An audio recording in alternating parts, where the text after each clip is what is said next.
Мы развиваем международное. We develop international cooperation. Fair and truth cannot be isolated. They will always find their path. Together with the ombudsmen of other countries, we fight and defend the rights of our citizens. Our proposals are used to make legislation. We help defend the rights of youth, of the elderly, of the disabled, and migrants.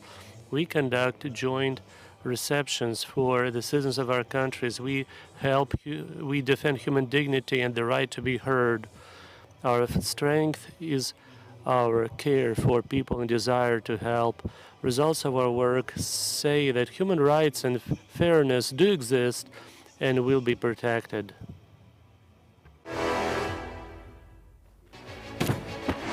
We are developing international cooperation. Justice and truth cannot be gagged or put aside. They will always find their way out. Together with foreign ombudsmen, we're fighting for the rights of our citizens. According to our proposals, amendments to legislative acts are being introduced. We help to defend the rights of the youth, disabled people, and migrants. We hold joint reception of citizens of our countries. We protect human dignity and the right to be heard. Our strength is compassion and the desire to help people. The results of our work prove human rights' existence and their protection.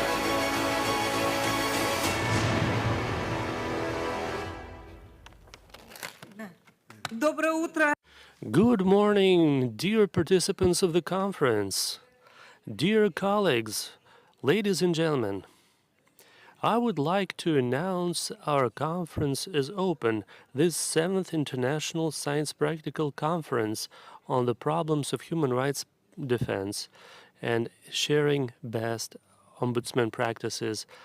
It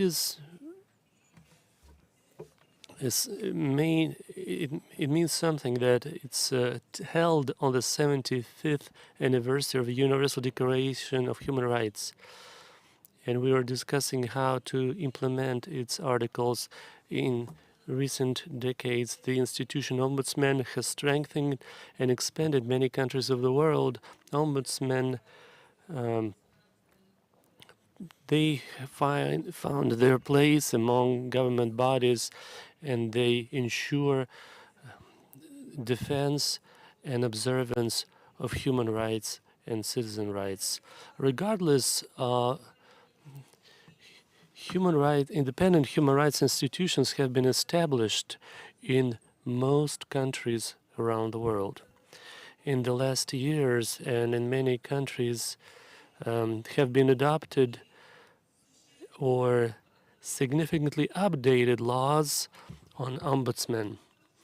In Russia as well, 3 years ago, we adopted a federal law on Commissioner for Human Rights in the subjects of the Russian Federation.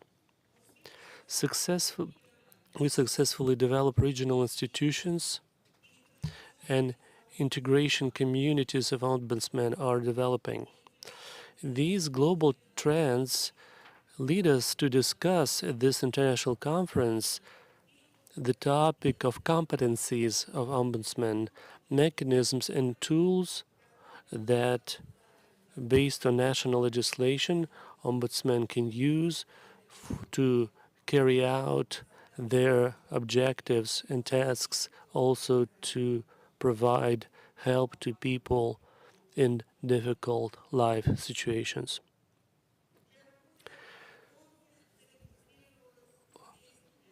"205 participants have registered for this forum. We have ombudsmen who represent national human rights institutions from 47 countries. From Abkhazia, Azerbaijan, Argentina, Bangladesh, Bahrain, Belarus,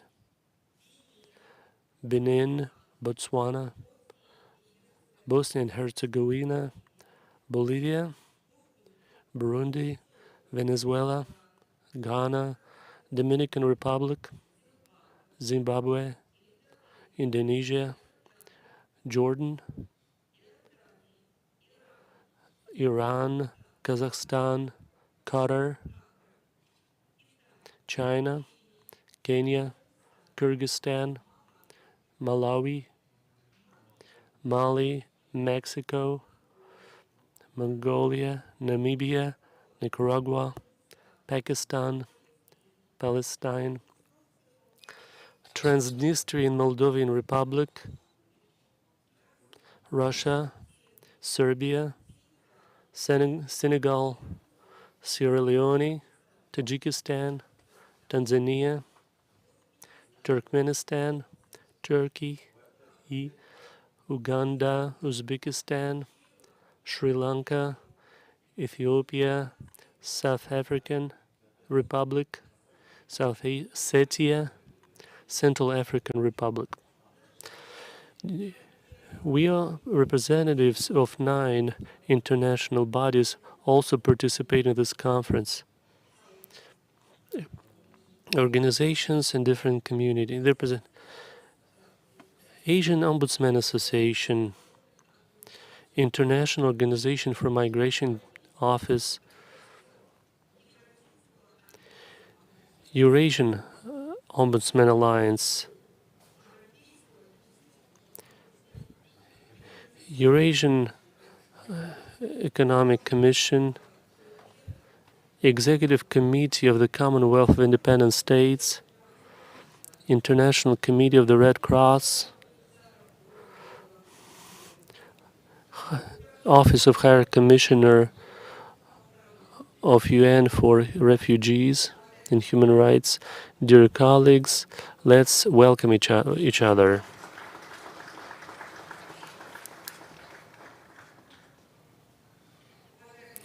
Dear colleagues,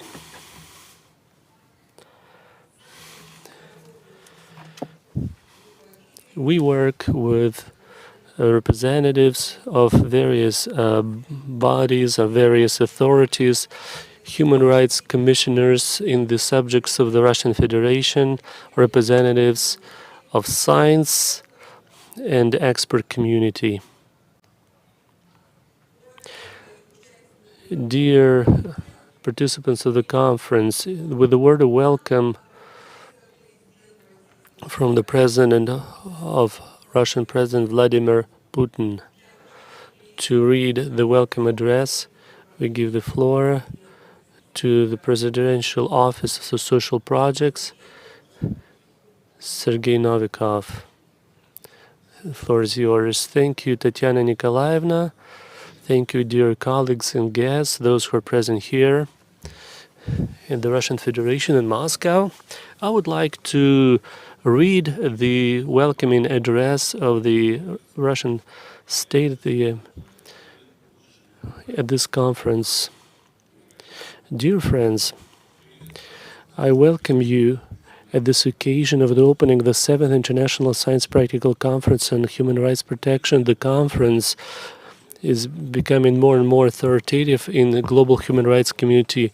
This time brought together ombudsmen, parliamentarians, and others from Eurasia, from Africa, from Asia, from Latin America, and also from international bodies. I'm sure that during the discussion you'll be able to share your personal experiences, your professional skills, and discuss in detail various aspects of protecting and ensuring human rights, their interests in social, economic, humanitarian, and other spheres. Such joint efforts help develop broad, equal, and mutually beneficial multilateral cooperation based on principles fixed in the Universal Declaration of Human Rights. This historic document, whose 75th anniversary is celebrated this year, remains key human rights guidance for all of global community. Wish you all the success and all the best. President of the Russian Federation, Vladimir Putin. So just a couple of words for myself, if I may, absolutely. So, as the head of the state already noted, the foundational document is this Universal Declaration of Human Rights, which has been there for three quarters of a century, and it's accepted by pretty much all the countries in the world, but its application is dubious. We see double standards. We see it with regard to our country that experiences pressure, and their attempts to cancel Russian culture, Russian sports, to break long-established cultural and humanitarian ties that have existed between our peoples. Nonetheless, it's impossible to achieve that, and your presence here demonstrates that all those attempts will be futile. We will overcome all these difficulties, and thank you so much for coming and being here in Moscow at this conference. Also, would like to say that now, in the process of this global rearrangement of global order, the main war that is taking place, the main struggle that takes place, is for the minds of the young people. And I think we should welcome the initiatives of Tatiana Nikolaevna, who develops a youth movement among ombudsmen, youth ombudsman movement. And if you already participate in this, if you're young people who are involved in human rights, I would like to use this opportunity to invite your young colleagues to the World Youth Festival that will take place in Syria, in Sochi, in March of 2024. We'll be more than happy to see you there. Thank you so much. Thank you, Sergei Gennadievich. So now I would like to give the floor and to express gratitude to our President, Mr. Putin, for supporting the institution of Ombudsman, Commissioner for Human Rights, for this opportunity to hold this international conference, and generally for this great attention that President, as a guarantee of constitution and human rights and citizen rights, pays to this topic. Dear colleagues, Valentina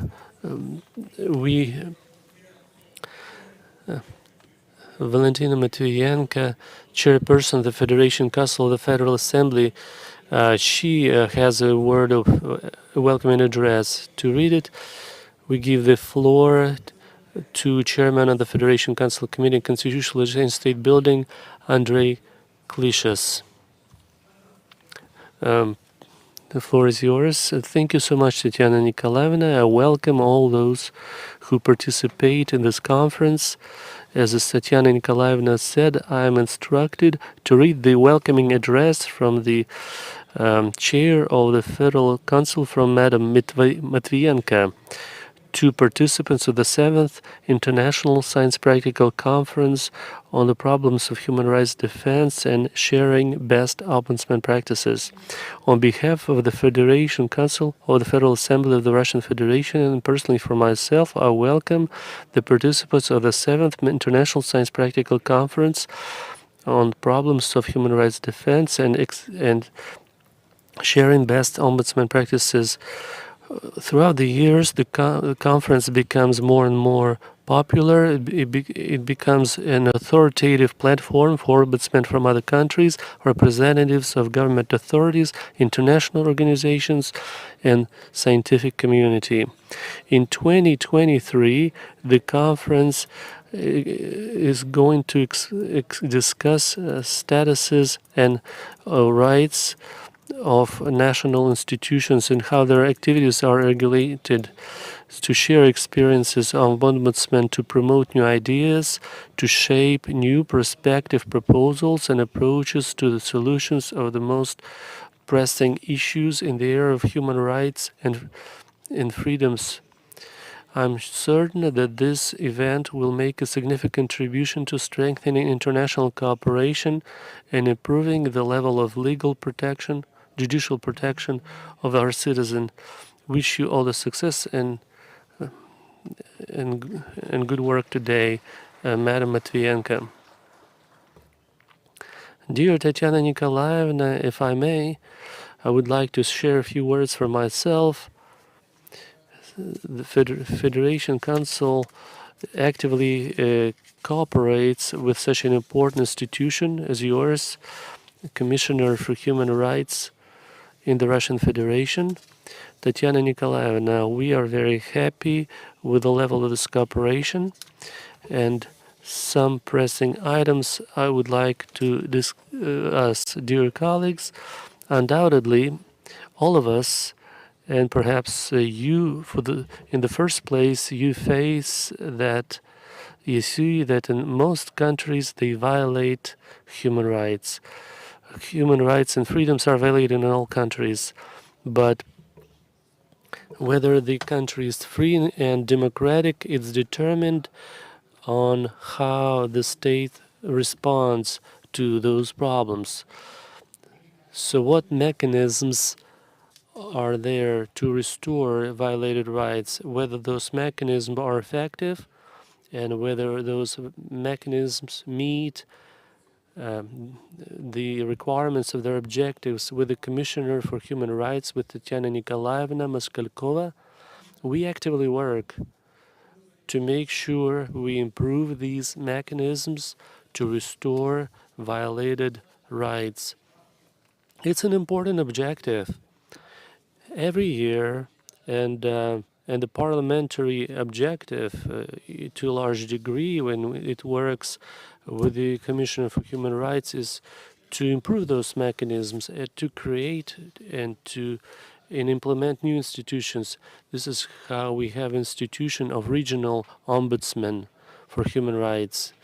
And today, in all subjects of the Russian Federation, we have functioning mechanisms of regional ombudsmen who work in close cooperation with the commissioner in the Russian Federation. And we see that every year in regions we have a greater weight, greater importance. We have a greater number of complaints received or messages received, and effectiveness of their work is improved. So protecting rights and freedoms of people is a joint effort, and regions should participate very actively and work with regional ombudsmen. In most regions, this is exactly what is happening. And of course, regional authorities, municipal authorities, be public bodies, that's the way the Russian Constitution words it. They have to, in line with the approaches formulated by the president, they should be actively protect and defend rights of our citizens. A citizen should not care which body of the public authority, at what level they turn to. So if there's a problem, if the citizen thinks that their rights or legal interests are violated, any public bodies should provide help. And of course, the leading role is played by ombudsmen in the regions and higher commissioner for human rights in the Russian Federation. And Tatiana Nikolaevna, she is very active, and you set the tone for your colleagues in the regions to be just as active, to follow on this program spelled out by the president. Thank you for that.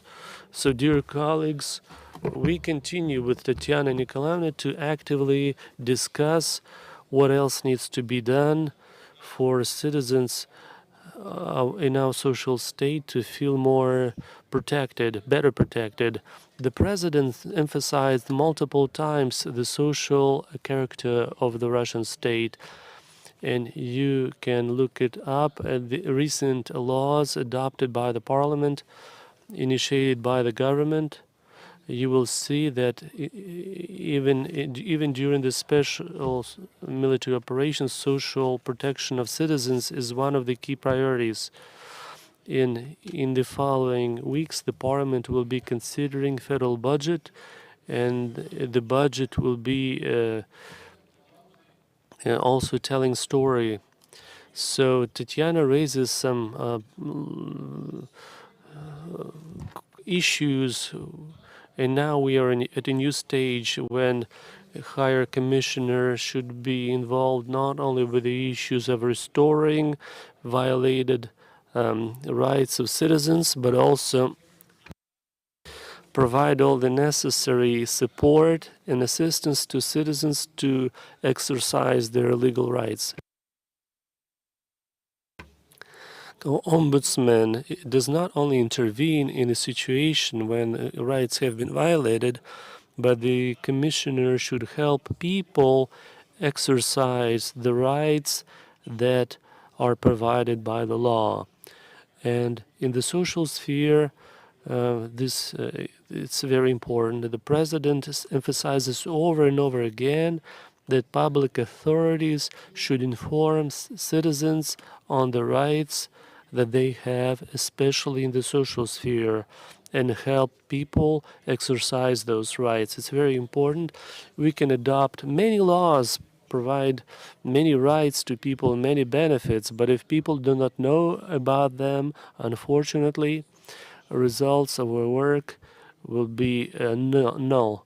So, Tatiana Nikolaevna, I was participating myself in your big conference with regional ombudsmen in St. Petersburg when you discussed social issues, and it was a very informative and detailed discussion. I saw how deep your colleagues know those issues, your colleagues in the regions. Another point that I wanted to highlight, and it's very important to continue international cooperation in human rights. And we see that we have a representative participation here. We see that the Higher Commissioner for Human Rights is very active there. We should exchange best practices. One thing that Tatiana Nikolaevna and myself we discussed in the Parliament, we have consensus on this. One thing that it's too early to discuss is to create any supranational bodies. I think so far the time is not ripe, but you can work on having a common legal foundation with other countries, common understanding of the scope of rights and freedoms. It's very important, and it's important for Eurasian integration in CIS. I know that this work is being done, and we welcome this. Dear colleagues, I wish you all fruitful, interesting working day. I see we have very esteemed guests here, very honorable people. I'm sure that for all of us, for the Russian part, your experience, your practices will be of great value. Thank you so much. Thanks a lot, Mr. Andrei Kleshus, for your detailed presentation and welcoming words from Valentina Ivanovna. Please pass her our best regards. Every year, the High Commissioner on Human Rights in the Russian Federation presents a report to the President of the Russian Federation, the Council of the Federation, and the State Duma of the Russian Federation. Thanks a lot for your welcoming words, and it is a serious discussion of the situation split by categories of human rights, and after that a ruling is adopted by the Council of this Federation and the State Duma listing recommendations for the ministries, the governors of the constituents of the Russian Federations, and of course institutions on human rights defense. Thanks a lot for your support and joint work on fostering guarantees to human rights and freedoms. Dear colleagues, now we got a welcoming address from the chairman of the State Duma of the Russian Federation, Mr. Vyacheslav Volodin. And I would like to give the floor to Deputy Chairman of the State Duma of the Russian Federation, Mr. Boris Alexandrovich Chernyshov. Thanks a lot. Dear Tatiana Nikolaevna, dear colleagues, may I read the welcoming words from the chairman of the State Duma of the Russian Federation. To the participants of the 7th International Scientific and Practical Conference, the exchange of best practices between ombudsmen of different countries. Dear friends, I would like to welcome you at the conference where representatives of Russian and international organizations, the scientific and expert community have gathered. You will exchange the best practices in the area of human rights defense and discuss issues of how we can improve the efficiency of human rights defense institution in modern world full of challenges. On that, the improvement of laws and quality of life of residents highly depends. It's important to implement the decisions of the conference for the sake of the well-being of the futures. I would like to wish you a most fruitful discussion with compliments. Chairman of the State Duma, Mr. Vyacheslav Volodin. With your permission, I would like to add a couple of words. Dear Tatiana Nikolaevna, dear colleagues, it's a big honor, really, to attend this international scientific and practical conference. And no doubt, today, after two big parliamentary conferences, Russia, Africa, and Russia, Latin America, in the State Duma, which were dedicated to defense of human rights and freedoms. So this agenda has a new sounding. When we meet representatives of foreign countries, independent states that proved to all the world that civil dialogue between the representatives of the state is most relevant and necessary today. So it makes us really happy to take part in this conference, and we would like to have informal discussions on civil topics related to human rights defense. And we would like to see in each and all of you, not just representatives of your states, but good friends, to establish dialogue with your countries and become friends. Thanks a lot. Thanks a lot, Boris Alexandrovich, for your support and your wonderful welcoming words dedicated to the participants of our conference. So please pass to Mr. Vyacheslav Volodin our best words of support. Thank you for particular steps in improving and fostering guarantees of the human rights, and the State Duma responds proactively to all challenges and threats to the modern life. In view of millions of people evacuated from Donetsk and Lugansk People's Republics and the Ukraine, we had to accommodate them and provide social guarantees to them. And as ombudspersons, we are working daily, and we take every possible effort to fulfill all standards adopted by the State Duma as conceived by authors and in line with the direction stipulated by the President of the Russian Federation.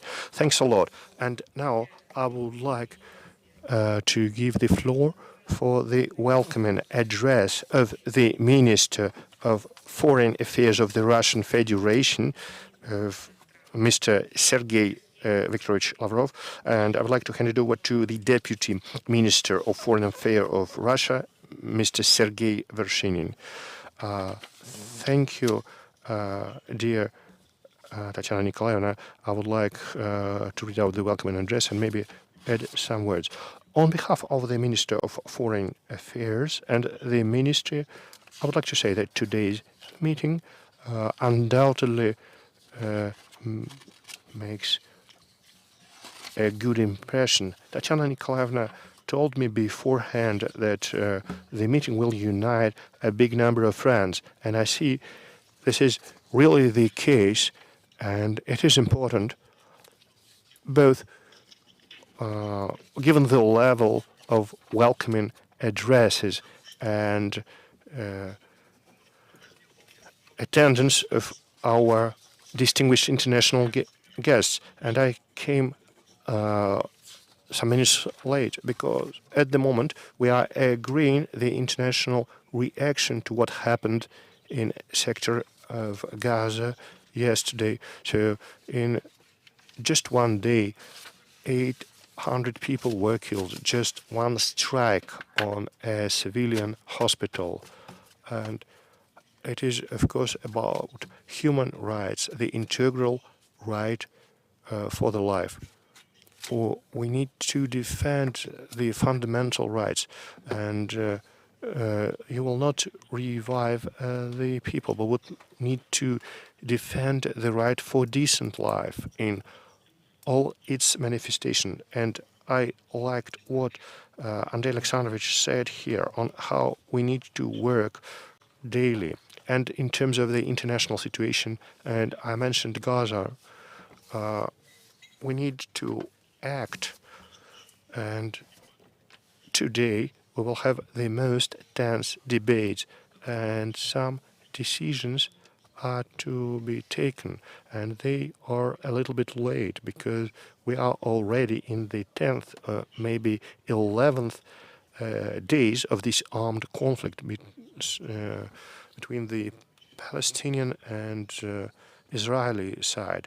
And our position is that we should respect position of all people and respect human life. We shouldn't forget about fundamental values. If someone set the peaceful life on fire, so it's not only a question about who initiated the conflict, but that there is room for setting fire. But generally speaking, you should know that we try to be proactive on our comprehensive vision of the human rights, and we shouldn't be politically biased discussing the agenda of human rights. And it happens every day. If we would look at what Washington does and its partners in the so-called Western coalition, if we would talk about human rights, it appears to be a political stick to punish countries which are not easy to manage and try to express their own independent voice. So this is the foundation of our approach to the complex of problems we face at different forums in Geneva or in the Council on Human Rights in New York and wherever.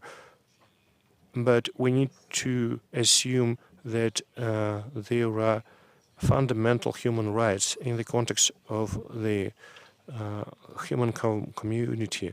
And if you use the context to intensify the political stress on countries beyond your control, so it's not acceptable. And we will account for your support regardless of whether some people like the position of the Russian Federation or don't. We should be based that it should be the defense for all. And now I would like to read out the welcoming address of the Minister of Foreign Affairs. Well, who is actually addressing the participants of the 7th International Scientific and Practical Conference, the exchange of best practices between ombudspersons? I would like to cordially greet the participants of the international conference, and the Ministry of Foreign Affairs of Russia welcomes all participants, all ombudsmen from different countries. So your firm traditionally has a wide representation of guests from all over the world, and this is the precondition of the most fruitful discussion. And no doubt that today's event will contribute to fostering the framework of human rights defense worldwide. And symbolically, our meeting is organized on the occasion of the 70th anniversary of the adoption of the Declaration of the Human Rights.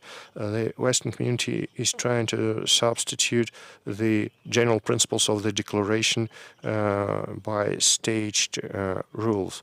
And the Universal Declaration of Human Rights, like the Charter of the UN, still remains relevant, and we would like to be based on the principle based of mutual respect in the interaction between the modern states. I would like to wish you all the best in your conference. Mr. Sergei Lavrov. Thanks a lot to Sergei Viktorovich for Sergei Vasilyevich. Thank you for the welcoming address and for your remarks. The High Commissioners for Human Rights Defense, the Ombudspersons, and representatives of national institutions consider that it is awful to shoot at live people, civilians, to throw bombs at assembly points for people, and we take every possible effort to consolidate and provide assistance to the people. And we're happy that the Committee of the Red Cross, which does a lot to help all those people who became victims in the situation when human rights were violated. And we have the representative of the High Commissioner, UN High Commissioner on Refugees, who continues to work together with our regional representatives daily to help people who find themselves in a challenging situation. Thanks for your kind words, and we will try to follow your guidelines as strictly as possible in a consolidated way. And we gathered here at this table ombudsmen and representatives of national institutes ready for an equal dialogue. Unlike other integration communities where dialogue is replaced by a monologue with a political bias and double standards in a situation in the human rights domain. And now I would like to give the floor to the General Secretary of the Commonwealth of Independent States, Mr. Sergei Nikolaevich Lebedev, for welcoming words and his message. Dear Tatiana Nikolaevna, dear delegates to the conference, I would like to sincerely welcome you at this representative and major forum organized by the High Commissioner on Human Rights in the Russian Federation. And it's a big honor for me to be invited to this forum. And I would like to sincerely thank Ms. Tatiana Moskalkova for her initiative to host this conference, which is held for the 7th time already and which has become a reputed venue for human rights defense, a meeting forum for the international institutions, governmental agencies, and human rights activists. To me, it's highly important to host such an event with a wide representation, a venue where experience can be exchanged for the sake of improving the forms for defending human rights and freedoms. Representing the Executive Committee of the Commonwealth of Independent States, I would like to mention that one of the goals of the CIS, as mentioned, as stipulated by its charter, is support to human rights defense and supporting human freedoms regardless of religion, beliefs, and language. The Convention of Human rights and main freedoms of humans of the CIS from 1995 mentions collective efforts of the member states aimed at the rule of law and prevention of violations in the area of human rights and contribution to peace and discord. This convention actually provides a list based on the Universal Declaration of Human Rights in September 2018. The heads of states of the Commonwealth of Independent States signed declarations on the occasion of the 70th anniversary of adoption of the Declaration of Human Rights. And it was another manifestation to the fact that CIS advocates the main principles of the human rights, making a point about the need for a constructive and equal dialogue. Human rights cannot be used as an excuse to interfere into the affairs of independent states. The fact that sadly we witness in the current circumstances. The Charter of our Commonwealth provided for establishment of a commission on human rights. Such a commission has been established, and the first meeting will be hosted at the end of November of 2023 in Minsk, and we hope that its activities will improve the situation in the area of human rights in the CIS states, and the Commission can become a dialogue platform for exchange of experience and improving law in the area of human rights defense. And I'm profoundly convinced that establishment such an institution will contribute to protection of constitutional rights and freedoms and create a balance between the individuals and the state. And I would like to confirm that the CIS member states are they really intend to take a number of actions in the area of human rights defense based on the specifics of and traditions of our countries. And I'm confident that today's event will be highly useful and will allow to exchange opinions and find decisions to many challenges and problems we face. And I would like to sincerely wish you, dear friends, fruitful work in your difficult but necessary activity on human rights defense. Thanks for your attention. Thank you so much, Sergei Nikolaevich, for your word of welcome. It's very important that we had the Commission reshuffled its membership among CIS members. And here at this table we have members of this Commission who were proposed by the heads of the state and who are ready to work. For us, it is very important to work on unification of laws related to human rights.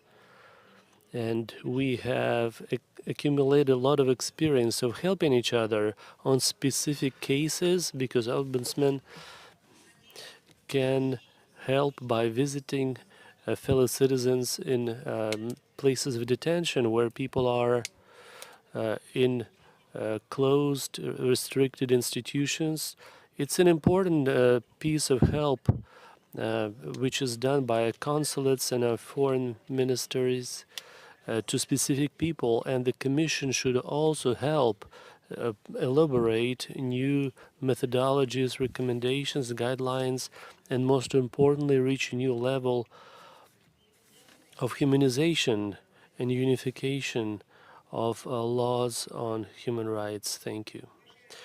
Dear colleagues, congratulations and welcoming addresses have been read from very esteemed and high-level leaders, and I invite you to this important work. And the first plenary session of the conference will be led by my colleague, Commissioner for Human Rights in the Primorsk region, Mr. Melnikov. I give the floor to you. Thank you for that, Madam Maskalkova. Dear colleagues, you have our agenda. It's a very busy agenda. Please stick to the time limit. Presentation are up to 8 minutes. And now, dear colleagues, we give the floor to the Commissioner for Human Rights in the Russian Federation, Tatiana Maskalkova.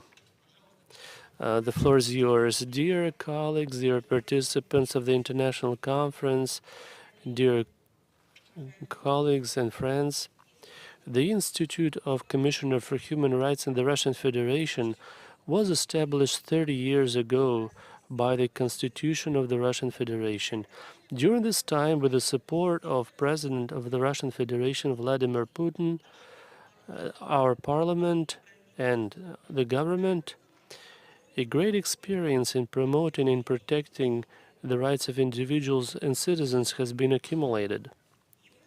Its main competencies are enshrined in the federal law, a special federal law on Ombudsmen in the Russian Federation, adopted back in 1997. Tools of the Ombudsman are differentiated by 5 main areas of activities, which are carried out in accordance with the above-mentioned law. Let me list them.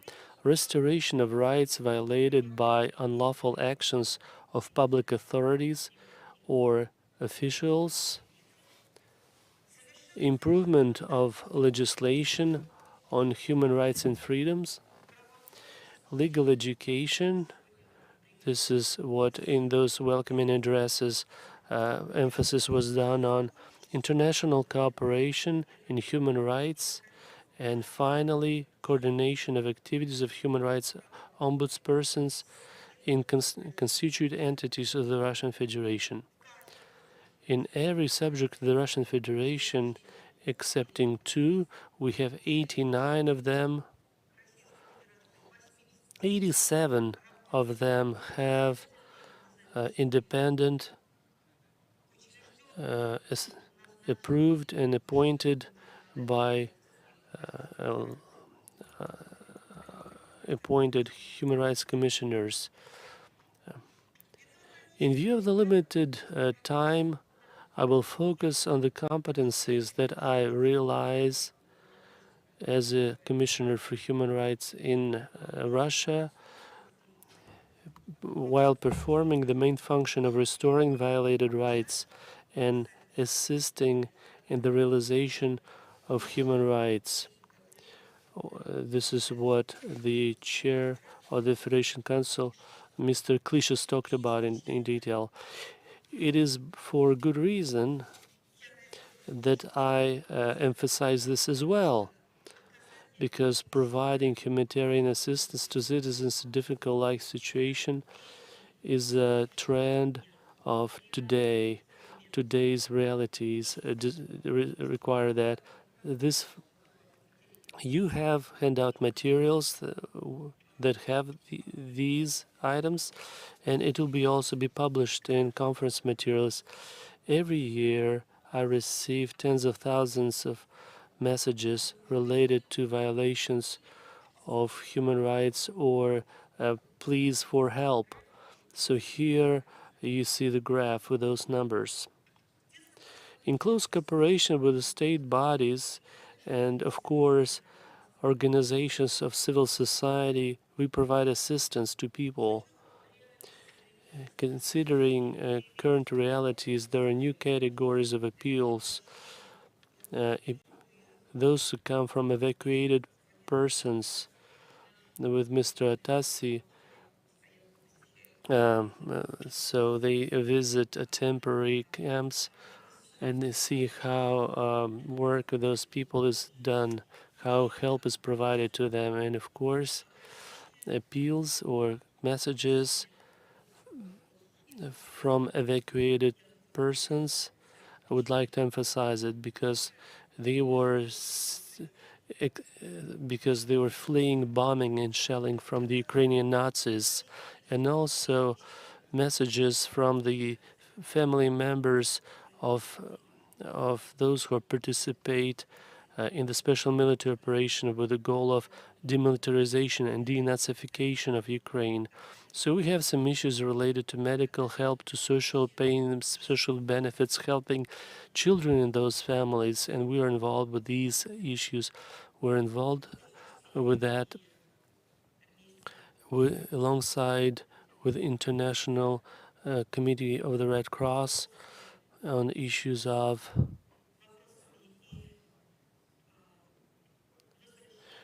bringing back citizens which were illegally held in the Ukraine, and other important issues related to finding missing persons.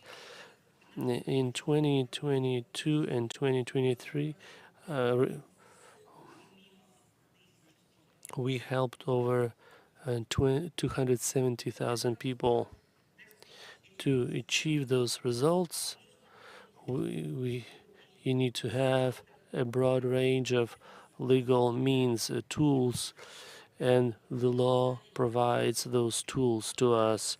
We can require government bodies to provide any documents that can help make conclusions whether actions or decisions were justified, whether they were legal. And people appeal against those decisions, and then we formulate appeals to review and change or cancel wrongfully made decisions by government authorities. Our ability to do independent audits or to contact authorities, government authorities, with the requirement of audit is important. We actively use this right. Only last year, Prosecutor's Office on our initiative conducted 11,217 audits, and 856 acts and decisions of state bodies were cancelled or challenged as a result because they were considered unfair or illegal. The law allows us to request and study any criminal, civil, and administrative cases in order to personally clarify the circumstances about which the citizens write in their complaints. The main thing is that these cases must be finalized and their decisions must have entered into legal force. Based on the results of the study of the case, if we see violations of human rights, we formulate petitions to higher courts. We have this right to submit petitions, appeals to higher courts to review the effective verdicts or court decisions issued in civil or administrative order. Recently, more than 50 court decisions have been reconsidered on our petitions and lawsuits.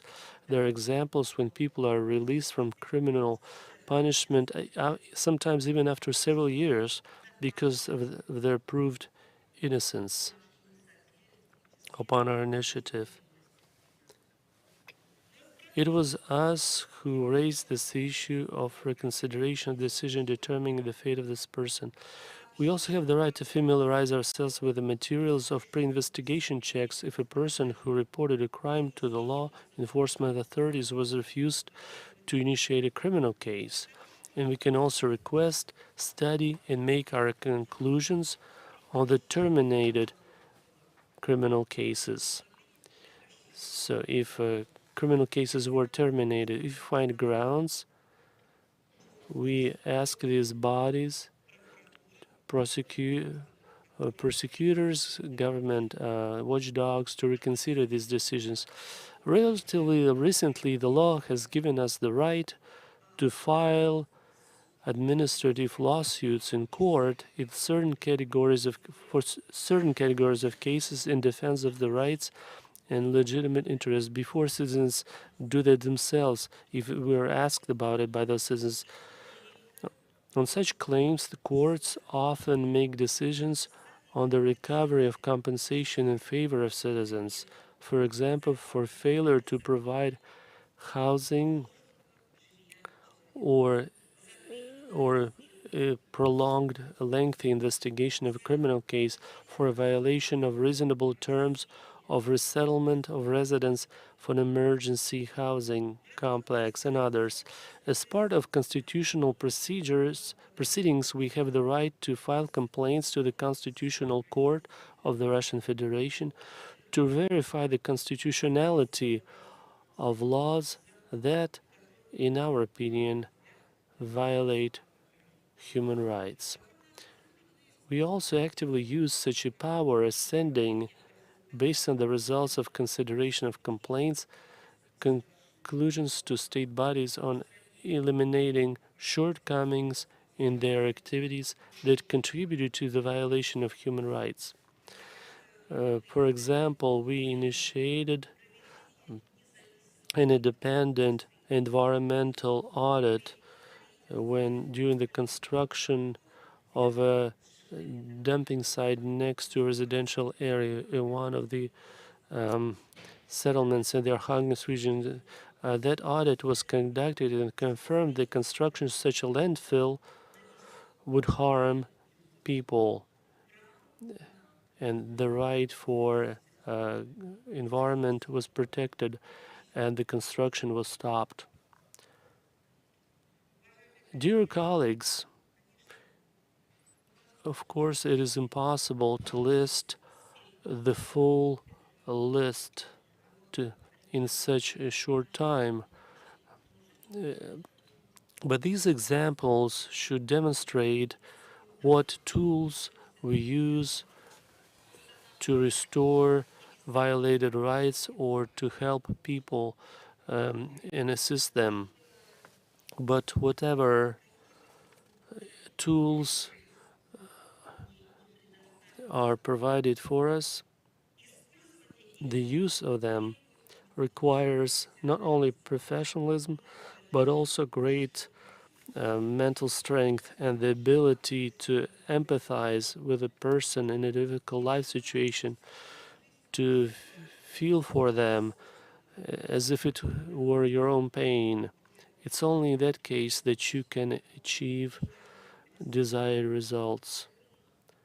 Therefore, I would like to conclude my speech with a quote from the great Russian writer Leo Tolstoy. There is nothing more beautiful, there's no more beautiful feeling than the sense that you have done people at least a drop of good. And we devote our work, our lives to this objective, and we consolidate around these values. Thank you for your attention. Thank you so much, dear Tatiana Nikolaevna. On behalf of all the participants, I would like to thank you for sharing competencies and experiences of the Higher Commissioner institution in the Russian Federation. I would like to give the floor to Ombudsman Madam Ajmanbaeva. Dear participants, Dear participants of the 7th Scientific and Practical Conference, it's an honor for me to take part in this conference, and I would like to really thank organizers and personally Tatiana Nikolaevna for such a high level of a conference. I should note that this conference is being held from 2016, and since 2019 it has become an annual. It's an important venue for exchange of experience in the area of human rights defects. defense. Dear colleagues, human rights activists, the events going on in today's world prove that the human rights are higher in its importance than politics. They have no boundaries. And of course, interaction of human rights activists in a multilateral manner is the most efficient way that would allow us to find the most efficient mechanism on promoting human rights. We should be open in our talk about challenges we face. And this year, the entire world celebrates the 70th anniversary of the Universal Declaration of Human Rights, one of the most important documents adopted by the United Nations. And we all should look back and have a look at what we could achieve and what are our goals for the future. As human rights activists, we should set the goals and priorities for at least the next 10 years. And we, as an institution, have set the goals and vectors in the area of human rights defense for the next 5 years. As the national institution on human rights, our goal is to correspond to the international standards in human rights defense. So the Institute of Akikachi in the Kyrgyz Republic is developing the range of tools on how to observe the main international standards in the area of human rights defense. That will allow us to understand where we have systematic gaps and in what directions we should improve our works as human rights defenders. Another important area is monitoring of recommendations and also the sustainable development goal for the Institute of High Commissioner Human Rights. We need to focus on daily interaction with government agencies and institutions of the civil society. We are reviewing above 10,000 requests from residents of the Republic, and the institution applies another mechanisms to identify systemic violations of human rights. And the efficiency is manifested when the Ombudsman can visit the most remote regions of the country. In the cooperation with international and foreign organizations, our activities see a further development. The activities by Ombudsman in developing international cooperation is part of Ombudsman's activities in strengthening relations with compatriots living abroad, to extend the dialogue of the Ombudsman's Office with Eurasian Ombudsman's Alliance, the Pacific Institute of Ombudsmen, and Asian Association of Ombudsmen. So they are among the most efficient way for integrating the Office of Ombudsman of the Kyrgyz Republic in the international community of human rights advocates. The dialogue with the international institutions allows us to study and approve in the domestic context the procedures for defense of human rights and freedoms. And as part of this dialogue, the representative of the Kyrgyz Republic Ombudsman's Office, we take part in international conferences, round tables, and try to establish direct contact. Also, to borrow best practices in order to improve and develop international cooperation. As part of bilateral contacts between High Commissioners on Human Rights, duty-friendly and strategic relations, we managed to implement the best practices for Ombudsman. For instance, the recent protocol we signed together with the Russian Federation so allows us to include interaction between the ombudsmans office in the Kyrgyz Republic as the best practice. Dear colleagues, we are ready to exchange our experience and borrow your best practices. And in conclusion of my presentation, I would like to wish you the most efficient and fruitful development of democratic principles, and I would like to wish all of you fruitful and efficient work. Thanks for your attention. Thank you, respected Jamilia Akhmatbekovna, for your informative presentation.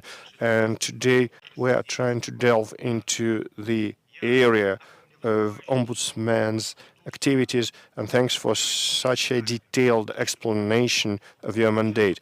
Please consider the timing in the corner of the screen. And now we would like to give the floor to the High Commissioner on Human Rights Defense in Azerbaijan Republic, Ms. Sabina Yashar-Kazialieva.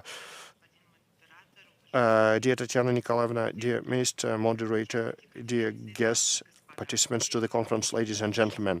First of all, I would like to welcome all the participants of our event and to thank all organizers for their kind invitation. And I would like to wish all participants of our event fruitful work and a constructive dialogue. Fostering this dialogue and promotion of human rights and freedoms, providing security and observing principles of international humanitarian law are still high on the international agenda.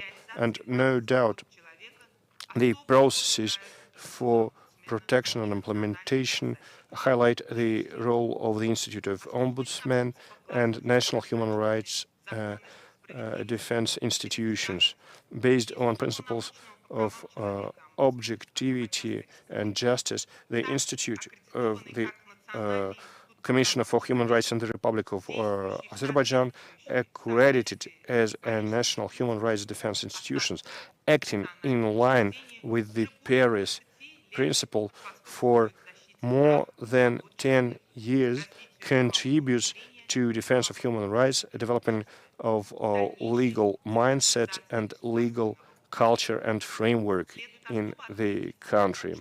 And we should particularly notice that the main legislative act that regulates activities of the Ombudsman is the respective constitutional law, which is an integral part of the constitution of the Azerbaijan Republic, which has direct legal force. And in line with the law, declaration of military, sanitary, or quarantine regimes doesn't stop or limit anyhow the activities by Ombudsman. Dear colleagues, as most of you knows, during the Second Karabakh War, which started in September 2020, lasted for 44 days and stopped on the 10th of November by signing a joint declaration by leaders of Azerbaijan, Armenia, and Russia.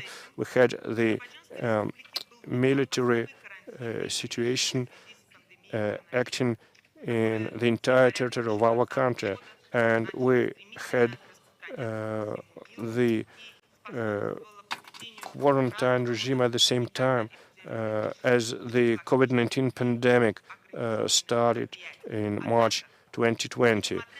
But despite all the limitations, the Office of Azerbaijani Ombudsman continued its activities in line with sanitary and epidemiological rules established, paying decent attention to ensuring high living standards of residents, to facilitate requests and applications from the residents. Hotline call center was established back then. And I would like to note that during the time of the Patriotic War, the High Commission on Human Rights was addressed via traditional post online, the call center, which was operating 24/7, and via the social media. And in the post-war period, I would like to note everyone has the right to contact the High Commissioner on Human Rights, no matter if they are citizens of the Azerbaijan Republic, foreign nationals, or apatrides. The military situation, the unfavorable epidemiological situation contributed to limitations on communication with the High Commissioner in person. However, although we strictly observed all the limitations, I continued to accept residents from the vulnerable groups of people, from families of died veterans and wounded people, and we set as a priority for the requests from people from families of victims after shrines of the opposite side, and families who lived in houses which were destroyed. We continued our daily work on reviewing complaints and requests received as part of the preventive site visits as part of implementing my mandate for applying the national preventive mechanism. Our activities on promoting the main human rights for efficient restorations of violated rights continues in the post-war period. We are improving and developing new mechanisms to develop this area in our country. So please take into the account that 20% of the territory of Azerbaijan, which used to be occupied by Armenia, which resulted in the situation when over 1 million people became refugees or were relocated. And we still don't have no information about 90,000 people who used to be our residents. So the territory of Nagorno-Karabakh and East Zangezur was destroyed and joined. And during the First and Second Karabakh Wars, a big number of land and anti-tank mines were deployed in the territory. Hundreds and thousands of innocent people were injured and killed. And I prepared addresses to international organizations on human rights defense, other international organizations, and diplomatic missions. They contained reports on human rights violations and vandalism facts on the genuinely Azerbaijani territories, the territories of Nagorno-Karabakh and East Zangezur. And I would like to particularly mention that as part of the policy of Mr. Ilham Aliyev, the President of the Republic of Azerbaijan, in the area of human rights defense, we have a number of programs being implemented. There were initiatives launched to broaden the powers of a High Commissioner of human rights, and changes were introduced into the constitutional law, thus expanding the powers of the Commissioner for Human Rights. They included an independent mechanism to implement rights of children, people with disabilities, promotion and monitoring of equality in the area of human rights. The changes were substantial, and they will allow us to improve and upgrade our working principle. This mechanism has become an important tool for protecting rights of people from the vulnerable groups I mentioned. And in my conclusion, to stick to the agenda, I would like to vest the hope that our cooperation and dialogue between our institutions will continue. Our geography will broaden, and our efforts in the human rights defense will be fostered. Thanks for your attention, for this ability to talk, and for your hospitality. Thanks a lot. Many thanks, dear Madam Oliver, for an interesting and informative presentation. And now I would like to give the floor to the member of the Eurasian Ombudsman Alliance, the High Commissioner on Human Rights Defense in the Republic of Tajikistan, Mr. Umed Bobozada, dear Yuri Borisovich, dear Tatiana Nikolaevna, dear delegates to our today's conference, dear ladies and gentlemen and colleagues. I would like to welcome you all and wish you all possible success. I believe the topic of our today's conference is really topical and relevant, as the powers of a Commission on Human Rights is defined differently in different countries and legislations. It's essential to hear opinions of colleagues from different countries. So the institution of an ombudsman takes an important place in the system of human rights and freedoms defense. It protects human rights from abuse of law on the side of public officers. And I would like to mention two aspects and competencies of ombudsman in the Republic of Tajikistan: the international activities and domestic activities. International activities are based on ratified international legislative acts and treaties. And by now, Tajikistan joined all major treaties in the area of human rights defense, following recommendations from UN and other major international organizations. We take daily actions to implement guidelines highlighted in the international acts, and we take every possible effort to protect interests of our citizens in foreign countries. And on initiative of our presidents, citizens of Afghanistan and Syria and Iraq received assistance in their reintegration and rehabilitation. Also, we establish and harmonize our contacts with foreign offices of commissioners for human rights. In many cases, the national legal framework is not enough to protect human rights, and in this context, we should be based on international standards and laws, and we should use the powers of a Commissioner for Human Rights.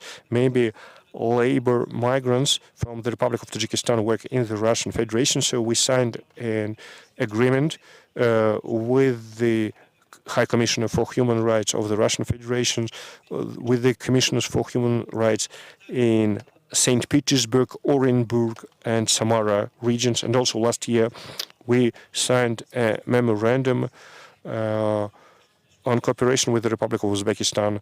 And I would like to confess that the number of such bilateral agreements is still very low, very limited. And I hope that we sign more documents in future. Then next, we work on elaborating the position that would allow the Republic of Tajikistan to join other international treaties and conventions in the area of human rights. We work on coordination of international cooperation in the area of protection of rights of a human being and citizen. So the Commissioner for Human Rights takes a proactive role in developing position on joining international legislative acts for human rights protection. For instance, in protection of disabled people's rights. There is an attached groups working with the High Commissioner's office on joining the Republic of Tajikistan to the international legislation.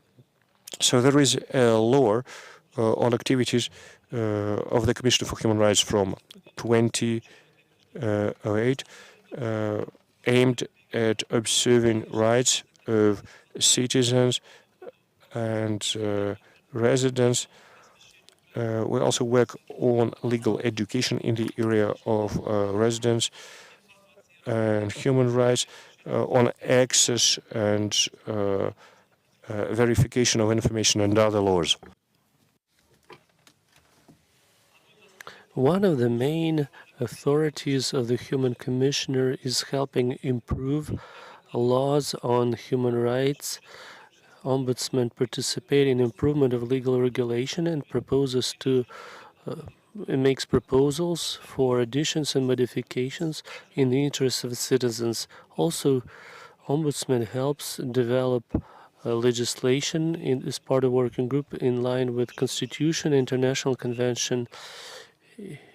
In case of violations of human rights in such reports, Ombudsman may turn to the Constitutional Court with a request of to identify them as such. Last year, dear colleagues, Tajikistan adopted, in line with international obligation, a law on equality and against all types of discrimination.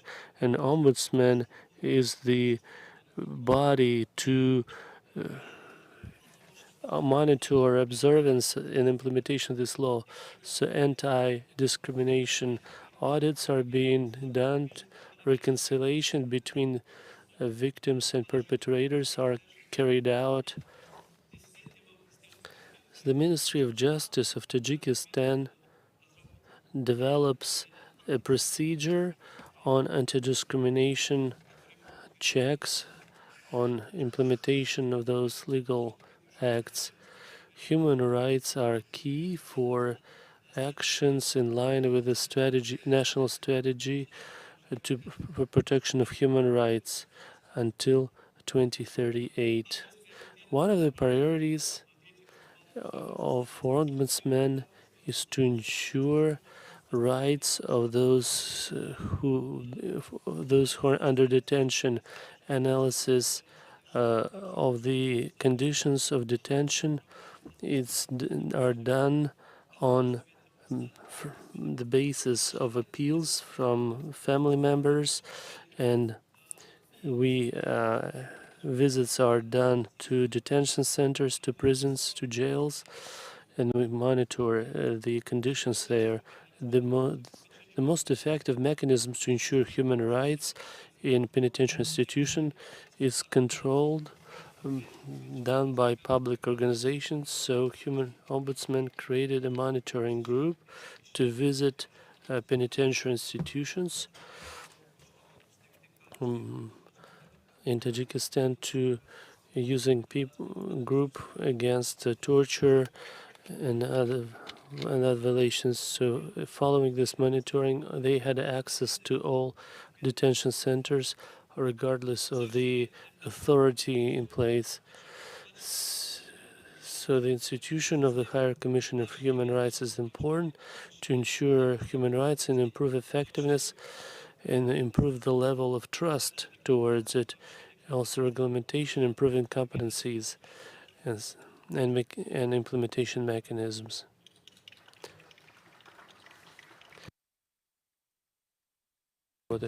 Thank you so much, Mr. Bozada. Thank you for your interesting and informative presentation as well as cooperation. Dear colleagues, now we will have a break. Thank you so much for your participation. After the break, the first person to speak will be Madam Ishmatova. Please be prepared. And now we have a coffee break until 1 p.m. And also, group picture should be taken. Our staff members will show you, so it will be on that beautiful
our activities. I would like to give the floor, as I announced before the break, to the Commissioner of the Republic of Uzbekistan on Madam Ishmatova. Gurmarazarov is next. Thank you, Mr. Moderator. Dear Tatiana Nikolaevna, colleagues, participants of the conference, first of all, I would like to welcome you and also express great gratitude to the organizers of the event for the invitation and for this opportunity that we have here to share our experiences. Human rights, their protection and recovery in Uzbekistan is a priority of state policy.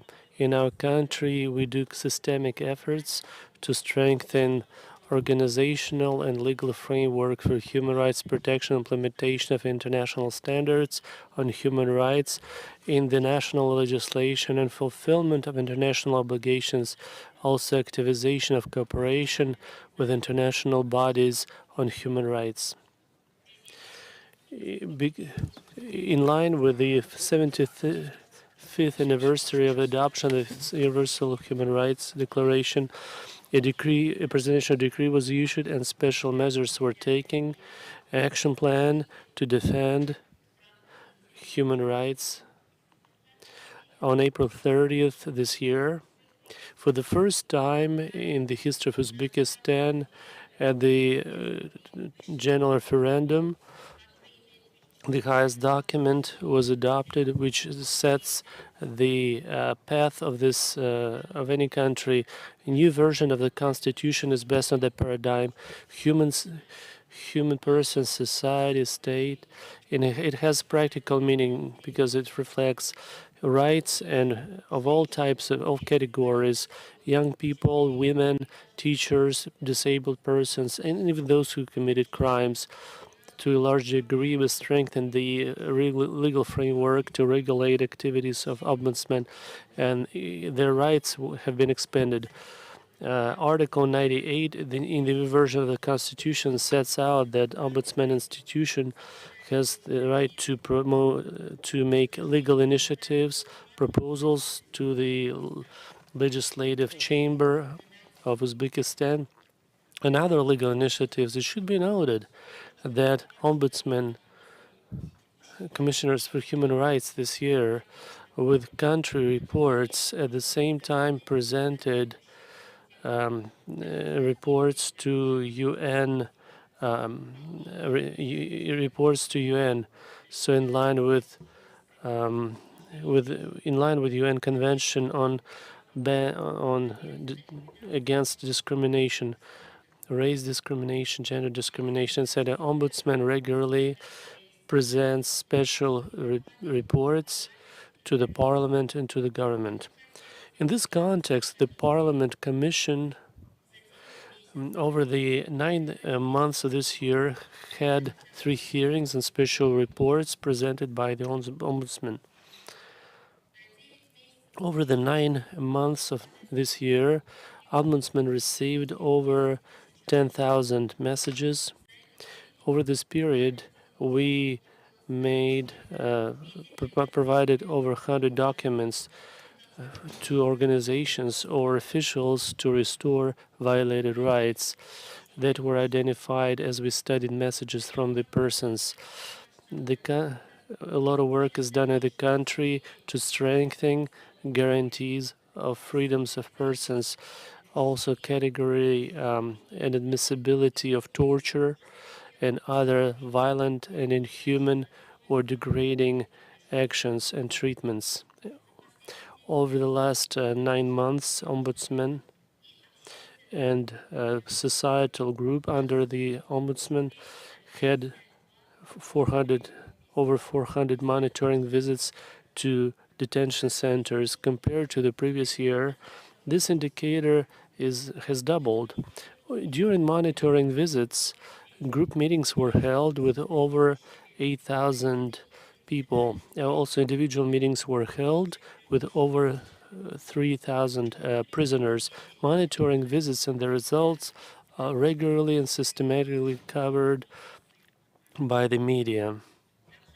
Also, ombudsmen and public groups for the first time did an anonymous polls among prisoners serving their prison sentences. It should be noted that questionnaires were created with the participation of international experts, and they were done openly and anonymously among the prisoners. Also, on the basis of analysis of messages from citizens, we run a project called the School of Ombudsmen to improve awareness of citizens on their rights and freedoms, on their possible benefits and opportunities for the population. Currently, ombudsman school events are done systemically in our country. As part of this project, we organized visits, also job work search for unemployed, exhibitions to improve awareness of the citizens on reforms, on opportunities in our country. At events, citizens also receive handouts to improve their awareness on newly adopted laws. The Ombudsman of Uzbekistan has an Ombudsman club under their auspices where young people can familiarize themselves with Ombudsman activities and learn about them and see how citizens' applications are processed. Also, we meet students. We invite international experts and professors from international universities in human rights. Dear colleagues, I would like to emphasize the necessity to share experiences and the effectiveness of such platforms as this one, and propose this to conduct regular multilateral consultations on human rights and their observance, joint educational events to improve legal awareness and responsibilities for online events on with positive experiences of processing messages and complaints of people. I would like to thank the Higher Commissioner for Human Rights and her team for organizing such a high-level event for hospitality. Also wish you all the success. To all my colleagues, thank you for your attention. Thank you so much, Madam Ishmatova, for your informative and interesting presentation and a very interesting proposal. Colleagues, now we will hear an online message. We'll hear from Ombudsman for Human Rights in Turkmenistan, Ms. Gurmanadzarova. The floor is yours. Hello, dear participants of the conference, dear Tatiana Nikolaevna. On my part, I would like to welcome all of you, dear colleagues. I would like to express my great gratitude for this opportunity to participate in this important and most relevant event devoted to human rights issues and sharing best practices of ombudsmen. In the Turkmenistan constitution, it states clearly the highest value is the human person and its defense. Our authorities should serve this goal, this objective.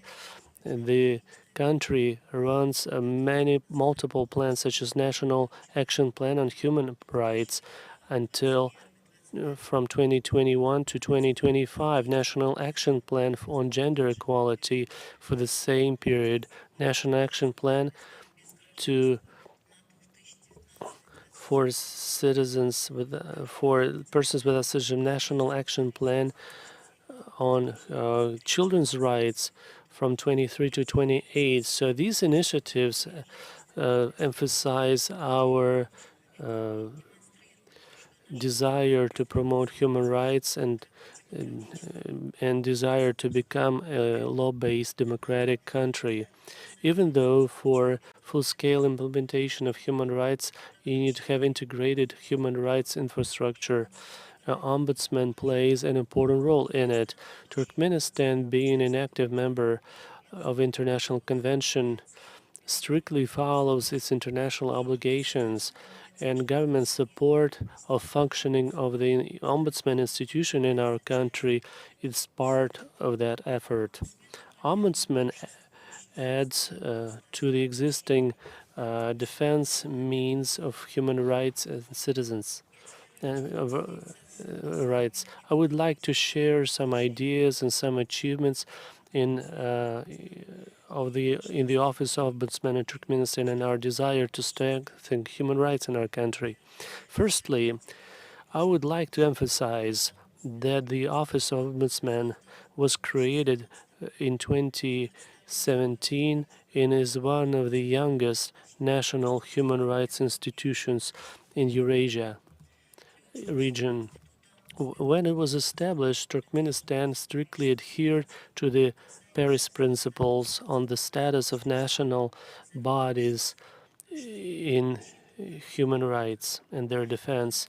We have a strong legal framework that provides a broad range of functionality and powers.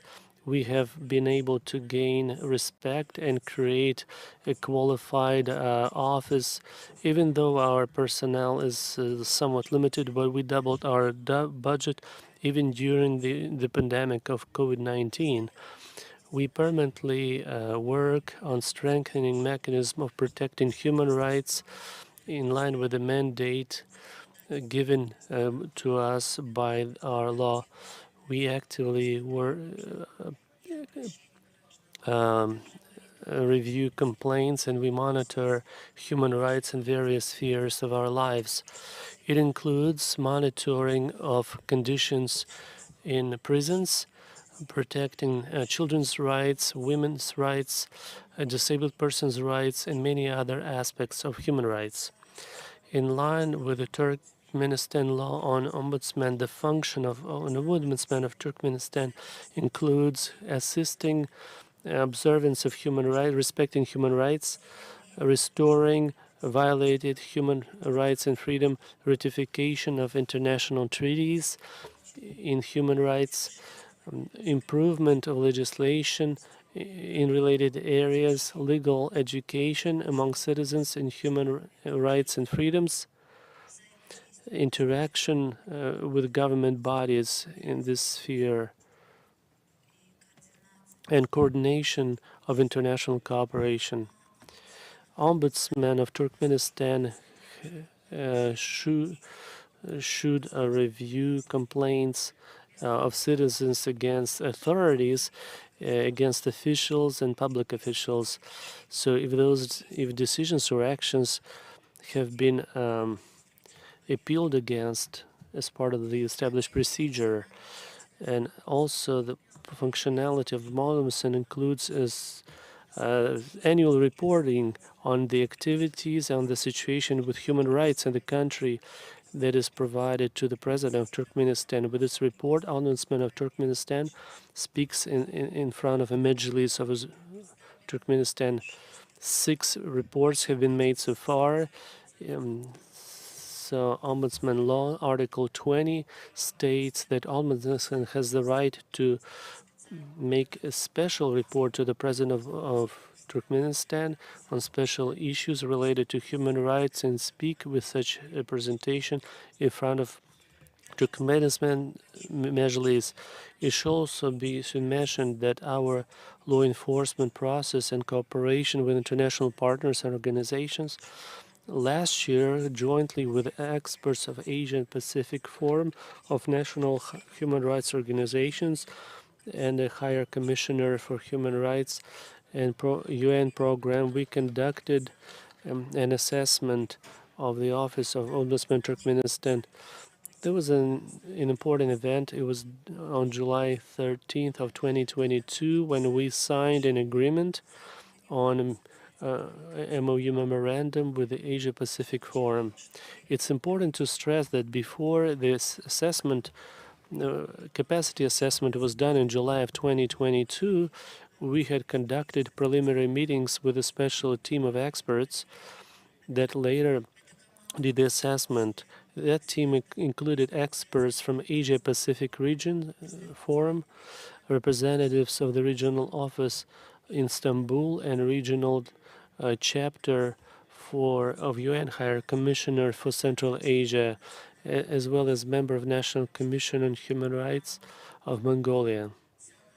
According to the plan, in October 2022, a special team arrived to Turkmenistan for assessment, and during that visit, the team was met with representatives of different government authorities and public organizations, both in our capital city and regions of the country. They conducted a poll by using questionnaires. After the assessment, we received the first draft report with recommendations.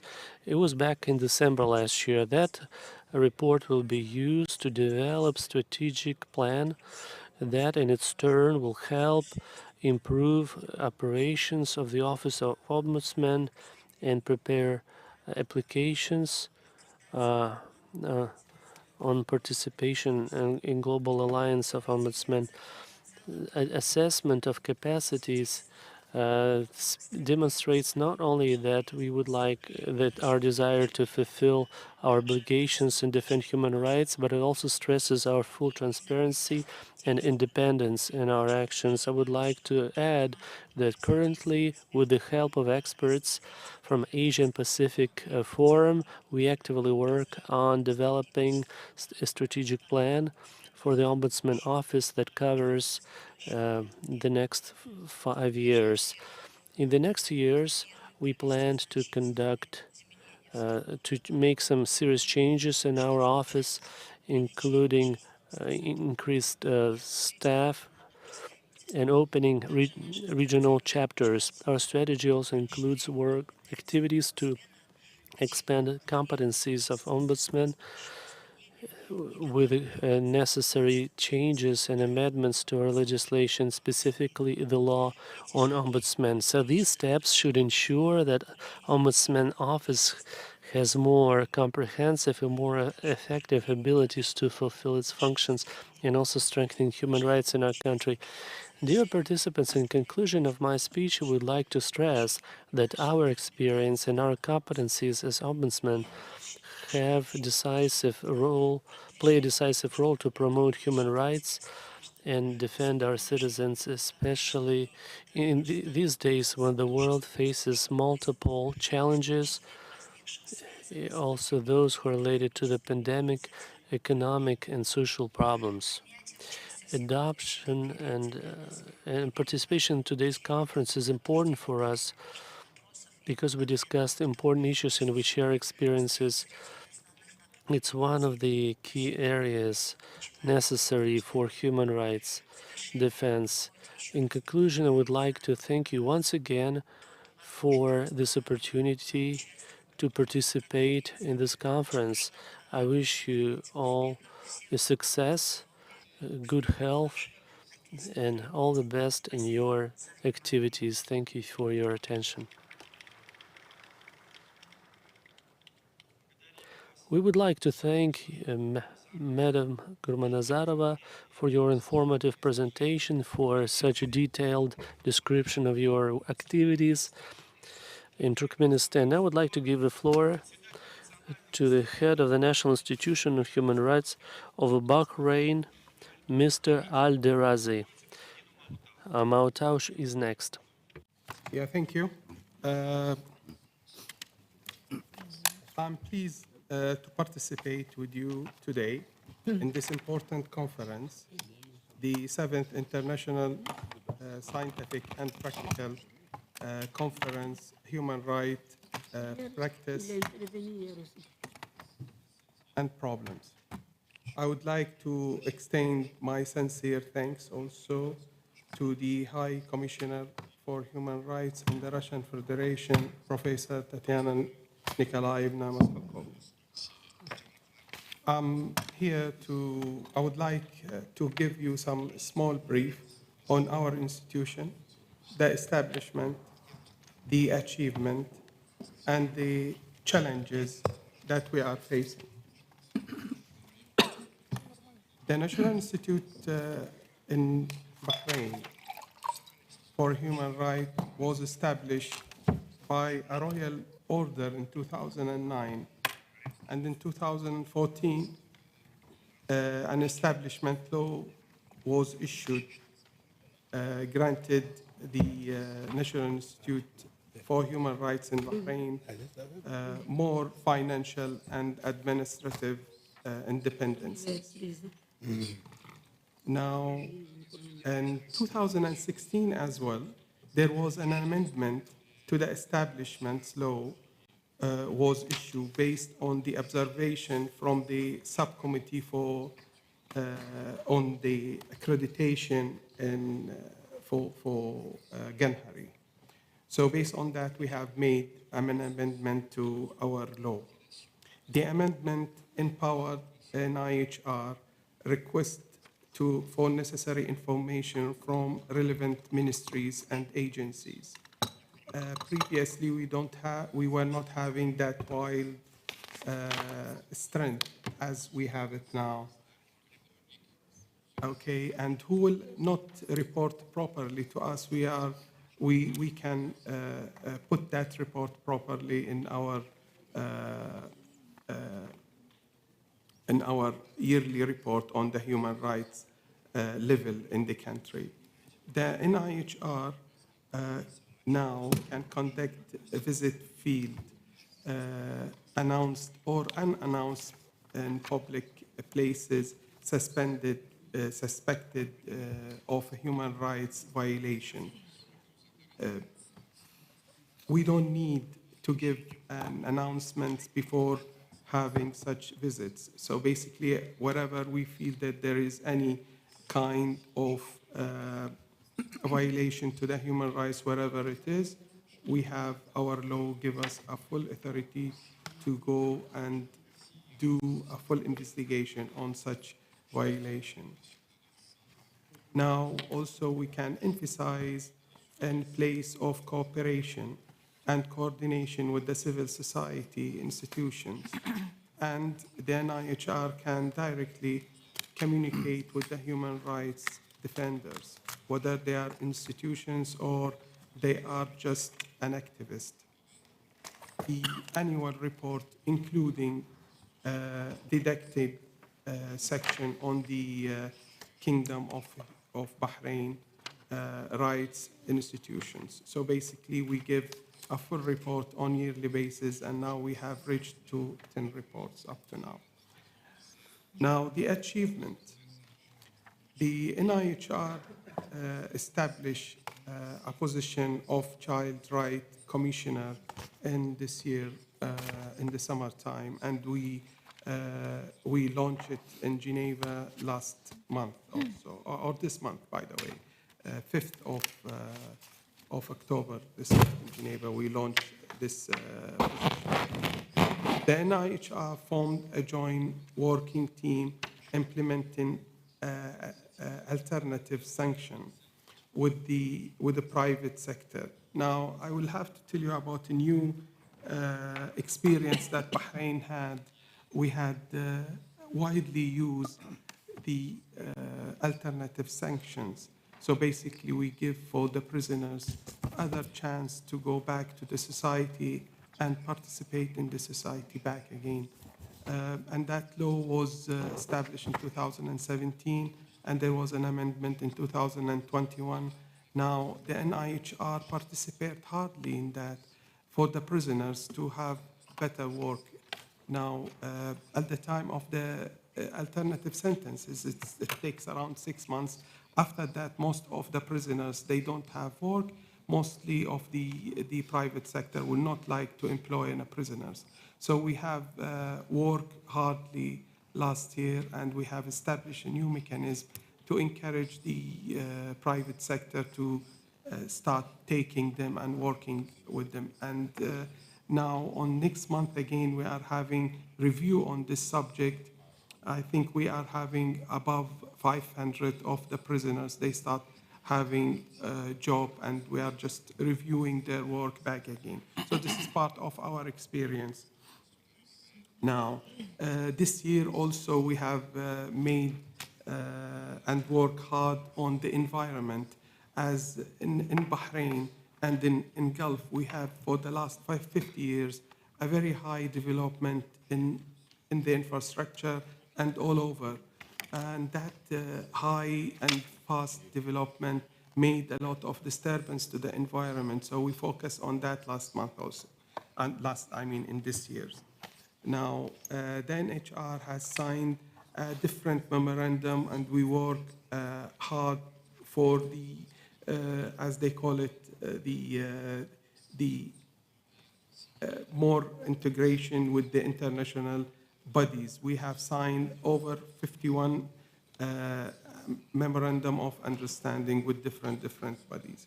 Now, I will talk quickly because I have little time left. The main challenges, the main challenges that NIHR have is gaining the society confidence and cooperation with the NGOs, and having better bridge between us, between the NGOs and the government, to have better cooperation for elevating the human rights levels in the country. Then HI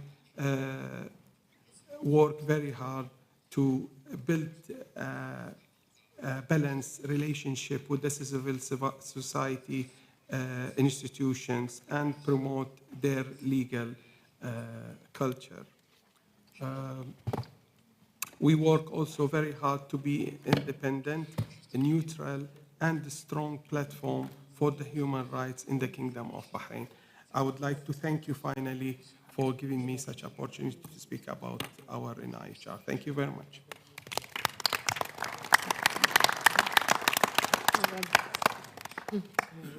Большое спасибо, господин. Many thanks, Mr. Al-Darazi, for your informative presentation. Well, and you made it on time, so thanks twice. Now, I would like to give the floor to Deputy Director of the 10th Department of the General Prosecutor's Office, the Supreme People's Prosecutor's Office of the People's Republic of China, Ma Tao. 公告申诉法庭的马涛，非常荣幸能够参加今天的会议。 I am from the Department of Charge and Appeal of the Supreme People's Procuratorate. My name is Ma Tao. It gives me great pleasure to attend today's conference. 中国政府历来高度重视人权保护工作。国家主席习近平先生多次强调，呵护人的生命、价值、尊严，实现人人享有人权，是人类社会的共同追求。中国共产党第18次全国代表大会以来，我们坚持把尊重和保障人权作为治国理政的一项重要工作，推动我国人权事业取得历史性的成就。 The government of China attaches great importance to the protection of human rights. President Xi Jinping has stressed on multiple occasions that it is a common pursuit of human society to protect the life, value, and dignity of everyone and ensure human rights for all.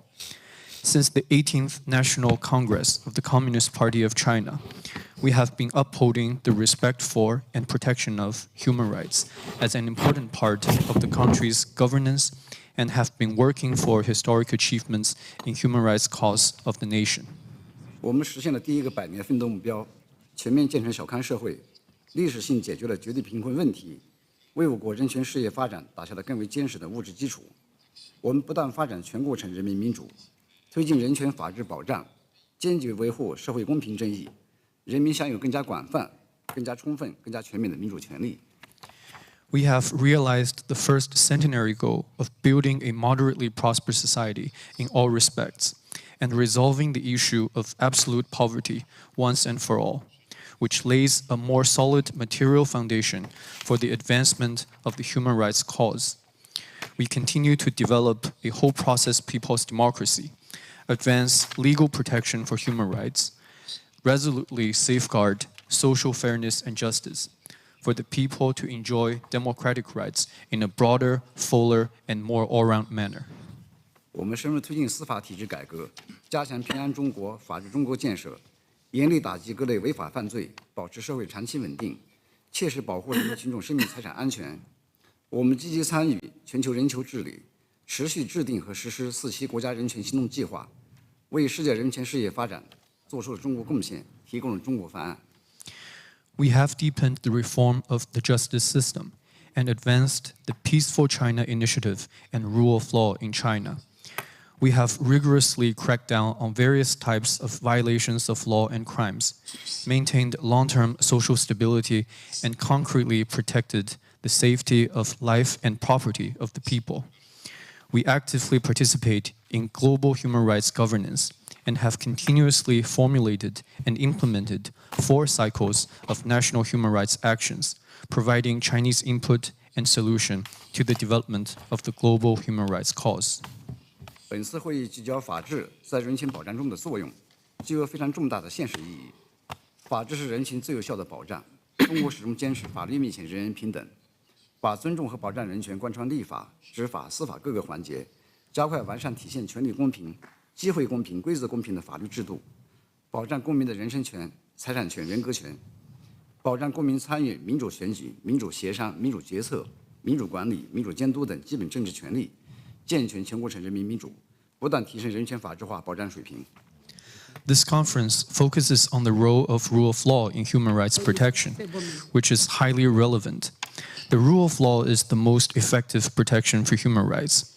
China maintains that everyone is equal before the law and promotes the respect for and protection of human rights in all areas and stages of legislation, law enforcement, and judiciary, and accelerates the improvement of the legal system that embodies fairness in rights, opportunities, and rules. China works to protect the personal rights and property rights of its citizens, to protect the basic political rights of the citizens to participate in democratic elections, consultations, decision-making, management, and oversight, to improve the whole process of people's democracy and continues to improve the level of legal protection of human rights. 我所在部门的主要职责就是按照中华人民共和国宪法以及有关刑事法律的规定，处理人民群众来信来访，统一受理报案、控告、申诉和犯罪嫌疑人投案自首，办理有关控告和刑事申诉、国家赔偿和司法救助案件，进行法律宣传和咨询活动，保障人民群众依法表达诉求的权利，促进司法公正，维护社会稳定。 相关工作取得显著的成效。 The main responsibility of my department is to work in accordance with the Constitution of the People's Republic of China and relevant laws, to receive the letters and visits from the public, to receive the relevant reporting, charges, appeals turning in by suspects, and to handle relevant charges, criminal appeals, state compensation, and legal assistance cases. Its responsibility also includes law awareness campaign and consultation, protection of the rights of the people to express their need in accordance with law, and promoting judicial justice and maintaining social stability. The relevant work has been highly effective. 例如，5年来，中国各级检察机关对因案致生活陷入困境的受害人，加大司法救助力度，共救助19.9万人，23.2亿元，分别是前5年的3.9倍和5.4倍。 2018年至2020年，救助贫困人口1.5万户，2.2万人，发放救助金2.7亿元。2021年至2022年，救助防止返贫监测对象等农村地区重点救助对象3.5万户，4.5万人，发放救助金5.6亿元，进一步兜牢民生保障底线，成为检察履职保障人权的生动实践。For instance, over the past 5 years, prosecution authorities at various levels in China have been stepping up legal aid for people that have been encountering hardships due to lawsuits. The total aid of 2.32 billion RMB yuan has covered 199,000 people, which is 3.9 times and 5.4 times of that 5 years ago. Between 2018 and 2020, 15,000 households of 22,000 people have received legal aid of 270 million RMB yuan. Between 2021 and 2022, legal aid of over 560 million RMB yuan has been issued to 35,000 households of 45,000 people that are key aid targets in rural areas that need to be prevented from being dragged back into poverty as a measure to further ensure the basic line of livelihood for the people, which has become a vivid practice of prosecution authorities' fulfillment of duty for human right protection. 女士们、先生们，人民幸福生活是最大的人权。各国发展人权事业应该坚持以人民为中心，将实现人民对美好生活的向往作为出发点和落脚点，不断解决好人民最关心、最直接、最现实的利益问题。Ladies and gentlemen, the right to a life of contentment is the ultimate human right. Efforts by each country to advance human rights should be people-centered and proceed from the perspective of realizing the people's aspiration for a better life, and continuously working to resolve the issues that are the most pressing and that the people care about the most. 促进和保护人权没有泛之四海而皆准的模式，各国应该将人权的普遍性原则同本国实际结合起来，从本国的国情和人民要求出发，推动人权事业发展。不能把人权问题政治化、工具化，搞双重标准，更不能以人权为借口干涉别国内政，围堵遏制别国发展。There is no one-size-fits-all model for human rights, and countries need to combine the universality of human rights with their national realities and promote human rights based on their national conditions and the need of their people. Politicization, using human rights as tools and double standards should be avoided. Still less, using human rights as a pretext to interfere with the internal affairs of or contain and suppress the development of other countries. 促进和保护人权需要国际社会共同努力，应该以安全守护人权，以发展促进人权，以合作推进人权。中方愿同各方一道，在平等和相互尊重基础上，开展人权交流与合作，推动国际人权事业健康发展，推动构建人类命运共同体。The protection and promotion of human rights requires joint efforts by the international community. We need to safeguard human rights with security, promote human rights with development, and advance human rights with cooperation. China is ready to work with other parties to conduct human rights communication and cooperation on the basis of equality and mutual respect, and work for the sound development of the global human rights cause, and jointly build a community of a shared future for mankind. 最后，祝愿本次大会取得圆满成功，祝愿大家身体健康，工作顺利。I'd like to conclude by wishing the conference success and extending my best wishes for your health and work.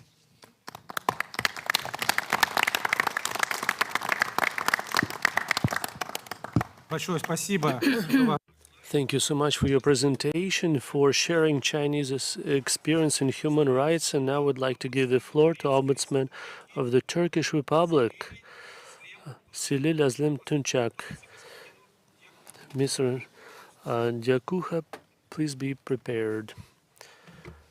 Colleagues, today it's a great honor for me to be present at this important conference on the protection of human rights. In this conference, we have opportunity to share our valuable experiences regarding the powers of ombudspersons. First and foremost, I would like to extend my gratitude to the organizers of this estimate conference, to our host office of the High Commissioner for Human Rights in the Russian Federation and High Commissioner Ms. Moskolkova. Coming together on international platforms like this provides us with a valuable opportunity to gather, share best practices in human rights protection, and enhance collaboration. Dear colleagues, I would like to begin by stating that my presentation will be concise, allowing time for a brief overview of some important best practice examples. As the Ombudsperson institution in Turkey, we have undertaken a series of activities over the past 10 years, with the aim of increasing our visibility among the public and establishing an effective mechanism for the protection of human rights. Within this framework, I would like to share some significant achievements we have accomplished since our inception as a new institution. Firstly, we initiated the Ombudsperson Meets the Public programs. In the programs we have conducted in more than 20 provinces today, we have brought together people from various segments of the local population, as well as governors, district governors, mayors, judiciary and bar association representatives, and other relevant local authorities. We have created open platforms where citizens can directly express their concerns and provided a space for issues to be freely discussed and resolved on the spot. This approach increased the trust of our citizens in the Ombudsperson institution and contributed to the rapid resolutions of issues. We also place a special emphasis on children's rights. We established a dedicated mechanism to accept direct applications from individuals under the age of 18 and streamlined the process through online platforms. This allowed us to address the human rights complaints and demands of children more swiftly and significantly increase children's participation in decision-making process. To raise awareness of human rights among younger generations and support them in becoming active members of society, we established over 120 ombudsperson clubs in universities. These clubs provided an important platform to increase interest in human rights among young people and instill a culture of seeking justice at a young age. Moreover, we took several significant steps to improve compliance with our recommendations. According to our legislation, we are required to submit an annual report to Parliament summarizing our activities and decisions we have issued. These reports are reviewed by members of Parliament in relevant committees. During these meetings, we invited senior executives from agencies that did not comply with our recommendations to Parliament. In this forum, we listened to the reason for non-compliance and recognized compliant agencies with awards. This approach incentivized agencies to show greater respect for our recommendations, leading to rapid increase in compliance rates, reaching up to 80%. As the Turkish Ombudsperson institution, we are dedicated to our mission of creating awareness surrounding issues related to human rights. Through the preparation of special reports, we strive to maintain these concerns on the public agenda. Among the notable reports are pushback of human rights reports. This report centered on the harsh treatment experienced by migrants attempting to cross Aegean Sea on their road to Europe, emphasizing the importance of human rights. And reports on Syrians in Turkey, this report indicates the circumstance of over 5 million Syrian refugees in our country, shedding light on the difficulties and requirements they face. Furthermore, we have developed and shared principles of good governance guide with all administrative bodies operating in Turkey. This guide highlights fundamental legal principles and principles of good governance, serving as a reference to facilitate the provision of services at elevated standards. It encourages transparency, accountability, and a focus on people's needs within the operations of administrative bodies. These examples illustrate how the Ombudsperson institution in Turkey can contribute to the protection and advancement of human rights. And I lastly have to say that we strongly condemn the attacks that target a hospital in Gaza and cause many civilian children, Palestinians, to lose their lives and wound many. We should not forget there is no victor of wars. And as a defender of a human rights institution, as soon as we wish, as soon as a peace in the area. Thank you for listening to me.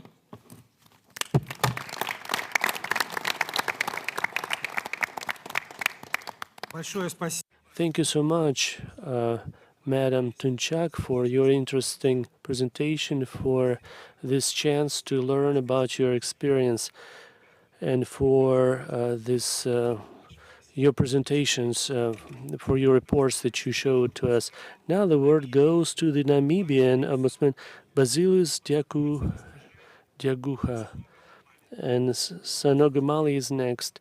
Over to you, Mr. Dekuku.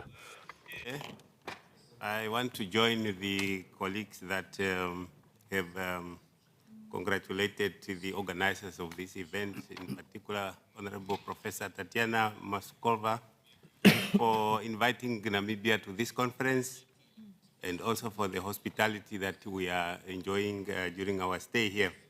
I will take you through to the Namibian Ombudsman, how the Ombudsman is established, his powers, in short, in the interest of time. As you may recall, many of you may know that Namibia was the last colony in Africa to get independence after many years of apartheid. So that brought us to draft a constitution, and that constitution, the frame of the constitution, the forefathers decided to include the institution of the ombudsman, which is a constitutional office, and the person is actually appointed in terms of the same way the judges of the higher and Supreme Court are appointed by the president through the recommendation of the Judicial Service Commission. The independence of the ombudsman is guaranteed by the Constitution in the same way the Constitution guarantees the independence of the judiciary. So it clearly states that no member of cabinet or parliament or any other person may interfere with the work of the ombudsman. The same language also applies to the judiciary. Initially, the Constitution gave this institution a huge mandate, which include the human rights, maladministration, which is the concept of ombudsman, and corruption and protection of the environment. But in 2005, Parliament decided to remove the concept of corruption from the ombudsman and gave it to the Anti-Corruption Commission, which was created. And in between, in 2015, the office was also given another mandate, which is the mandate of the Children's Advocate. By Act of Parliament, they decided to pass a legislation that gave the ombudsman to have a senior legal person in the office responsible for children's rights, which is known as a Children's Advocate. That is the background of the institution of the Office of the Ombudsman. Now, the Ombudsman is actually a broad definition in terms of his mandate. The Article 93 of the Constitution actually gave a broad definition of who is the public official, and it only excludes the elected officials and the judges of the higher and Supreme Court, as far as when they do their judicial functions. The rest are considered as public officials, including ministers, when they execute their functions in terms of their enabling legislation. The Ombudsman has a mandate to look into the fairness of their actions. The Ombudsman is actually the proxy of the National Assembly.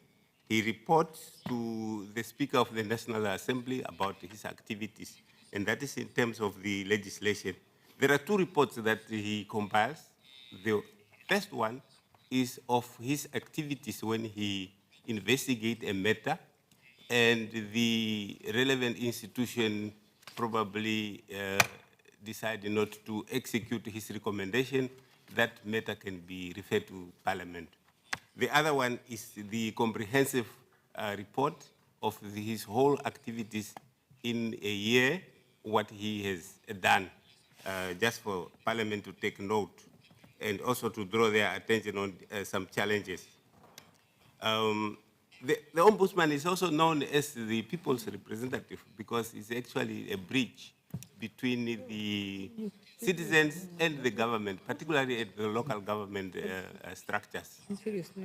Since the service delivery is actually what violates more the rights of people, water provisions, hospitals, and other issues.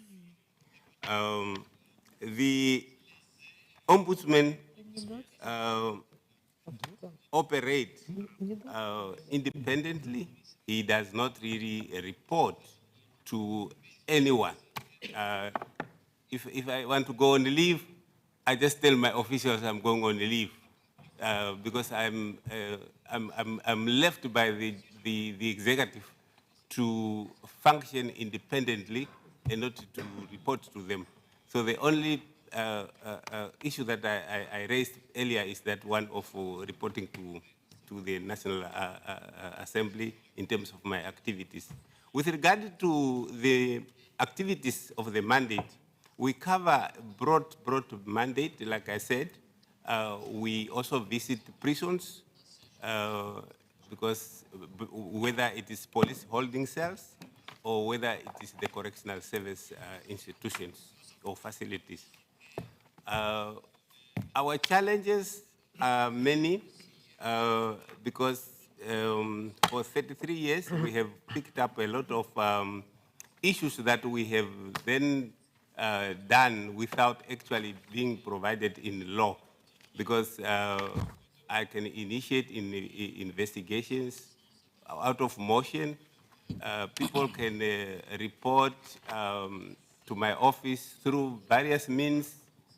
They can walk in, they can write letters, they can send emails, they can text, they can call in.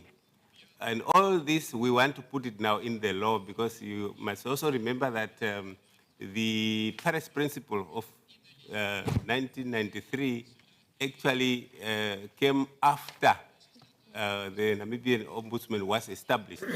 So we want to include that in the enabling legislation, those provisions of the Paris Principle. Currently, my office is accredited A status by the International Organization of Ombudsman Institutions. So those are, in short, the situation of the Namibian Ombudsman.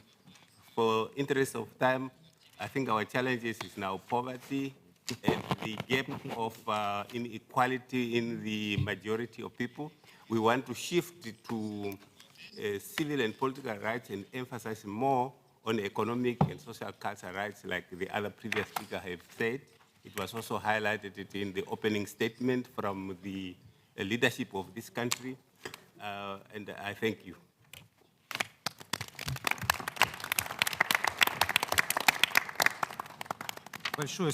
Thank you so much, Mr. Diakuha, for your informative presentation. That was very interesting. You mentioned your competencies, your experiences. And now the floor goes to Ombudsman of Mali, Aminati Sanogo Mali. Laurent Gonbaba is next. Over to you. Merci beaucoup. Madame le Haut-Commissaire aux droits de l'homme de la Fédération de Russie, Monsieur le modérateur, Mesdames et Messieurs les ombudsmen, médiateurs.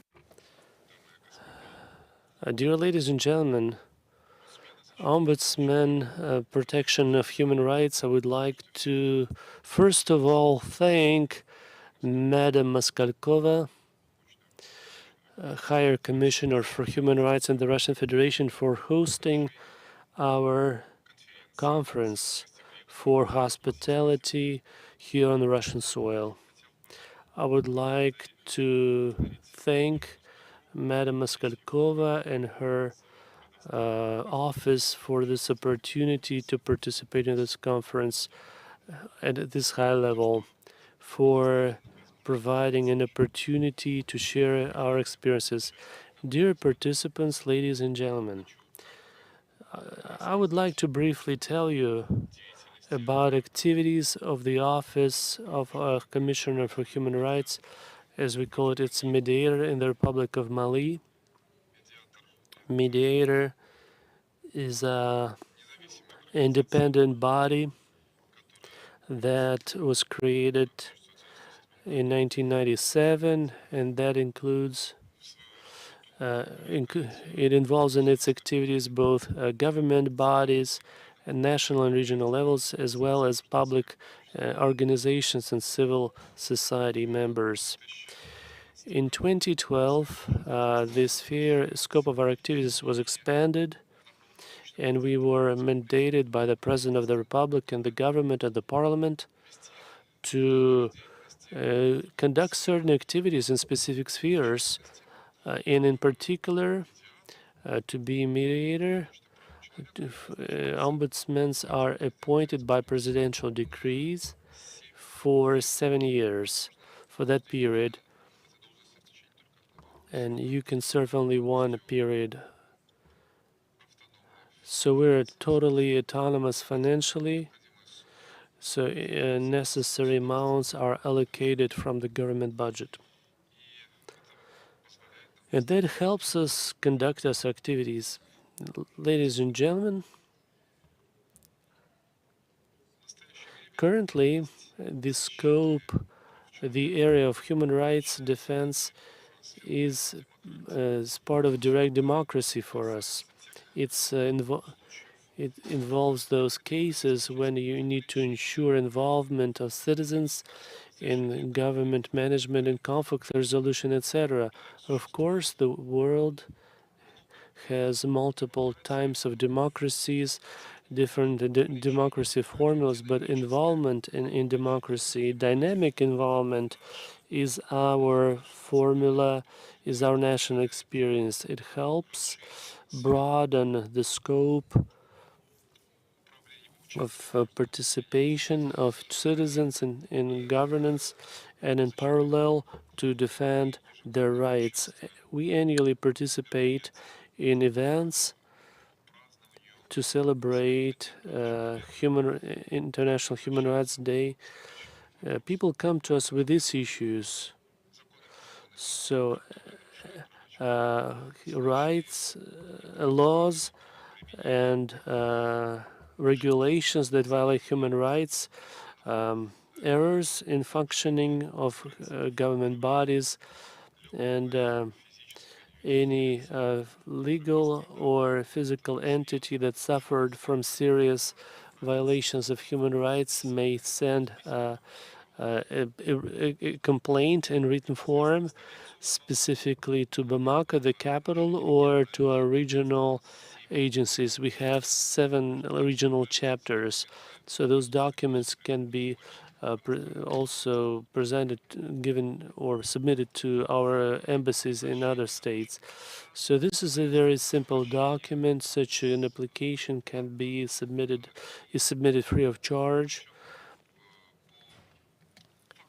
And if facts took place this year, so you can submit from July the 1st until September 30th. Then there's a session. The session is organized to review these issues, and then we also have controlling a commission, a commission that includes 9 persons, including foreign citizens who are experts in human rights. So members of the commission, it's the president, main presenter, and his deputy. Also, so national mediator can invite other persons and to participate in specific sessions of this controlling commission. Its annual sessions are conducted with the presence of Prime Minister, in the presence of Prime Minister and other ministers, and they preside over those sessions. During the annual session, a report of Ombudsman is heard, which summarizes activities over the last year, and then the chair of the controlling commission conducts the session itself. The controlling commission works out recommendations for the government, the parliament, and so on and so forth. Recommendations of the controlling commission, and if necessary, comments from the minister periodically are reviewed by the permanent secretariat of our body. With regard to our powers, national mediator has the right to provide legal initiative to initiate legal make legal initiatives, can formulate recommendations for different official bodies, but at the same time it does not intervene in dispute resolution, disputes of private nature, of political nature, or conflicts related, conflicts with internet or foreign bodies. So the regulator cannot intervene into the ongoing judicial procedure or to appeal against the decisions of legal bodies. It's based on the law of January 19th of 1998 that regulates relations between the administrators and the users of public services, and our activity should be simple, direct, and free of charge, and also without any time restrictions. We also have, as I stated before, regional chapters in various regions, in Gao, Timbuktu, etc. We also work with embassies and consulates of Mali and other countries. We also have a special contact persons in different ministries. And in fact, our office presents annual reports to the President, to the Parliament, and where we formulate our recommendations. Thank you for your attention. Thanks. Many thanks, Madam Male, for your very exciting presentation where you told us about the competencies and experience of work in Mali. Now I would like to give the floor to the Ombudsman of the Central African Republic, Mr. Laurent Ngon Babar, and the next speaker will be Mr. Stephen T. Yarok Gossi. Please get prepared. De la conférence. Your Excellency, dear moderator, dear Madam Professor Moskalkova, first of all, on behalf of our delegation from the Mediators Institution of the Central African Republic, I would like to thank His Excellency, the President of the Russian Federation, Mr. Vladimir Putin, and all representatives of the power, including the High Commissioner for Human Rights, Professor Moskalkova, to take part in the 7th International Scientific and Practical Conference on Human Rights, where we can exchange our experience. The Institute of Commissioner for Human Rights in our country was established in 2004. In that times, we experienced a lot of troubles due to crisis that our country experienced. Now, we act based on the Constitution adopted on the 30th of March in 1996 after order was re-established in countries. And our role is to take care of observation of human rights in our country.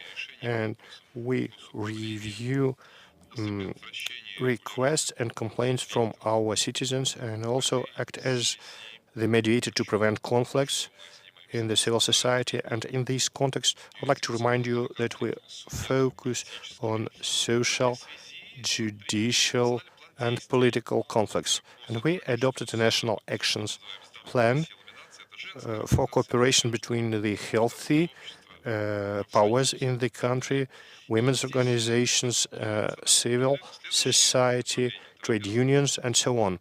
And we have identified a number of areas raising awareness, prevention of violations, conflict mediations, and international cooperations.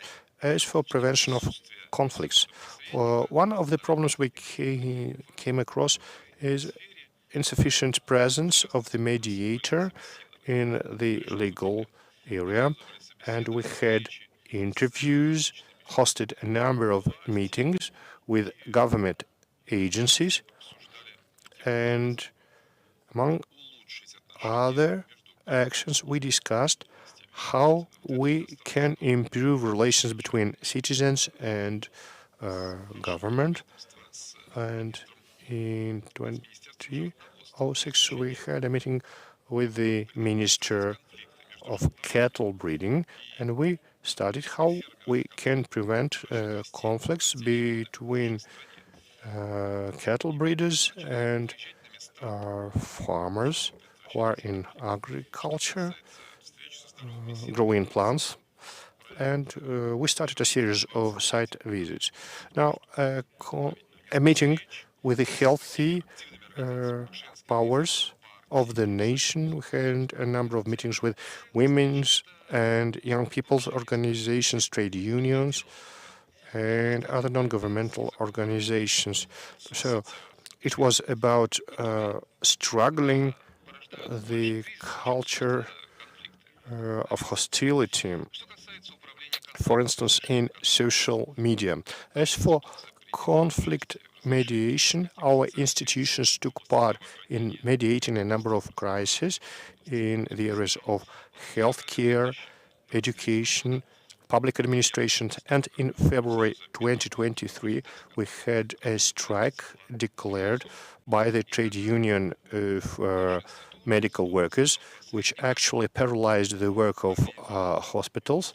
And our Institute of Mediation hosted a meeting of the trade union representatives with the Ministry of Healthcare, and the strike was stopped, and we get requests and complaints from employees and individuals. The main problem is that administrative and government agencies are idle and passive, and they don't contact our institution directly.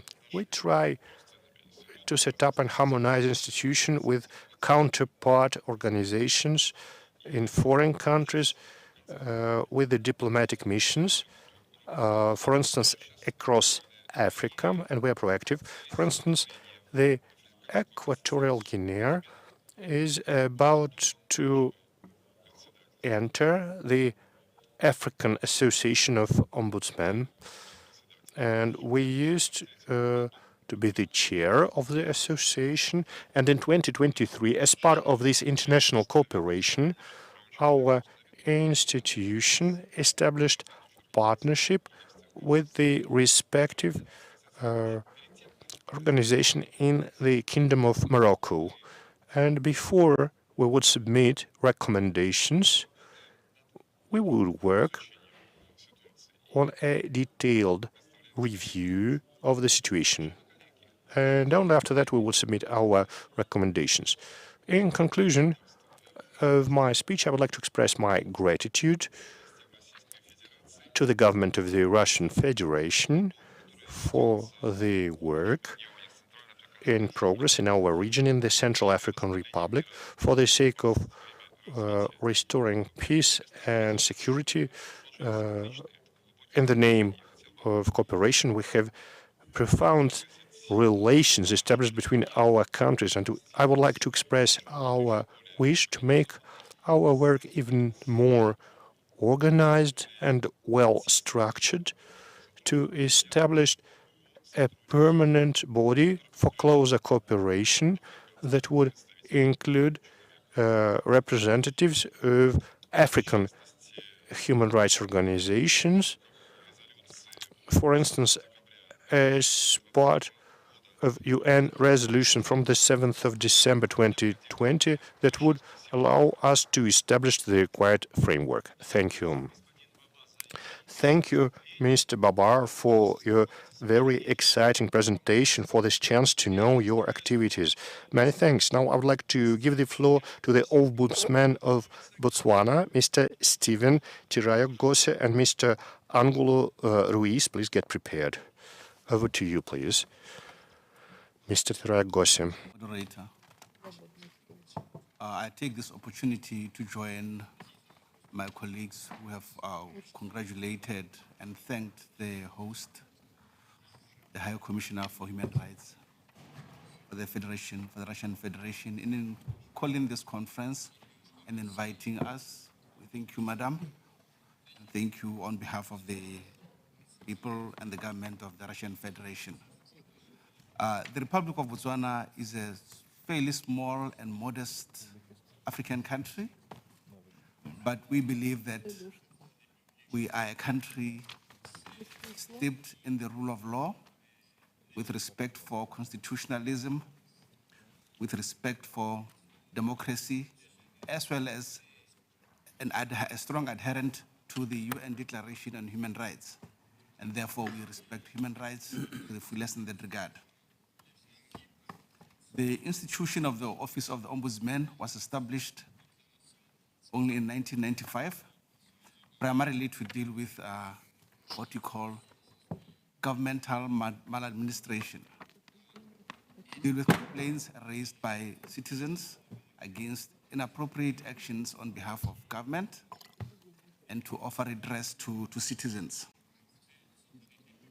But over the course of years, there was a need for the Republic of Botswana to create a national human rights institution. And eventually, this institution was placed within the Office of the Ombudsman. Therefore, the Office of the Ombudsman for the Republic of Botswana has acquired a dual mandate. This was having benchmarked with countries such as Tanzania, as well as Ghana. Therefore, the Ombudsman's office in Botswana provides the services of the human rights institution.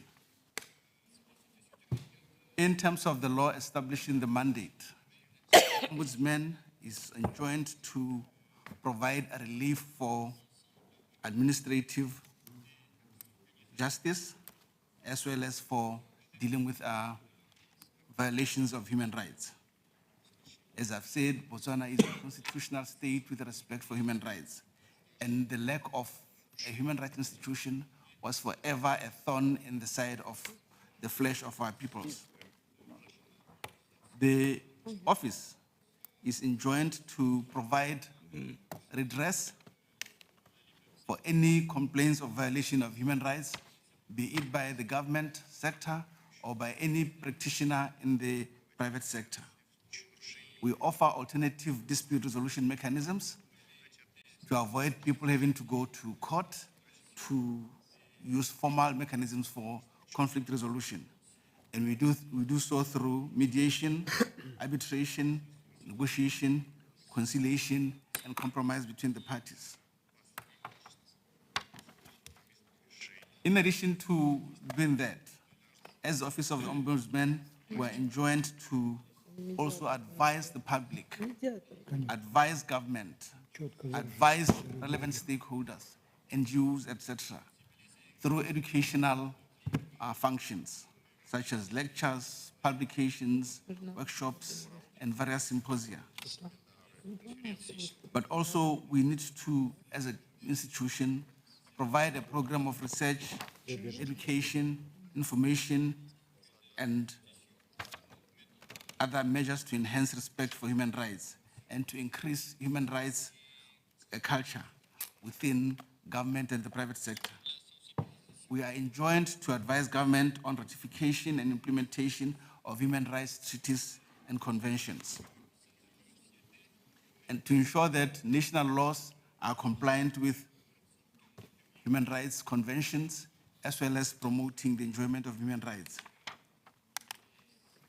But even as we do so, Mr. Chair, we must point out that as an entity, as an organization, we face challenges, including, for instance, budgetary constraints, including accessibility of our services to communities, especially those in the remote areas, especially those in the rural areas. And therefore, we take actions to provide services to the remote and rural communities. We take actions to ensure that we are using technologies that allow our stakeholders, our clients, to access us as easily as possible. Communities in Botswana are spread far apart, especially from the offices of the Ombudsman. And therefore, we have to take measures to visit such communities to provide Ombudsman services. We believe that coming to a conference such as this, we are able to learn from the experiences of other colleagues to be able to deal with issues of human rights resolution. We believe that, bearing in mind that the decisions of the Ombudsman are not challengeable in any court of law, this provides a function that can provide good to the society. But most importantly, that the Ombudsman has powers to make decisions that cannot be challenged or directed by any person or authority. So the independence of the Office of the Ombudsman in Botswana is assured in that respect. Chairperson, I know I still have a bit of time. So I think we need to just address off my script a few things that I can refer to. From time to time, we have been criticized by various sectors for not providing enough remedies to the public. But I think the lack of remedies are due to a function of the law. But that listening to colleagues here, we are able to understand how other entities, ombudsmen and human rights commissioners operate and provide services. We believe that coming out of a conference such as this one, we'll be able to sharpen and strengthen our laws. I want to thank you, Mr. Moderator, for this opportunity. That's my speech. Thank you.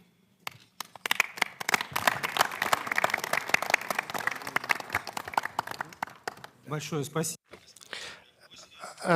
Many thanks, Mr. Tiro Yaggosi, for your interesting and informative presentation. Now I would like to give the floor to the People's Defensor of the Bolivarian Republic of Venezuela, Mr. Angulo Alfredo Ruiz. And the next speaker will be Endale Haile. So over to you, Mr. Ruiz. Many thanks, esteemed Mr. Moderator. Many thanks to Madam Moskalkova, the High Commissioner on Human Rights in the Russian Federation. Many thanks to all the organizer for this invitation to the 7th International Conference and for a very warm welcome here in Russia. And before I begin my presentation, I would like to say, to highlight that the human rights defense is continuously present in all the societies from the dawn of times, from the onset of the human civilization, from the first mention, the Code of Hammurabi that was developed 400 years ago. And we know that countries find different ways on how to respond to requests from different parts of the population groups. The most vulnerable and the poorest ones, which are the focus of the government's attention and target for improving sustainability. And Venezuela is located in the south of the American continent in the Caribbean region with a population of about 30 million people.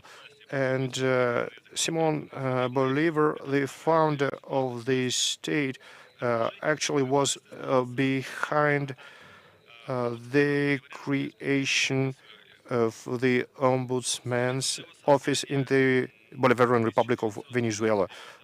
From the moment of creation, it became part of this moral on people's interests defense branch of powers. It's based on the constitutional mandate that defines three main functions, which include promotion, monitoring, and protection of human rights defense. It's Article 280 of the Constitution of the Bolivarian Republic of Venezuela. It also exercises surveillance over the public government bodies, interests of the states, and interests of the residents of Venezuela within the country and beyond. And there are 12 special powers set for the Ombudsman of the Republic of Venezuela by the main law on the Ombudsman's office. There are 22 special powers and also 18 extra powers. This is a really vast mandate. As part of this function, there is an exchange of the best practices, especially in the area of human rights promotion. And the main purposes include raising awareness of the main part of population for efficient use of populations provided by the law. An important area for human rights promotion is preparation of the public officials to raise their awareness in their work with the most vulnerable groups of populations and prevention of legal offenses. And in recent 2 years, we worked proactively to reduce their percentage. One of the widespread problems in the area of human rights defense is the ignorance of laws that regulate human rights protections and initiatives focused on preventing legal violations. If we would discuss the activities of the Ombudsman's office, we are focused on developing the policy for promoting human rights protection among the public officers and populations as such. And this work is a priority for 2 generations of ombudsmen. So the main office for promotion and dissemination of human rights include a number of programs which include actions like conversations, training courses, conferences, discussions, forums, school workshops, and seminars in different regions of countries. We have regional offices in different states of the country in the capital, which are involved in disseminations of required information. We have 9 additional headquarters and 20 single offices, 77 offices in total, and a free hotline. We also run a national school on human rights, and apart from that, we work on educational curricula, including programs that result in issuing diplomas and awarding academic degrees. So in recent 6 years, we covered 60,000 people by 6-month programs. covering in total 400,000 people. And there is an anti-bullying program used for interaction between secondary schools, where we would inform students about actions that could prevent such actions and their consequences. So we try to encourage healthy coexistence and reduce cases of violence in educational system. Also, we are implementing programs for a school ombudsman. We cover all high school and secondary education establishments. We are looking for preventive solutions that would exclude court proceedings, and this all means proactive civil involvement. And thanks to our work, 80,000 people who previously applied complaints could get support from our office. Thanks for your attention and good luck in your work. Thank you for your very interesting presentation, dear colleagues. Before I give the floor to the next speaker, I would like to tell you that we have a commission on the resolution of this practical conference. This commission includes Ombudsmen of Azerbaijan, Bahrain, Kyrgyz Republic, Russia, Uzbekistan. The Commission documents all the proposals that may be reflected in the resolution. All the important ideas from your presentations are also documented by a group of by staff of the Office of the Ombudsman of the Russian Federation. Also, public presentations will be included in the materials of this conference. So those materials will be submitted to all of you. You can share the text of your presentations by email that you have to the staff of the Office of the Ombudsman of the Russian Federation. Now we give the floor to Ombudsman of Ethiopia, Mr. Ndali Haile. Next one is Mr. Mohammed bin Saif Al-Kuwari. Over to you. Thank you. Ladies and gentlemen, at first I would like to express my gratitude to Professor Tatiana Moskalova, the High Commissioner for Human Rights in the Russian Federation. Thank you for inviting me to speak and share my experience at the 7th International Scientific and Practical Conference on the issues of human rights protection from the perspective of the Ombudsman's role. The Ethiopian Institutions of Ombudsman is one of the democratic institutions that is accountable to the Parliament. It was established under the constitutions of the Federal Democratic Republic of Ethiopia in Article 55, sub-Article 15. And the power and the functions of the Ethiopian Institutions of Ombudsman have been derived from the proclamation number 1142 in 2019, a proclamation to amend Ethiopian Institutions of Ombudsman Establishment Proclamation, and proclamation number 519, 2008, a proclamation to provide for access to information. Therefore, freedom of information and good governance are human rights. As you all know, the concepts of human rights and good governance are fundamental pillars of a just and equitable society.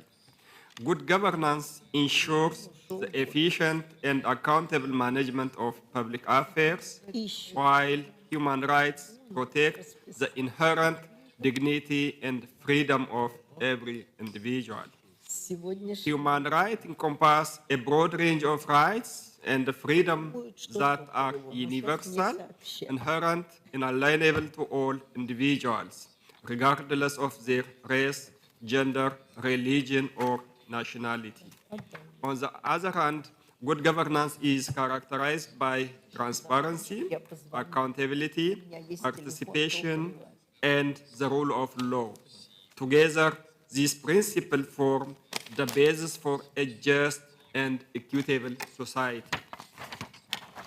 Respecting and safeguarding human rights within governance system fosters social cohesion by ensuring equal opportunities, protecting the vulnerable, and promoting inclusivity. When people feel valued and empowered, they contribute positively to society. On the other hand, good governance anchored in respect for human rights foster stability and peace within a nation. By upholding the principle of justice, fairness, non-discrimination, government can mitigate conflicts and build harmonious societies. Here, I argue that without democracy, it is a dream to protect human rights and ensure good governance in countries. In this regard, different scholars, for instance, Anne-Marie and Thomas Frank, distinguish the relationship between democracy and human rights in liberal and non-liberal states. In liberal states, human rights norms have special status because they both prescribe rules for appropriate behavior, in contrast to authoritarian regimes or norm-violating states which hold quite different interests.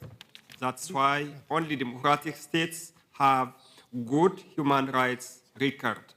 Democratic governments are more capable and more likely to protect human rights and their citizens. By contrast, they hold that in communist societies, the possession and enjoyment of all rights are contingent on the discharge of social duties. Dear colleagues, human rights violation, corruption, or civil war are not news in some African countries. This could not be surprising for African nations.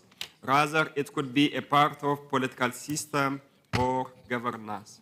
Sometimes the issue of human rights or democracy is luxurious for Africans. Here, it is important to ask why Africans have failed to build democracy. This may have many answers, which come from internal or external influence, particularly the intervention of Western countries in the internal affairs of the nation. In my view, the historical legacy of colonization, socio-economic challenge, weak institutions, corruption, ethnic and tribal divisions, a lack of education and political awareness, external interferences, and the challenge in implementing and sustaining democratic reforms have hindered the progress of democracy in Africa. In Ethiopia, the Human Rights Commission and the Ombudsman Office are organized separately based on the constitutions of the country. The Ethiopian Ombudsman has been mandated to conduct an investigation on the basis of complaints of maladministration and to conduct supervision with a view to ensuring that the executives carry out their functions in accordance with a law.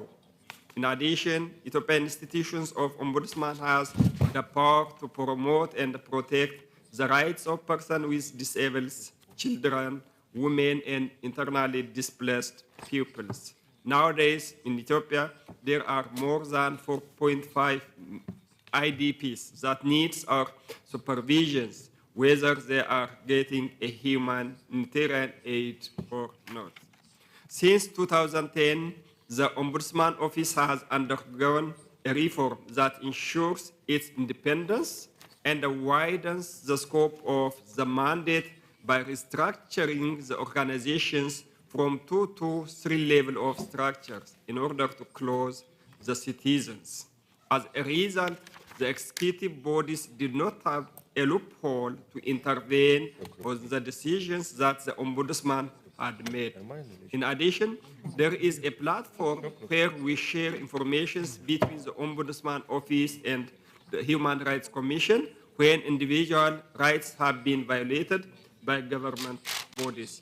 To sum up, there is no guarantee that adoption of a democratic system will ensure human rights. However, democratic choice can ensure respecting human rights and practicing good governance, which are conditions for economic development and prosperity. Thank you for your attention.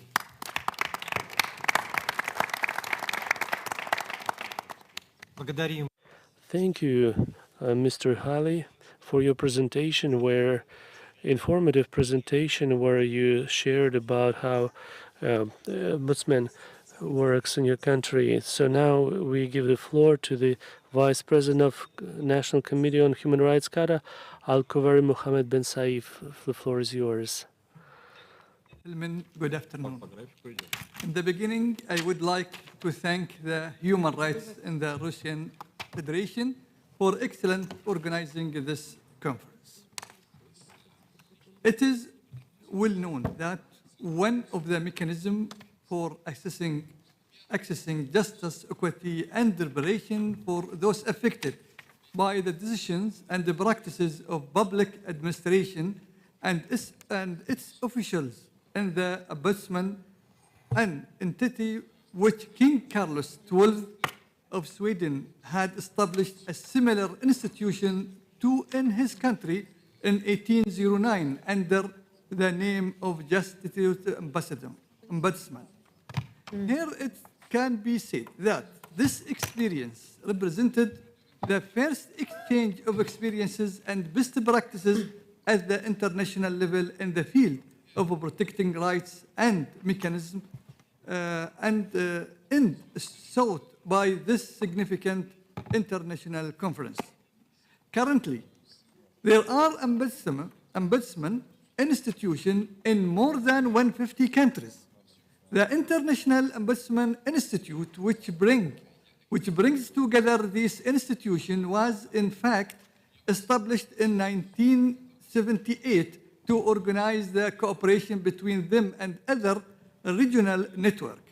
The most recent of which was founded in 2016 and was known as the Ombudsman Association of the Member States of the Organization of Islamic Cooperation. Ladies and gentlemen, it is worth noting that in 2020, the United Nations General Assembly adopted its resolution on the role of ombudsman and mediator institution in the promotion and protection of human rights, good governance, and the role of law, or that has included in its work plans and implemented several times, and which are seen by the committee as possibly contributing to the achievement of the objectives of the conference. Number one, preparing general guidelines and guides for governmental bodies and their employees to build their capabilities and develop their sense of the principles of justice, equality, rule of law, integrity, transparency, responsibility, and accountability. Number two, implementing education, learning, and training programs in the field of human rights and good governance for public officials and employees, including the integration of these topics into schools and university educational curricula and public administration institutions. Number three, preparing periodic reports that are published and publicity stated reports that adopt a human rights approach in analyzing the received complaints, the settlement methods, and the results.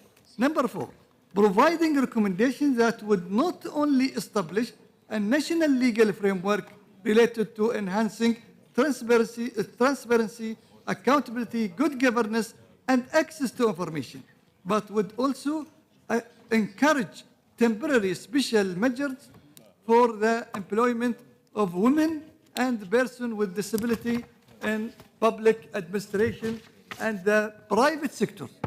It is also worth noting that the committee has played an important role in this field. Number five, encouraging public administration to use modern digital technology, especially smartphone application, and providing its services, surveying the opinion of its beneficiaries, and interacting positively with the results with regards to developing its work mechanism and protecting the rights of citizens and residents. Number 6, encouraging joint cooperation with the supervisory and regulatory bodies working in the field of the auditing public institution, which leads to contributing to the improvement of the use of public resources to achieve sustainable developments and societal well-being. Number 7, strengthening international and regional cooperation by obtaining membership in the International Ombudsman Institute and with other relevant connections. Moreover, the role of the Ombudsman in the interacting with the international human rights mechanism should be strengthened by submitting reports and following up on recommendations related to the work of the Ombudsman. In conclusion, the National Human Rights Committee of the State of Qatar is an A-status institution. This means it is consistent with the international principles that guarantee independence, efficiency, and empowerment contained in the Paris Principle, the Paris Principles and the Venice Principle, or the relevant United Nations General Assembly resolution, such as Resolution AC 3/77, issued in November 2022 on the role of the ambassador and mediator institution in the promotion and protection of human rights, good governance, and the role of the law. As the international and regional human rights bodies, they recommended that the committee be the national mechanism for the rights of children, women, persons with disabilities, and combating torture. Thank you for listening.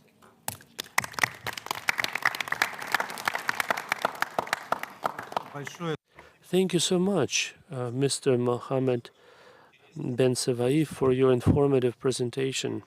Dear participants of the conference, we will conclude the first part of our plenary session. Thank you all for this active participation, and you're invited to lunch. Lunch will be until 4 p.m. After lunch, the first person to speak will be Lawrence Garujo Florence. And then we'll hear from, and so we will have lunch break until 6 p.m. Bon appetit.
Уважаемые друзья, Distinguished friends, we are continuing the work of our 7th Scientific and Practical Conferences, and this part will be moderated by my colleague, Commissioner for Human Rights in Yaroslavl region of Russia, Sergei Alexandrovich Baburkin. Over to you, Sergei. Thanks, Tatiana Nikolaevna. Good afternoon, dear colleagues. This second plenary session will be opened by the chairman of the National Commission on Human Rights in the Republic of Kenya, Ms. Florence Kijuju. Over to you, Ms. Kijuju.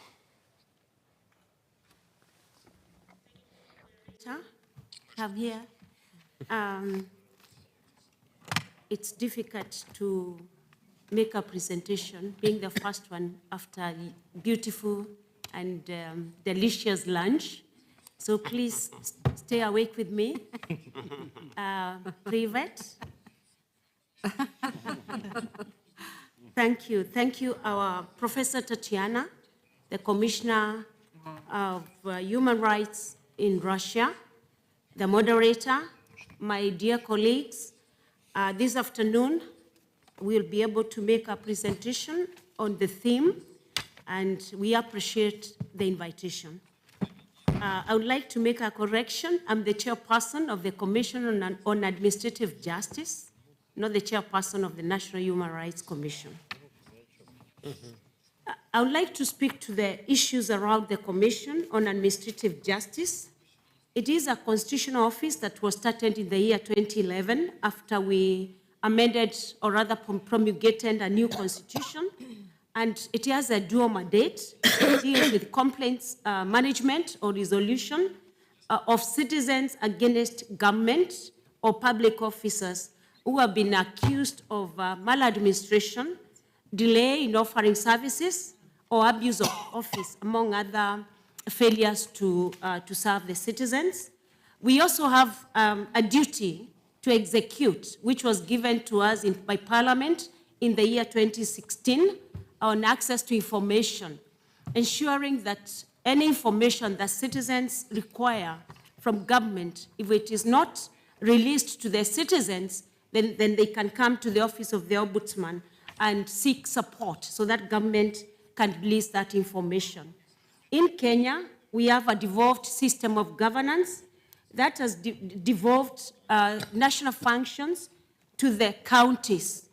It's therefore important for the Office of the Ombudsman in Kenya to be able to decentralize the services of the Ombudsman so that you're able to respond to the needs of the citizens, because when national functions are devolved to the counties, then therefore it means issues that were challenging the national government naturally fall in the same space within the county governments. And therefore, those are some of the issues that we are looking at as the Office of the Ombudsman. The function of the Ombudsman institutions has expanded over time, which are beyond the traditional mandate that was just about complaints management. The Ombudsman also is guided by the Fair Administration Action Act of 2015 that deals with issues of human rights, the principles of natural justice, where citizens are dissatisfied in matters of disputes being resolved and being granted a fair hearing. If there is a challenge in terms of maybe employment, then they come to the Office of the Ombudsman for resolution. Human rights, therefore, are the cornerstone of a just and equitable society. Yet, even in today's world, we face pressing global issues that impede the full realization of human rights. Discrimination, inequality, and limited access to justice still remains a challenge. In this regard, it is pertinent to recognize the relationship between human rights protection and the SDG 16, which deals with peace, justice, and strong institutions.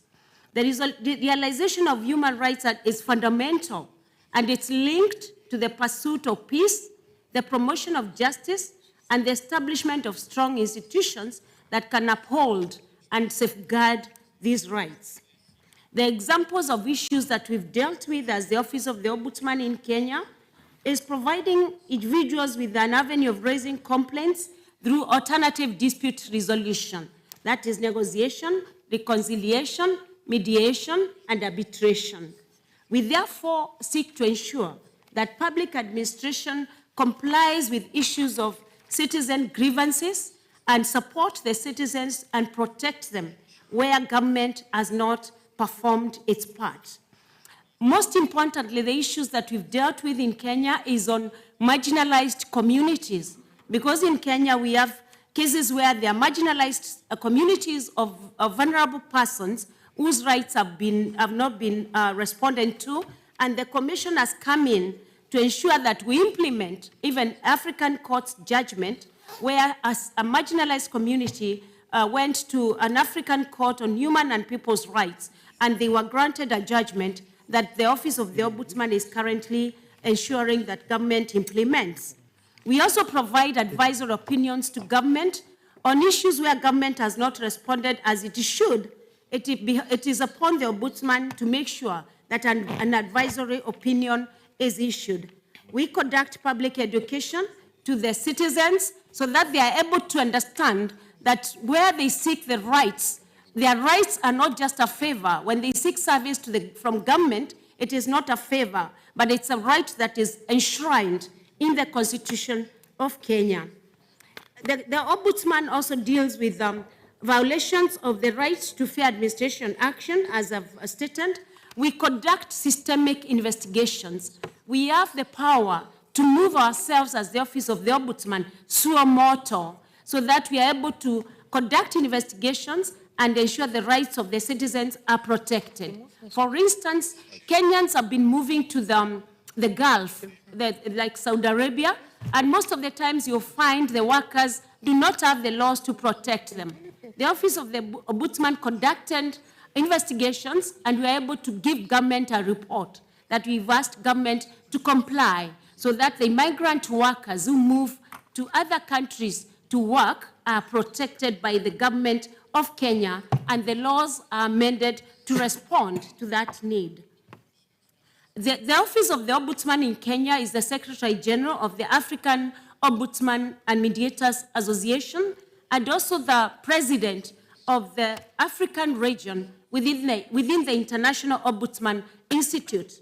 In as far as that is concerned, we've been able to collaborate with various ombudsman institutions across the globe to ensure that we promote and train the ombudsmen, and for them to be able to respond to the challenges that come through the office of their respective ombudsman institutions. For example, Kenya conducted elections in the year 2022.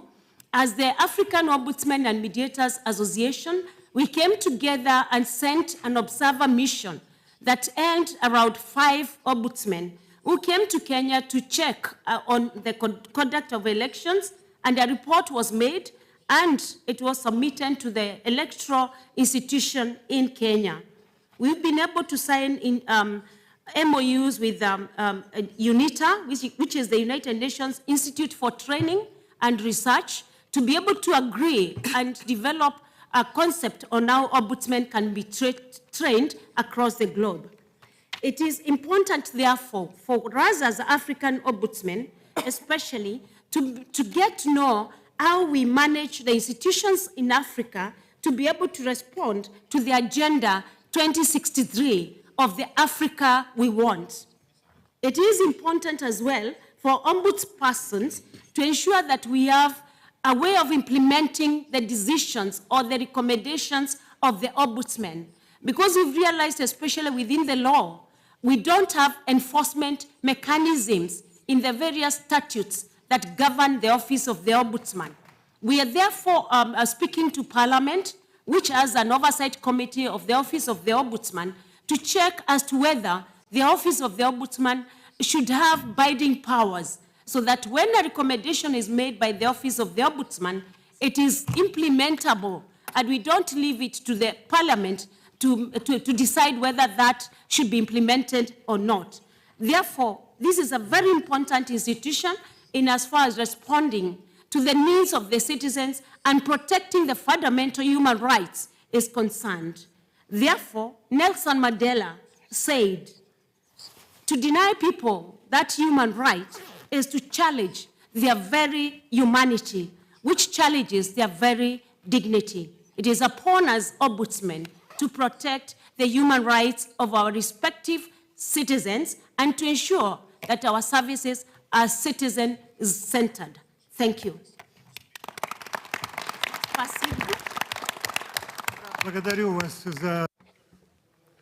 Thank you for this profound presentation that characterizes the multifaceted activity by your commission, and I cannot but note that after the lunch break, our speakers are ready to talk longer, but please pay attention to our time limits, and at the moment, please pay attention to changes in our program. We will not have our public defender from the South African Republic, but we can amend our program, and I would like to give the floor to Mr. Karim Attasi, the representative of UN High Commission for the Rights of Refugees in the Russian Federation. And Lady Darling Rios Mungia, please get prepared.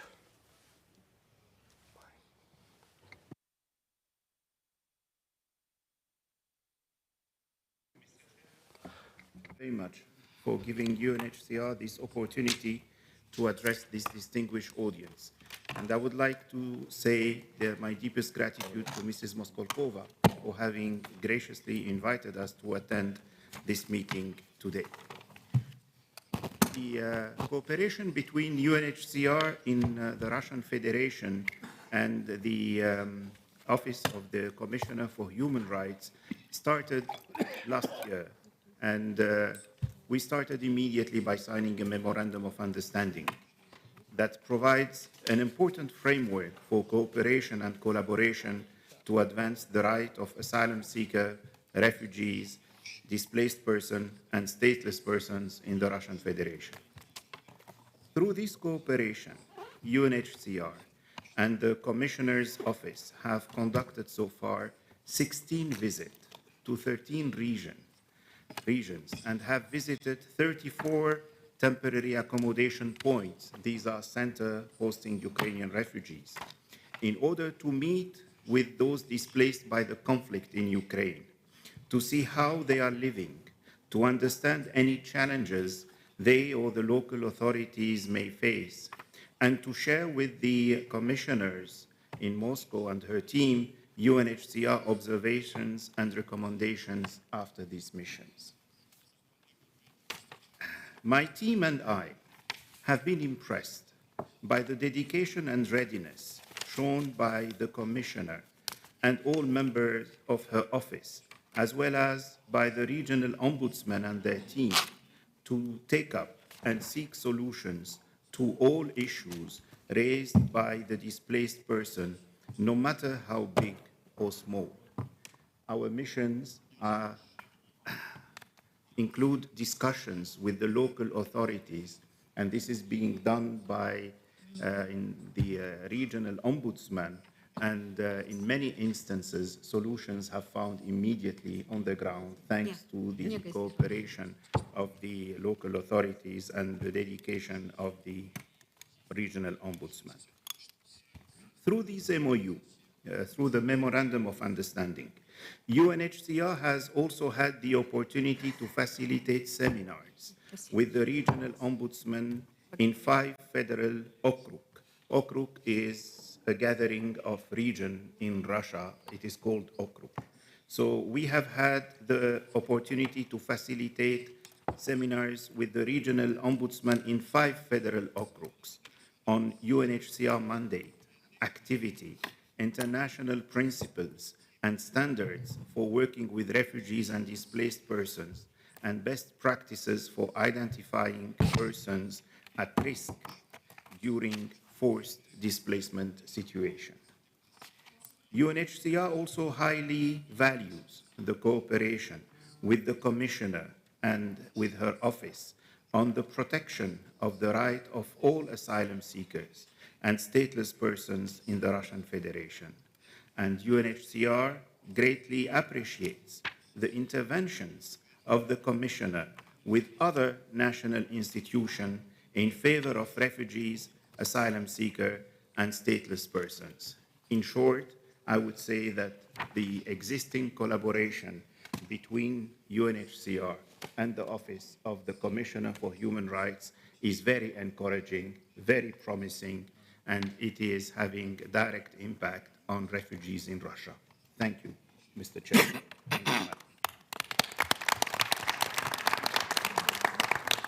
Спасибо, господин Атаси. Thank you, Mr. Atasi. Thanks for your speech. And I would like to especially thank you for your interaction as a regional ombudsman.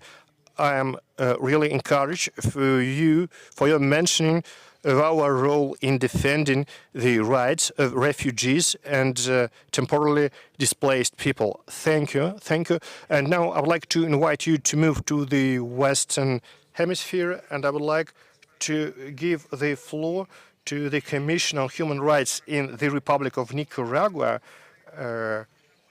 Lady Darling Rios Monhier. And according to our agenda, we will have Ms. Wendy Urbina Morales connected online, the General Prosecutor of the Republic of Nicaragua. And I would like to invite the High Commission on Human Rights in Uganda to get prepared. Thank you so much, Mr. Moderator, Your Excellencies, Madam Tatiana Poskalkova, Higher Commissioner for Human Rights in Russia, dear prosecutors, human rights protectors, participants in this meeting, please receive the warm words of greetings from our Commandante. On behalf of the General Prosecutor for Human Rights, National Institution of Nicaragua, would like to know that we are happy to participate in this significant event that demonstrates true commitment to human rights and that makes a great contribution to strengthening human dignity, sovereignty, solidarity, brotherhood, and fundamental rights of our people. In Nicaragua, the government of reconciliation and national unity ensures the model of development based on respecting rights of all citizens, families, and communities, prioritizing most vulnerable segments by laws, measures, programs, and projects to restore rights for all Nicaraguans. That helps gradually to achieve progress in terms of social, economic, political, cultural, and environmental rights of Nicaraguan families as part of national peace and unity of all stratas of our population. The government of reconciliation and national unity with the participation of Nicaraguan families, General Prosecutor's Office to protect human rights implements a strategy that pays attention to every household in all areas of the country, being guided by an institutional strategic plan from 2020 to 2024 that was stipulated during national consultation that took place in all municipalities back in 2019. The strategy of the institution helped strengthen the model that involves paying attention to direct support for families, harmonious work with local authorities, and Nicaragua, through this program, makes special visits to home for different types of population. Such categories as women, girls, teenagers, lone mothers, people with chronic disease, elderly people, people of different sexual orientation, people with chronic diseases, people with HIV, people in critical social situations, families of citizens who suffered from abuse, sexual abuse and violence, those who suffer from alcoholism and drug addiction, suffering from depression and other psychological disorders. The Office of General Prosecutor for Human Rights promotes the culture of peace and the respect of human rights, which are guided by the government of Nicaragua. They disseminate information, human rights via booklets and leaflets, and to bring up, to develop awareness of youth rights, of female rights, of on maternity, pregnancy, and childbearing, and gender diversity, etc. Rights of citizens living with HIV, family rights, prevention of suicide. I think we all understand that primarily we should protect the right for life. These leaflets have information on menopause for people with mental disease, recommendations on health lifestyle, on proper use of medicines, on chronic disease such as kidney deficiency, as well as ongoing education and training for government officials. In various government bodies to guarantee aid to different families with problems. With regard to protecting human rights, we provide all types of help when we visit homes, communities, and when we send delegations on behalf of the General Prosecutor's Office.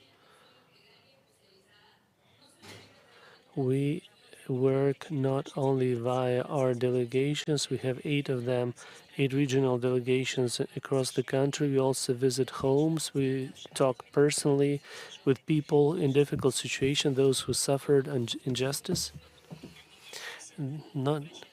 They do not always contact our institutions, but they need our help, and we come and visit them ourselves. We visit different communities and regions, and we talk to the victims.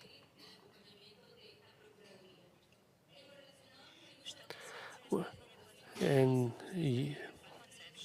using platforms for mass dissemination of information, our Office for Human Rights promotes human rights in national and regional media, in social networks, etc., calling for life without violence in all territory of the country. Also, we try to pay special attention to families and their support. We also would like to express our commitment to all principles voiced here today, so that majority of population would live peacefully, calmly, stably, and to ensure protection of their rights of all people in our society.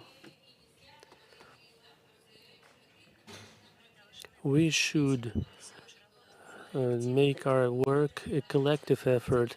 It should not be a vertical model, up-down, but it should include everyone, for all of us to work for the benefit of our citizens and use in practice all the things that we discuss here today. And we would like to express our gratitude for this invitation to this important venue that helps to consolidate our general goals and achievements in terms of undeniable and collective rights of our peoples. Thank you. Thank you, Rios Munguia, for covering the activities of our Commissioner for Human Rights in Nicaragua in different areas. It's very impressive. Your educational activities are very impressive.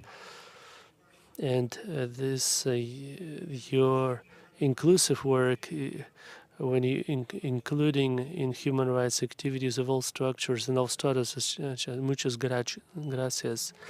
Now I would like to give the floor to Madam Maria Magdadia, Commissioner for Human Rights of Uganda. So the floor is yours. Yes, I extend my deepest gratitude to Professor Tatiana Moskalkova and all organizers of this 8th International Scientific and Practical Conference on issues of human rights protection. Hailing from Uganda in the Global South, I'm honored to share a few thoughts on the current positioning of national human rights institutions in enforcement of human rights. In our contemporary world, we find ourselves confronting a multitude of complex challenges, tensions, conflicts, violations, and a pervasive sense of uncertainty. National human rights institutions like the one I have the privilege to lead play a crucial role in fostering peace, harmony, and security within their respective jurisdictions. Collectively, these ombudspersons institutions possess the potential to make independent contributions to the maintenance of global peace. In a landscape where some global powers are preoccupied with projecting military strength, charmed with warmongering, and seemingly infatuated with violence as a means to further their expansionist interests, it is of utmost importance that we underscore the value of peaceful dispute resolution, peaceful coexistence, and mutual non-aggression. Our resolute commitment should be to ensure world peace through peaceful means. Disagreements are an inherent part of human societies, but the way in which we choose to address them is what distinguishes civilized societies from those that resort to primitive, brutish, or barbaric methods. The discourse on human rights firmly opposes the use of provocative force in international relations. It champions the settlement of international disputes through peaceful means in accordance with the principles of the United Nations Charter, including the recognition of the right to peace.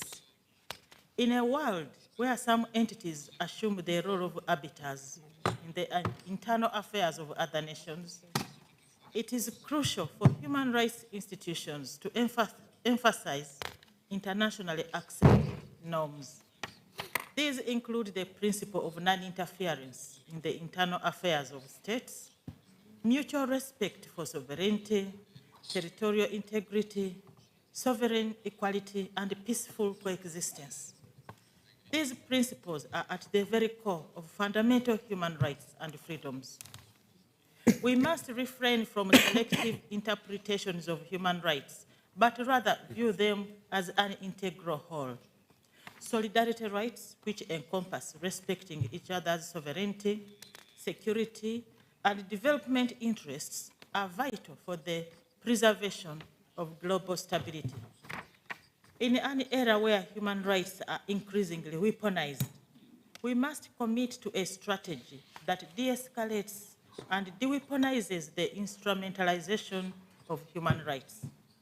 When rights are employed as tools to subjectively accuse, condemn, or harass specific countries and societies, they lose their character as rights and instead become wrongs. We find ourselves at a juncture where human rights are occasionally utilized as weapons of mass destruction. Hegemonic practices, sanctions, and the normalization of military interventions all occur under the guise of protecting the international human rights order. In a world where economic assistance is often tied to a country's adherence to subjective human rights standards, it is high time to explore alternative models of financing for development that do not hinder the exercise of rights and freedoms. Genuine assistance should always come without undue conditions.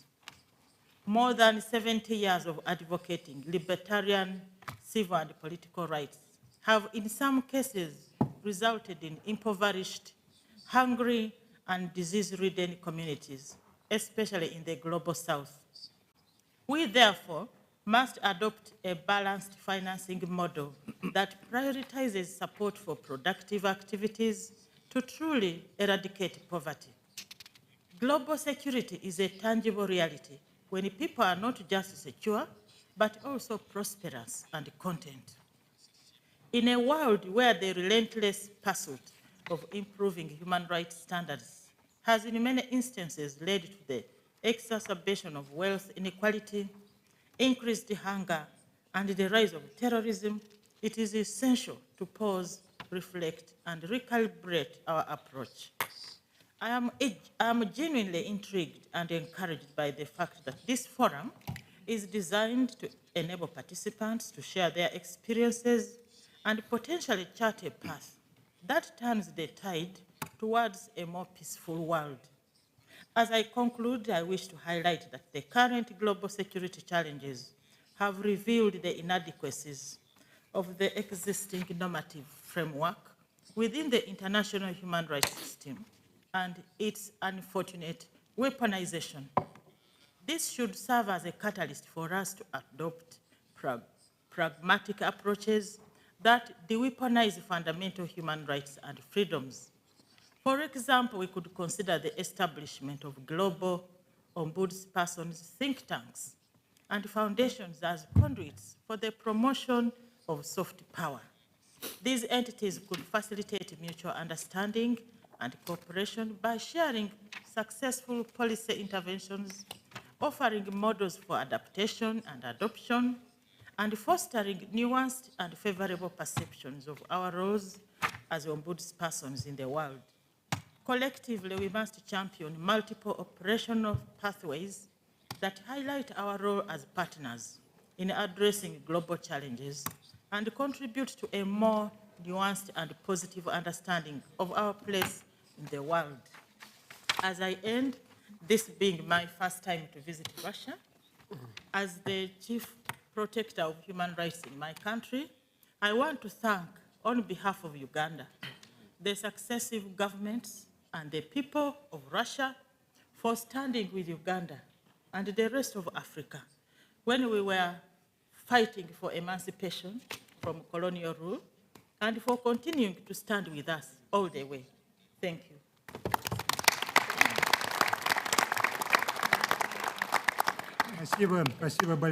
Thank you so much for your kind words and, of course, for your speech, for your convincing calls to counter a perversive interpretation of human rights and their weaponization and interference in internal affairs, and for your calls to work positively for human rights purposes. I give the floor to another esteemed international organization, Boris Michel, head of the International Red Cross in the Russian Federation and the Republic of Belarus. So the floor is yours. Ladies and gentlemen, firstly, I would like to thank the High Commissioner for the invitation and the opportunity to listen to such interesting experiences and views today. Thank you, Madam Moskalkova. It is heartening to see such a multitude of states and entities present for such an exchange today of best practices. I'm very happy also that the ICRC, the International Committee of the Red Cross, is among them.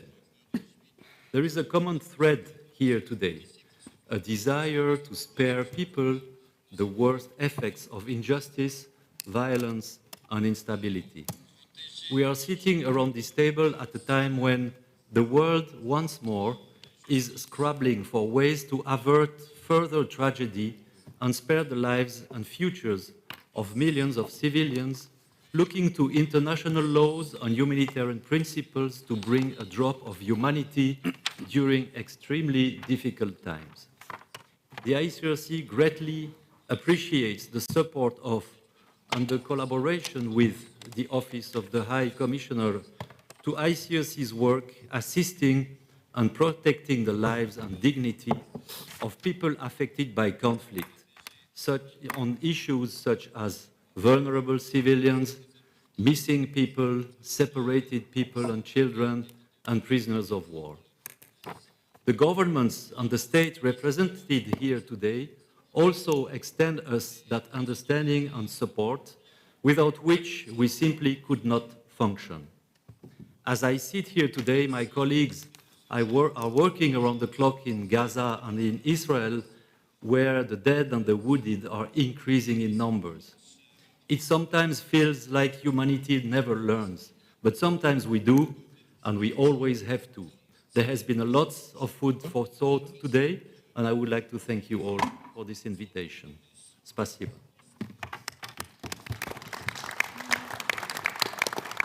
Спасибо, господин Мишель, за ваше выступление. Mr. Michel, thanks for your presentation, for your work and work of your employees and officers. It is really required in today's world. Thanks for this emphasis for the need to unite. Now, I would like to give the floor to the Commissioner of the Human Rights Commission of Mongolia, Ms. Sangisha Ravdondov, and please, the Chairman of Commission on Human Rights of the Republic of Senegal, Papa Sen, get prepared. Dear Tatiana Nikolaevna, dear friends, the international organizations on human rights principles, or the Paris principles, were developed as part of consulting by divisions of UN. Well, they were selected in 1991 and reflected in the resolution by UN General Assembly. They need to ensure protection of the main human rights. During the World Conference on Human Rights, held in 1993, the member states agreed to establish a national human rights defense organization based on the principles of human rights, freedom, and unity principles. They ensure the basis for progress forward. Such an organization should be independent, enjoy wide powers, has wide representation, be close to the general public, and have financial potential to unveil its activities. It should be insistent on pursuing human rights and the rule of law. The principles for human rights protection should be transparent.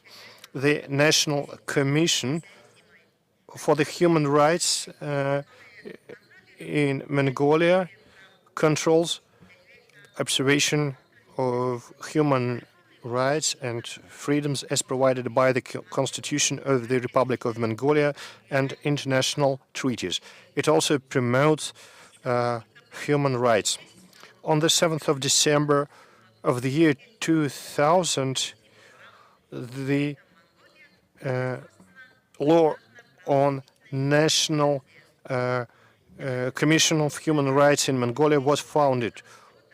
On the 23rd of January 2023, the Commission was approved with 7 members entering the board of the Commission for the Human Rights in Mongolia. The Commission of the Human Rights of Mongolia, as an independent organization, follows Paris principles and is the fully fledged member of international Asian and Asia-Pacific regional organizations. It is a fully fledged member of national human rights protection organizations and From 2023, it is a member of the Eurasian Ombudsman Alliance. It has the right to submit reports to the UN Council on Human Rights, reports on human rights protection, and it coordinates the activities of national organizations defending the human rights in Mongolia, based on statutes from 2003, 2008, 2013, and 2020, based on Paris principles. From 2015 to 2017, the National Commission of the Human Rights attended international events of the Asia-Pacific region. And in 2022, the deputy chairman of the Association of Human Rights Organizations for the Asia-Pacific region was elected. And based on the national law on human rights of the Republic of Mongolia and other rulings and legislatory acts, it can submit proposals on human rights initiatives in Mongolia, which can be initiated by civilians and public organizations. Based on the principles of the Republic's constitution, international treaties, and international documents in the area of human rights. It submits information to the UN Council on Human Rights. It can make proposals on improvement of the legal framework and legislatory acts. It can make proposals to the legislatory agencies and promote education in the area of human rights. It can interact with the civil society, mass media, and international organizations in the area of human rights.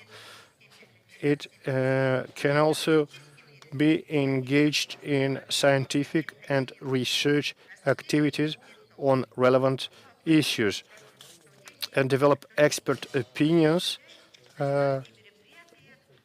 and elaborate expert reports. It should focus on prevention, on discrimination, and actions violating human dignity. Thanks for your attention.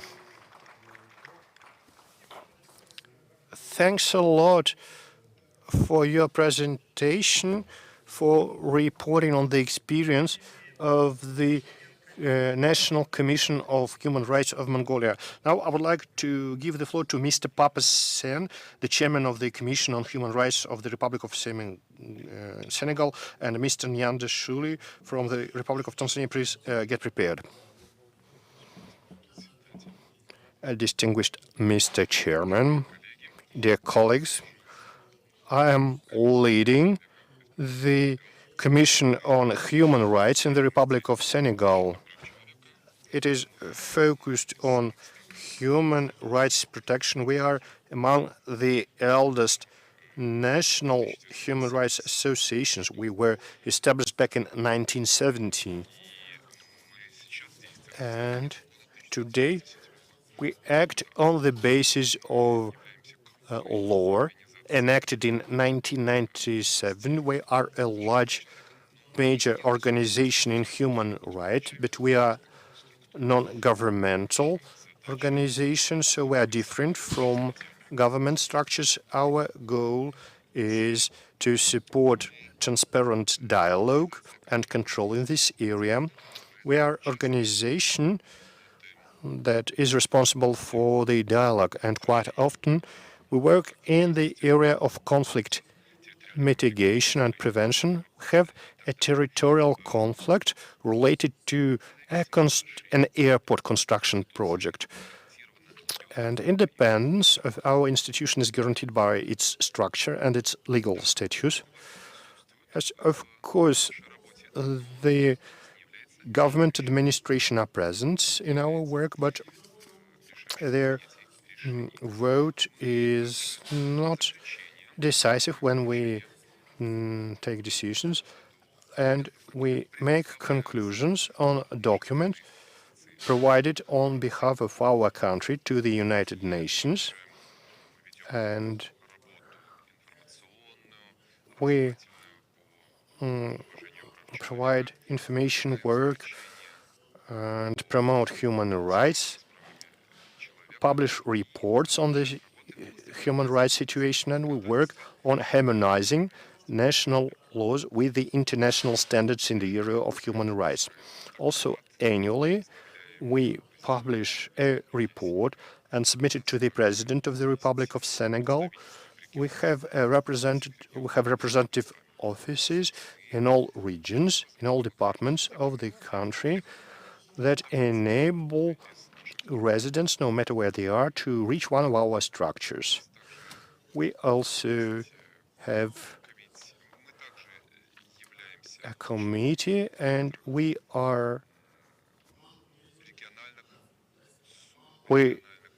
hold membership in some regional and some sub-regional and international organizations. We are a member of the Francophone Association of National Commissions on Human Rights and so on.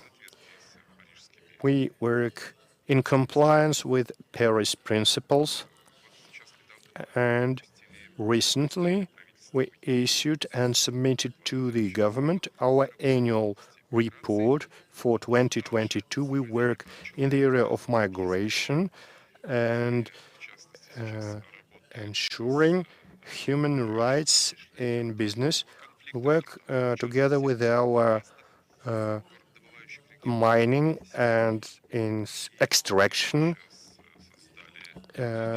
industry sectors, and we developed a web portal where the main documents are published, which allows people to learn more about their rights. We work with UN organizations, and I would like to particularly thank organizations present here, like the High Commission on Human Rights and others. We also publish additional reports. In particular, in January 2024, in Geneva, we will submit an additional report to UN structures on human rights. For the period of 2022 to 2026, we have a strategic plan for development. We have a well-established cooperation with our technological partners, local partners, businesses, and local governments. And businesses are proactive in cooperating with us in order to make the human rights agenda important in our region. Every time we submit our report to the presidential administration, we receive a written action plan on how to implement our actions. We take part in lawmaking activities, and we work with certain enterprises. We combat illiteracy in the area of human rights, especially locally. And as for our prospects for cooperation, we have cooperations development with UN systems and EU organizations, representatives of NGOs, and I would like to thank on behalf of our institution your Madam Moskalkova and dear organizers for this opportunity to exchange experience, and we would like to prove that we are ready to cooperate with our colleagues, and it can be based on wonderful relation relations between the Republic of Senegal and Russia. President Putin's and Masalm have brilliant relations. Our president recently visited Russia, and it all will contribute to the cooperation between our respective countries.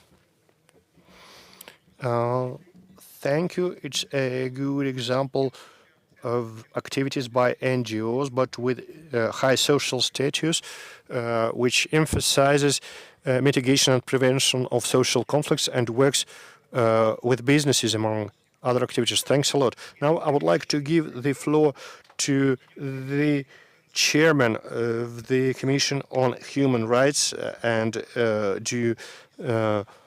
Good Governance of the United Republic of Tanzania, Mr. Nyanda Joshua Shuli. And Mr. Rais, could you please get prepared for your presentations? It is my pleasure to talk to you in this evening, and especially after very important sessions have been, have been happening here, and great presentations. Well, I convey greetings from the Commission of Human Rights and Good Governance of the United Republic of Tanzania, that is formed by Tanzania mainland and Zanzibar, just for the purpose of, putting the record correctly. I wish also to thank the organizers of this very important conference, and in particular, Professor Tatiana Maskolkova, for inviting us.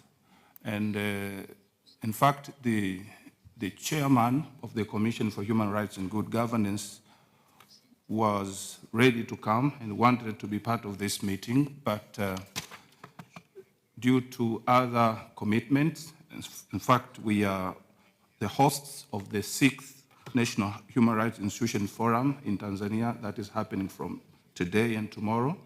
We are also the hosts of the 77th Ordinary Session of the African Commission on Human and People's Rights, that's starting on the 20th, all the way to the 30th of October. So he sent me to convey the appreciation for inviting him. And in fact, the commission is made of a bench of 6 commissioners, myself included, and therefore I thought it won't be a big miss if he won't be here in person. To start with, I wish to mention to you that the Commission for Human Rights and Good Governance in Tanzania is independent, and it represents the interests of the people in the area of human rights and good governance without any pressure from any authorities. Although the Constitution has retained, you see, a specific exclusion that the Commission may not investigate the affairs of the President of the United Republic of Tanzania and the President of Zanzibar in relation to human rights violations and all that. But those powers have never been used by our 2 presidents since the Commission was formed. And I also wish to mention that ours is one of the oldest institutions that was formed in the year 1966 as the Permanent Commission of Inquiry that was formed to deal with matters of administrative justice and abuse of power. What we do, if I can mention a few things, we monitor human rights and good governance situation in Tanzania in collaboration with other human rights defenders, especially the civil society. We receive complaints from the wider section of the population. We investigate human rights violations and the contravention of principles of good governance. That also include abuse of office. We advise the government institutions and private institutions on matters related to human rights situation and the redress that's required. We also are given the powers to administer matters around arbitration and mediation in relation to human rights. We undertake research. We also provide reports internally and externally. Internally in the sense that when we investigate on any matter of human rights violation, we have the powers to submit special report to any special authority, and the President also receives any reports that we think on our part that it may need his or her attention in correcting the rights that have been violated. Yeah, we are also enjoying collaboration with various institutions in government and in the private sector in seeking redress and solutions on various human rights areas, especially on policies, laws, and regulations on matters of human rights violations, and maybe planning on the same. And also, we collaborate with various institutions on various areas like democracy, equality before the law, right to education, right to health, access to information, freedom of association, right to life, right to work, right to satisfactory environment, and many other areas. And I wish also to mention that recently we were given the permission by the government of Tanzania to lead the process of developing a national action plan on business and human rights in collaboration with stakeholders. And that is very important considering that Tanzania is now attracting a lot of investors. And we are one of the leading producers of gold, for example, in Africa, and therefore we attract a lot of investment. So we thought it is very important to get organized and have the action plan on business and human rights ready before we go and maybe investigate on violation, while we can use education as a preventive measure before we wait for the human rights to be violated. Also, we have been part of the President's commission. There was a special commission in Tanzania made by the President in looking into the matters of criminal justice system, and the Commission of Human Rights and Good Governance was given adequate opportunity to submit all the previous reports that we were doing in the areas of the prisons, the police, and all the institutions in the line of criminal justice system. And the comments and the input that we shared has been fully utilized. And we think we are going to have a better future moving forward. Issues, yes, we have issues that we are struggling with. One of them is in the area of promotion of human rights and good governance, that whatever we are doing is not adequate enough considering budgetary constraints. For example, we do use media, but media in itself is not enough, because at some point we may need community outreach program to be in places and meet the people. I was happy to hear from the Ombudsman lady from Turkey was saying, mentioned a program like Meet the Ombudsman, whatever. I thought it is also very, very important that you reach out to the people in the community and get to hear what they are having, and they're reporting to the community, the commission. Lastly, we also think we need a lot more geographical presence in the country, because our country is slightly big, and we have very few offices, only 6 offices, including the headquarters. So we have a plan to have offices in various parts of the country where people can come physically and have the attention of the Commissioner. Thank you very much.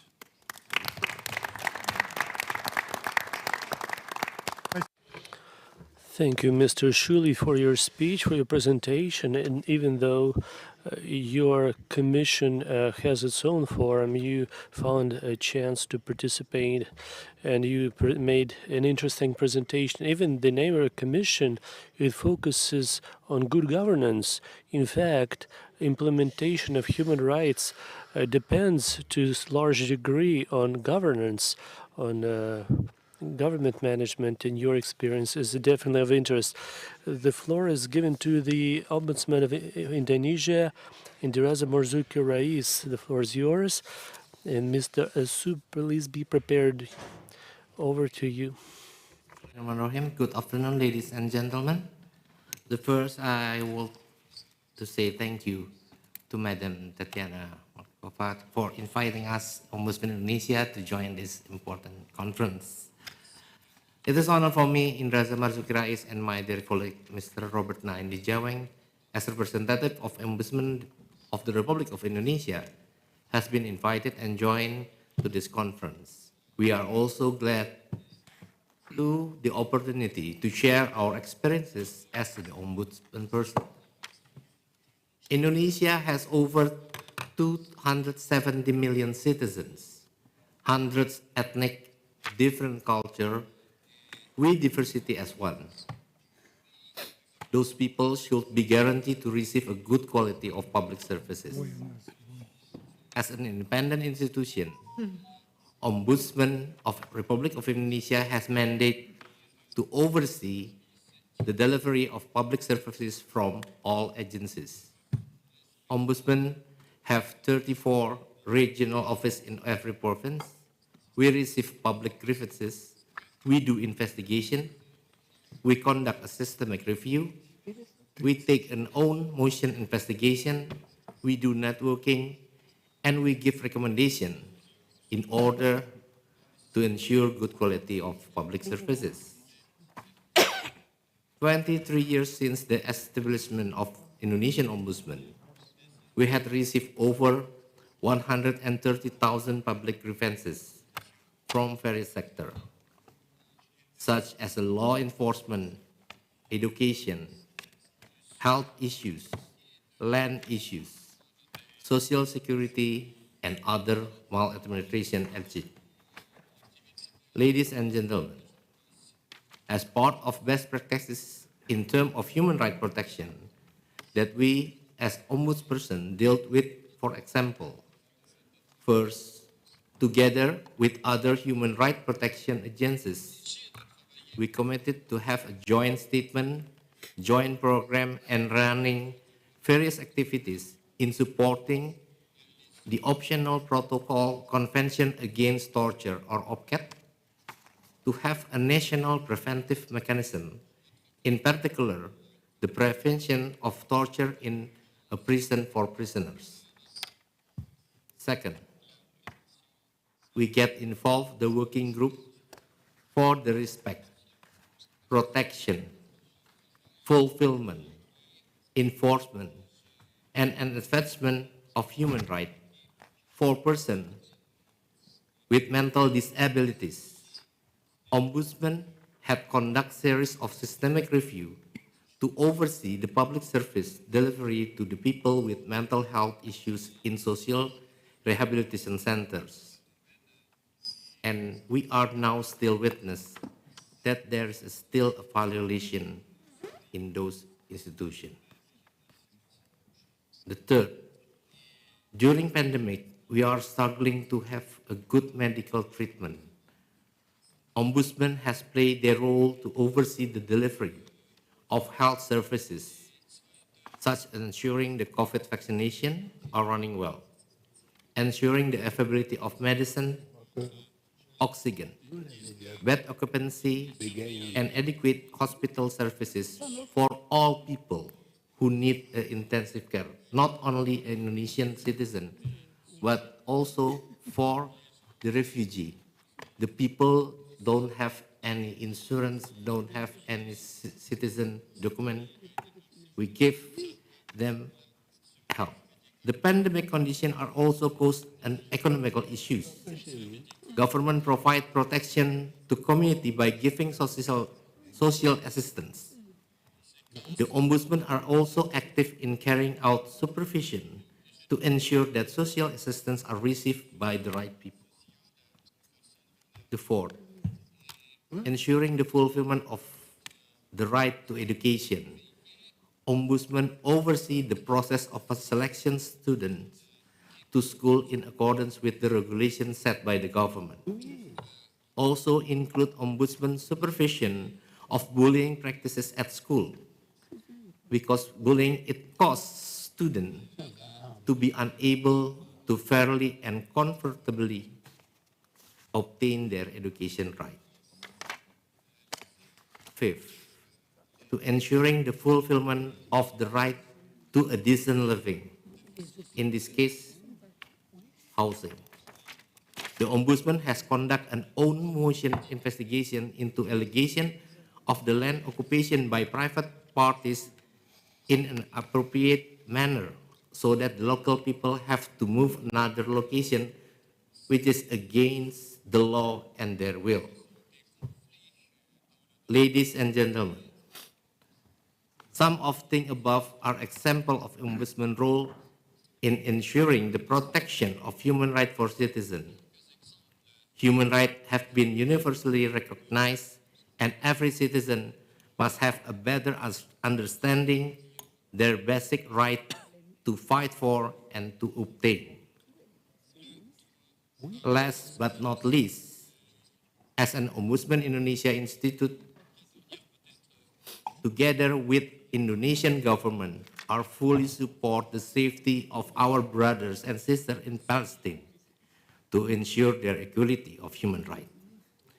As Ombudsman, with the authority of Ombudsman institution, we will always strive to ensure the human right protection for all human beings.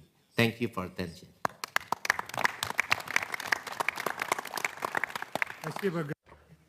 Thank you, Mr. Reis, for your informative presentation on your rich experience in such various issues. Thank you so much. And now I give the floor to Ombudsman of the Republic of Benin, Pascal Essou. And Madam Kenyana, please be prepared. You'll be next. Thank you so much. Dear colleagues, ladies and gentlemen, first of all, I would like to thank the leadership of the Russian Federation, and specifically Madam Higher Commissioner for Human Rights, Madam Maskalkova. I would like to thank the organizers of this conference for the possibility to participate in such a great event.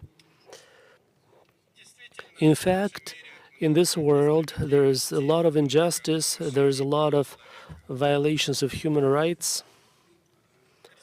The Republic of Benin is located in the west of the African continent. We border with Burkina Faso, with Togo, Mali, and the Atlantic Ocean. Benin is a democratic country, and our leadership is very concerned with human rights protection. For the society to live in normal conditions, it is required. For that reason, the Institute of Mediation was created in the Republic of Benin. The mediator is a body that had been created in 2020. It's an independent body. It is supported greatly by the state authorities, and it is an independent body. The mediator is primarily meant to work in line with the mandate provided by the law. From the perspective of administrative activities, the mediator of the Republic of Benin studies complaints from citizens against improper actions of public officials. we try to work in such a way that the rule of law state would properly function. The mediator of the Republic of Benin is a middleman between normal citizens and government authorities. The government has conducted several reforms in the political sphere, and in that sense, the reforms helped us to achieve more openness in the political sphere. Political parties have to provide various information on their activities, and of course, those reforms were not enjoyed by everybody, but the mediation function in the Republic of Benin was to find proper solutions so that consensus would be reached in political sphere. Specifically, during the electoral process, we conduct meetings with political figures that helped conduct normal electoral processes, elections, as provided by the law. We also participate in settling conflicts that arise between cattle farmers and landowners, and we try to uproot all cases of violence in agriculture. Actually, it's a pressing issue for our country.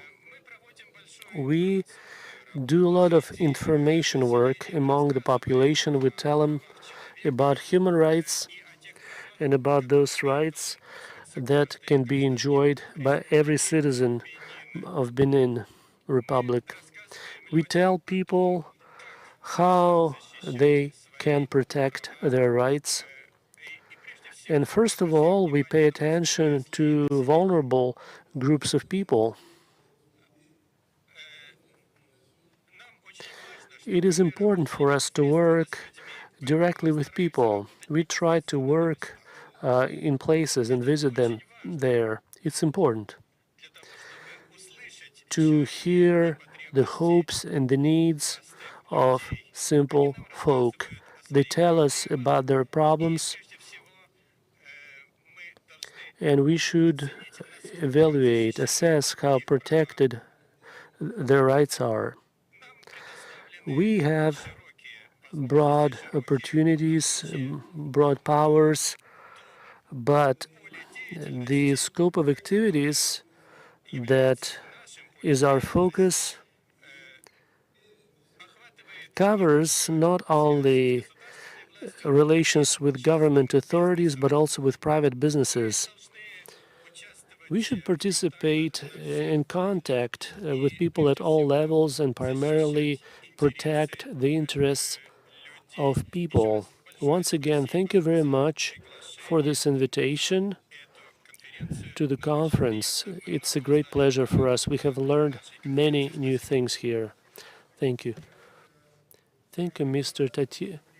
Esu, for your presentation, for speaking of changes in your countries in human rights area, and of course, about your role being a mediator, a mediating institution for mediating and bringing about consensus and agreement between various actors in social and political sphere. Thank you so much. Now I give the floor to Ombudsman of the Republic of Burundi, Madam Kenyana, and Hernandez is next one. Please be prepared.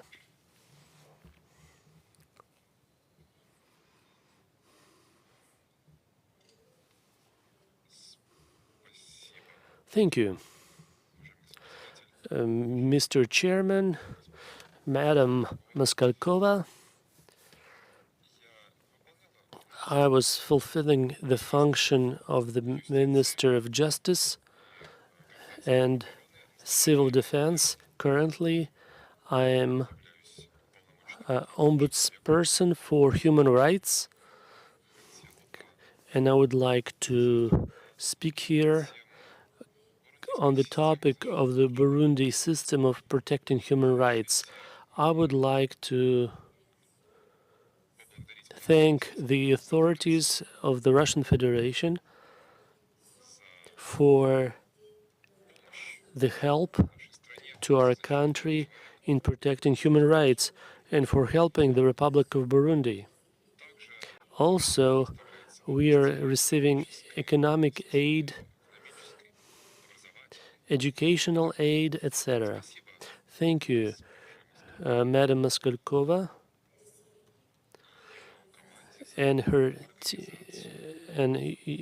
team for organizing this meeting, for traditional hospitality.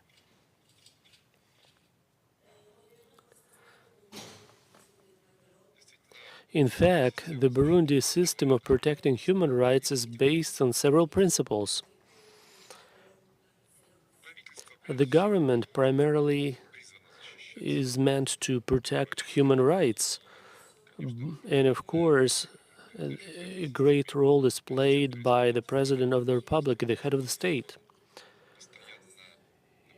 He reminds us permanently, us and the population and the whole government system, that the common theme for all of us should be protection of human rights and citizen rights.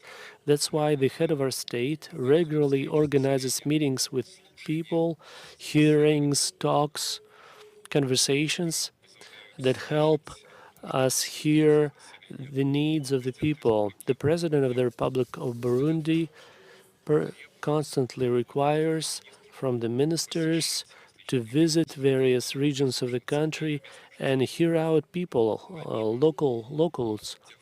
Besides the functions that they carry out, those government bodies and government structures generally, there are some other mechanisms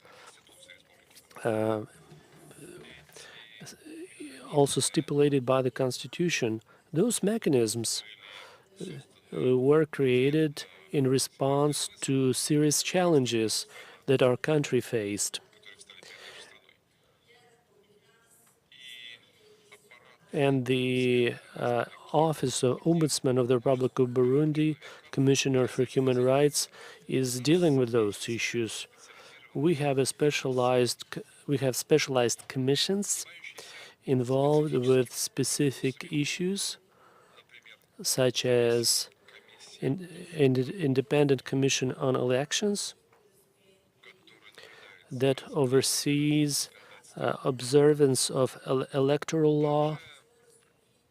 Also, issues of protecting human rights.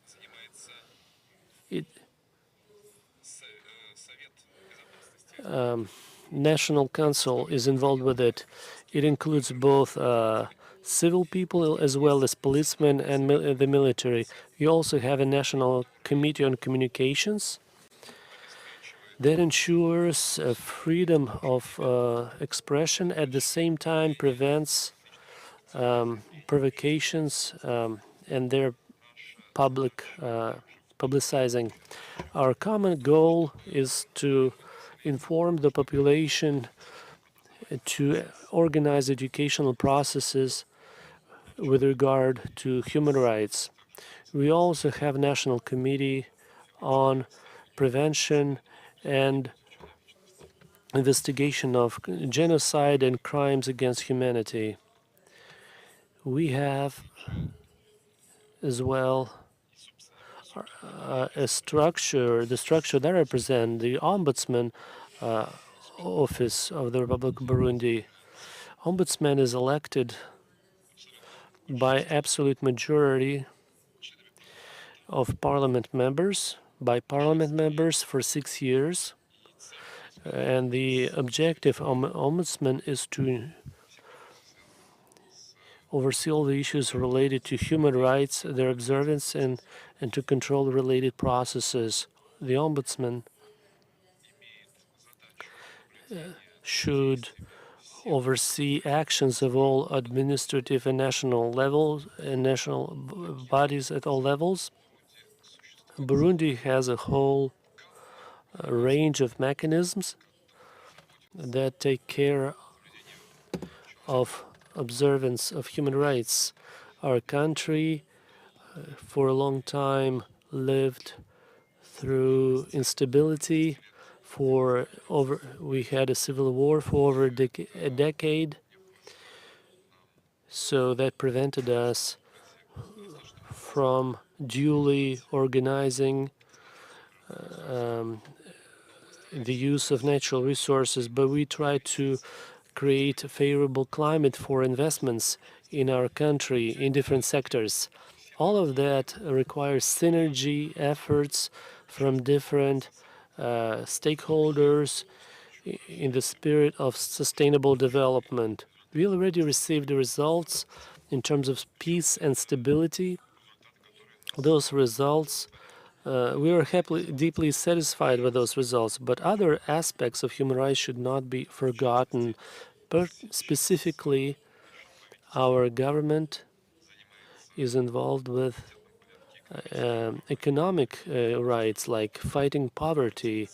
Burundian people actively participate in economic development, fighting poverty, but poverty is, in the final analysis, is a source of human rights violations. We have vulnerable groups of people, and we pay special attention to them. It's youth, women. For example, our government has created a youth bank, and we have a women's bank for lending to women on preferential rates. We have organizations that support agricultural producers, but majority of our population, they work in agriculture. So those institutions help peasants have access to loans and agricultural tools and equipment.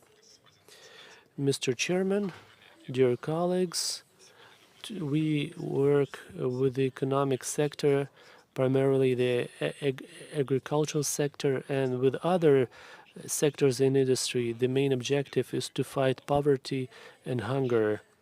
Our objective today is to provide opportunities to Burundi population, which is fast growing population, to have access to financial resources, for people to have money in their pockets, for them to have things to eat on a daily basis. Madam Ombudsman, Mr. Chairman, dear colleagues, we have a lot of problems in front of us. You cannot share all of them in a day. It's life. Those are human needs on a daily basis. But I would like to offer, first of all, to all of you present here, I would like to propose this. This format that we have today should have a continuation. We need to meet regularly for us to be able to share our experiences and reach each other with achieved experiences in human rights. For us to be able in our own country and international cooperation to continue to serve the cause of human rights, for us to build peace where human rights, to build a world in which human rights are respected. Thank you for your attention. Thanks a lot for your information on how different governmental institutions achieve tasks in the area of human rights, and they place the role of the Human Rights Commission and the role of all stakeholders in the Republic of Burundi. Now, according to our agenda, we have the presentation of the General Director of the Pan-American Association on Promotional and Human Rights Defense by Lady Ariadna Garcia Hernandez. So, Miss Ariadna, we see you on the screen. Over to you, please. And now we would like Justice Lakshman Tikiri Bandara Adehidenia from Sri Lanka to get prepared. Over to you. Good evening, dear friends.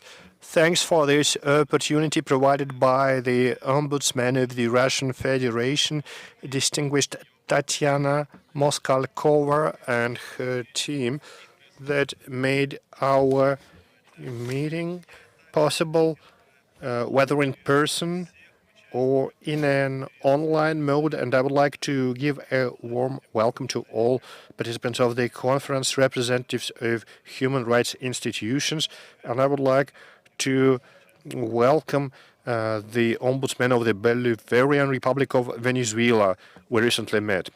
In the competencies of national institutions on human rights, we have a number of parameters, and I'll listen to a number of colleagues who told us about their work, the best practices, and I would like to tell you about our activities in Mexico and in the region as such. I believe that the contribution of national institutions in this struggle for human rights protection in the region is really high, and I would like to share it with you. Quite recently, about 2 weeks ago, we had a meeting of the Ibero-American Association of Ombudsmen, and we presented topics which are relevant for protection of human rights, especially for migrants. Migrant flows really constitute a pending issue. On the regional level, we need to develop a protocol for coordination and merging our work with the migration flows in order to identify migrants and help them. Also, we need to help those who are detained for illegal migration in transit countries. We also reviewed measures focused on assistance to children who move without parents or relatives who are not their parent, because they are often subject to illegal human trafficking. And next year, we look forward to a meeting where human rights defenders will be able to learn about the common routes for illegal human traffic, and we are preparing a report based on evidence from stakeholders of the migration process and reports from organizations that work in the human rights area with such people. And please know that we have to work with special reports from countries involved in the migration issue at question, and monitoring at international and regional level related to human rights protection is a valuable instrument that allows to assess tracking mechanisms for early warning. It is a key element that allows us to resolve issues beforehand while they are at the initial stage, when you can forecast the situation. It should be noted that in the Republic of Colombia, the Ombudsman's office allowed to prevent a big number of problems and issues. And at the regional level, there is the draft project developed by the Ombudsman's Office of the Republic of Peru, and we plan to further develop and upgrade this work aimed at preventing social conflicts, because we believe that focusing on social challenges allows to prevent conflicts and thus potential violation in the area of human rights. Another hot topic is family violence and violation of rights of women and children. This problem has not resulted in a final solution. This is really a serious challenge for a number of households and national institutions. It should be further noticed that we should work on strengthening the role of human rights institutions in all directions. Thus, we need to strengthen work of the institutions via a global alliance of institutions focusing on human rights defense to make them fully operational to interact with the different UN mechanisms and organizations involved in the process.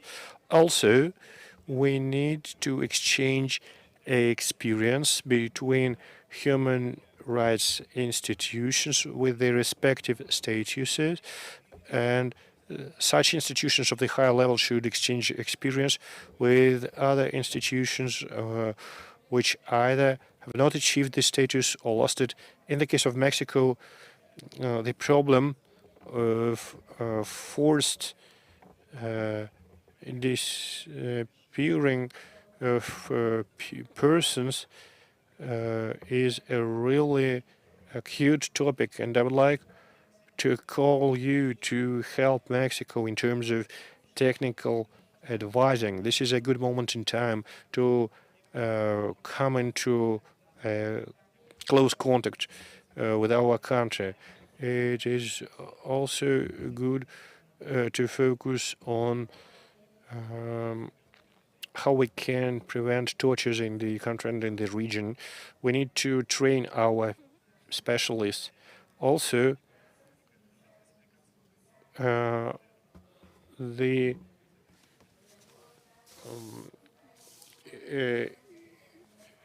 decade of descendants from Africa is coming, and this is time for a number of legislative initiatives being developed in Mexico in particular, and this is the proper moment in time to combat segregation on the basis of race and other principles. And to confront racists, we need to train specialists in human rights, and they should be proactive in their efforts and activities. And as it has repeatedly been said during this interesting conference, without fully fledged human rights protection, you cannot contribute to comprehensive development of a person.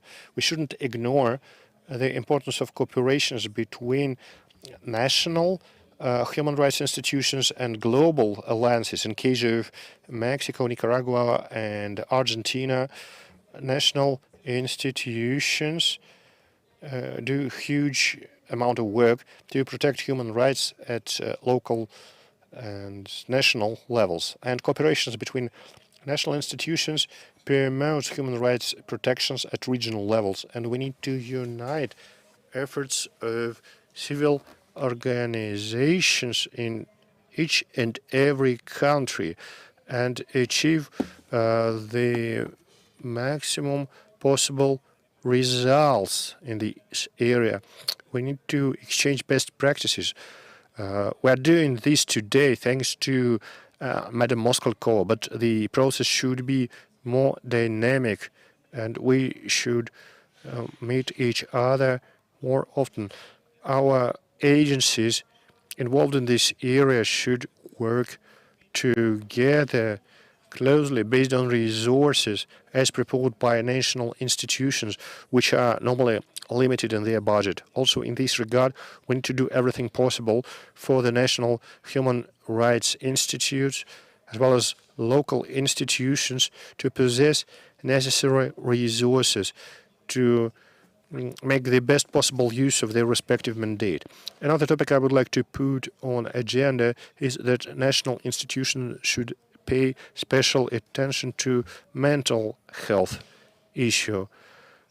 Several days ago, we had the International Day of Mental Health, and reports presented as part of the special day do not sound optimistic. We see a growing number of boys, girls, and young people that suffer from mental disorders and other disorders that can lead to a suicide, and it's essential that national institutions work on the problem. I would also suggest to Madam Moskalkova to create a network that would allow us to exchange experience and strengthen each other due to our mutual experience. And finally, we need to foster work of the national human rights institution and their interaction with businesses to avoid abuse and defend human rights. Many thanks for this outstanding opportunity. And once again, my warmest regards to all delegates to the conference. Muchas gracias, Lady Ariadna Hernandez, for presenting our experience in Latin America and for your most valuable proposals. Thank you. And now I would like to give the floor to the chairman of the National Commission on Human Rights of the Republic of Sri Lanka, Mr. Lakshman Takiri Bandara Dehidina. Professor Tatiana Maskalova, High Commissioner for the Human Rights in Russian Federation, and dear colleagues. Now, according to this program, I am the last speaker. I know how difficult to keep the attention being the last speaker, so I will try to make it as short as possible. So the Human Rights Commission of Sri Lanka was established in 1996 under the Human Rights Commission Act. And the commissioners of this institute was appointed under the amendment of the Constitution.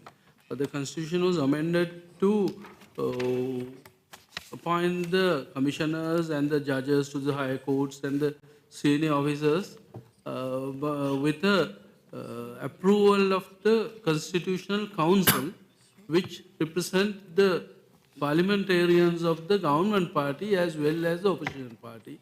That is to establish the independence of the people that are being appointed. So one person cannot appoint the commissioners or the judges in Sri Lanka now. So the judges in the commission are also appointed by that, with that approval. So this commission, the Human Rights Commission in Sri Lanka, has several divisions. One is the most important and mostly working division is the Division on Inquiries and Investigations. Any person who is who thinks that his fundamental rights have been violated, he can make a complaint. He can make it by writing or by telephone call, or there's a hot number that is working on all the 24 hours. He can make a complaint. Even without a complaint, the commission can act. We are doing so. Some certain instances where we get information through our informants, or sometimes the media reports certain incidents, and if it is necessary, we act on our own. So the commission has appointed a rapid response team to act into the situations of that nature. So the inquiry and investigation division is working on that. And we have another division on education, where we think that the education is the most important thing to prevent the violation of human rights.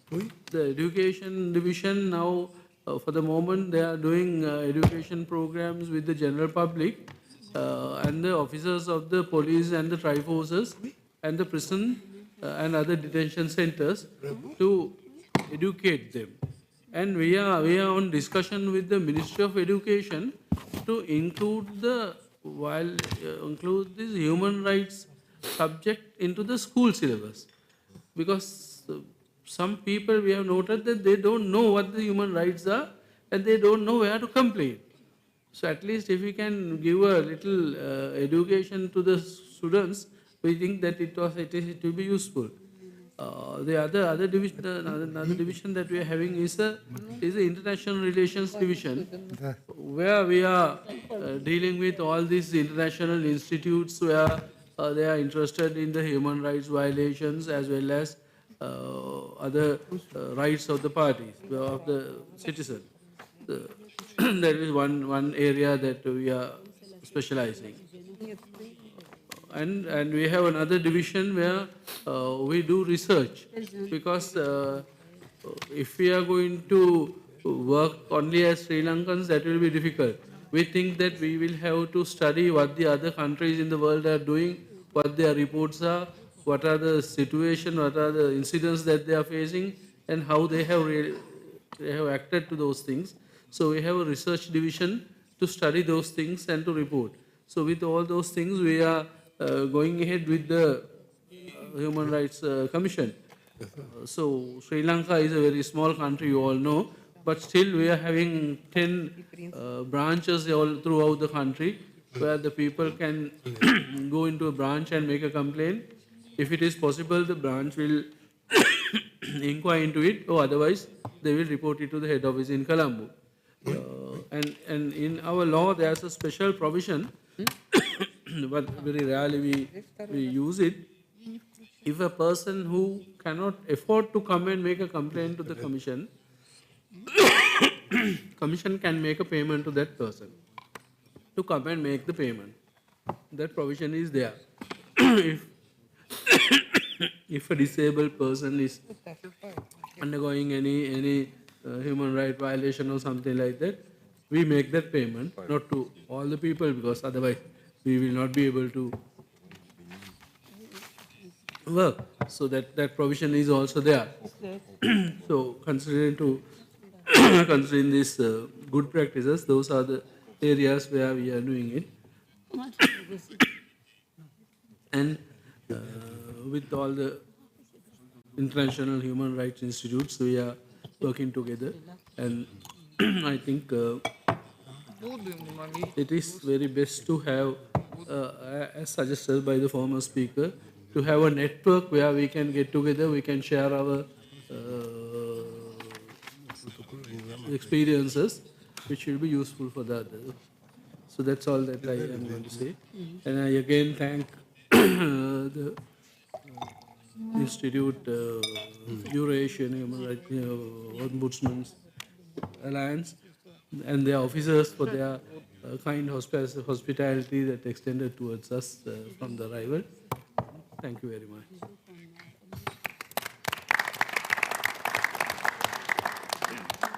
Спасибо большое, уважаемый судья. Thank you so much, Mr. Judge, in your presentation. Myself and Tatiana paid attention to this topic of promoting human rights in education, in school education. This is something we're involved with, and we think it's a very important area. Thank you so much for supporting proposals voiced here. And now I can announce that our marathon comes to an end.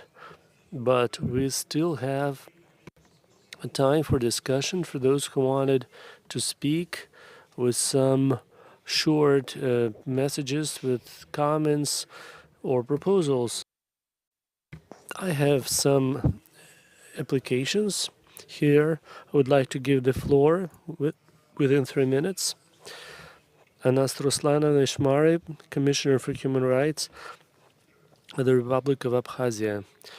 Good afternoon, dear colleagues. Tatiana Nikolaevna, thank you for the invitation and for the high-level organization of this event.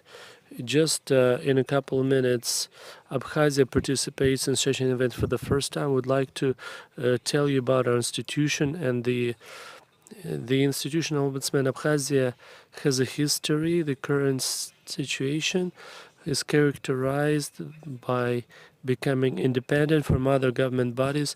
In 2 decades, under different names, ombudsmen were active as part of executive authorities under the President of Abkhazia. They were part of the presidential office in 2016. The current law was adopted on Ombudsman for Human Rights in the Republic of Abkhazia that stated that ombudsmen should be independent from government authorities and officials. Ombudsman is elected by the parliament members by secret vote for 5 years.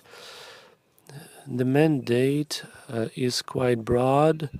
It should be known that our institute over the 5 years have demonstrated that we have some legal gaps that should be filled. When we implement our functions, But the fact that we have it currently in Abkhazia, it's an important thing for our state to ensure protection of human rights and liberties, and also making sure that our government services function properly. We open to cooperation, and hopefully you'll be as well as interested as ourselves to share experiences in the name of human rights. Today's conference, with the 7th International Conference, is on the eve of the 75th anniversary of the adoption of the Universal Declaration of Human Rights. And we should write for human rights, not for political reasons.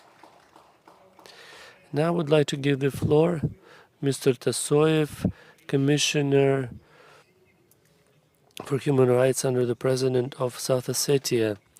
Dear Tatiana Nikolaevna, dear colleagues, I would like to welcome, to greet all of you here, and I would like to express the thanks for the invitation to participate in the 7th conference.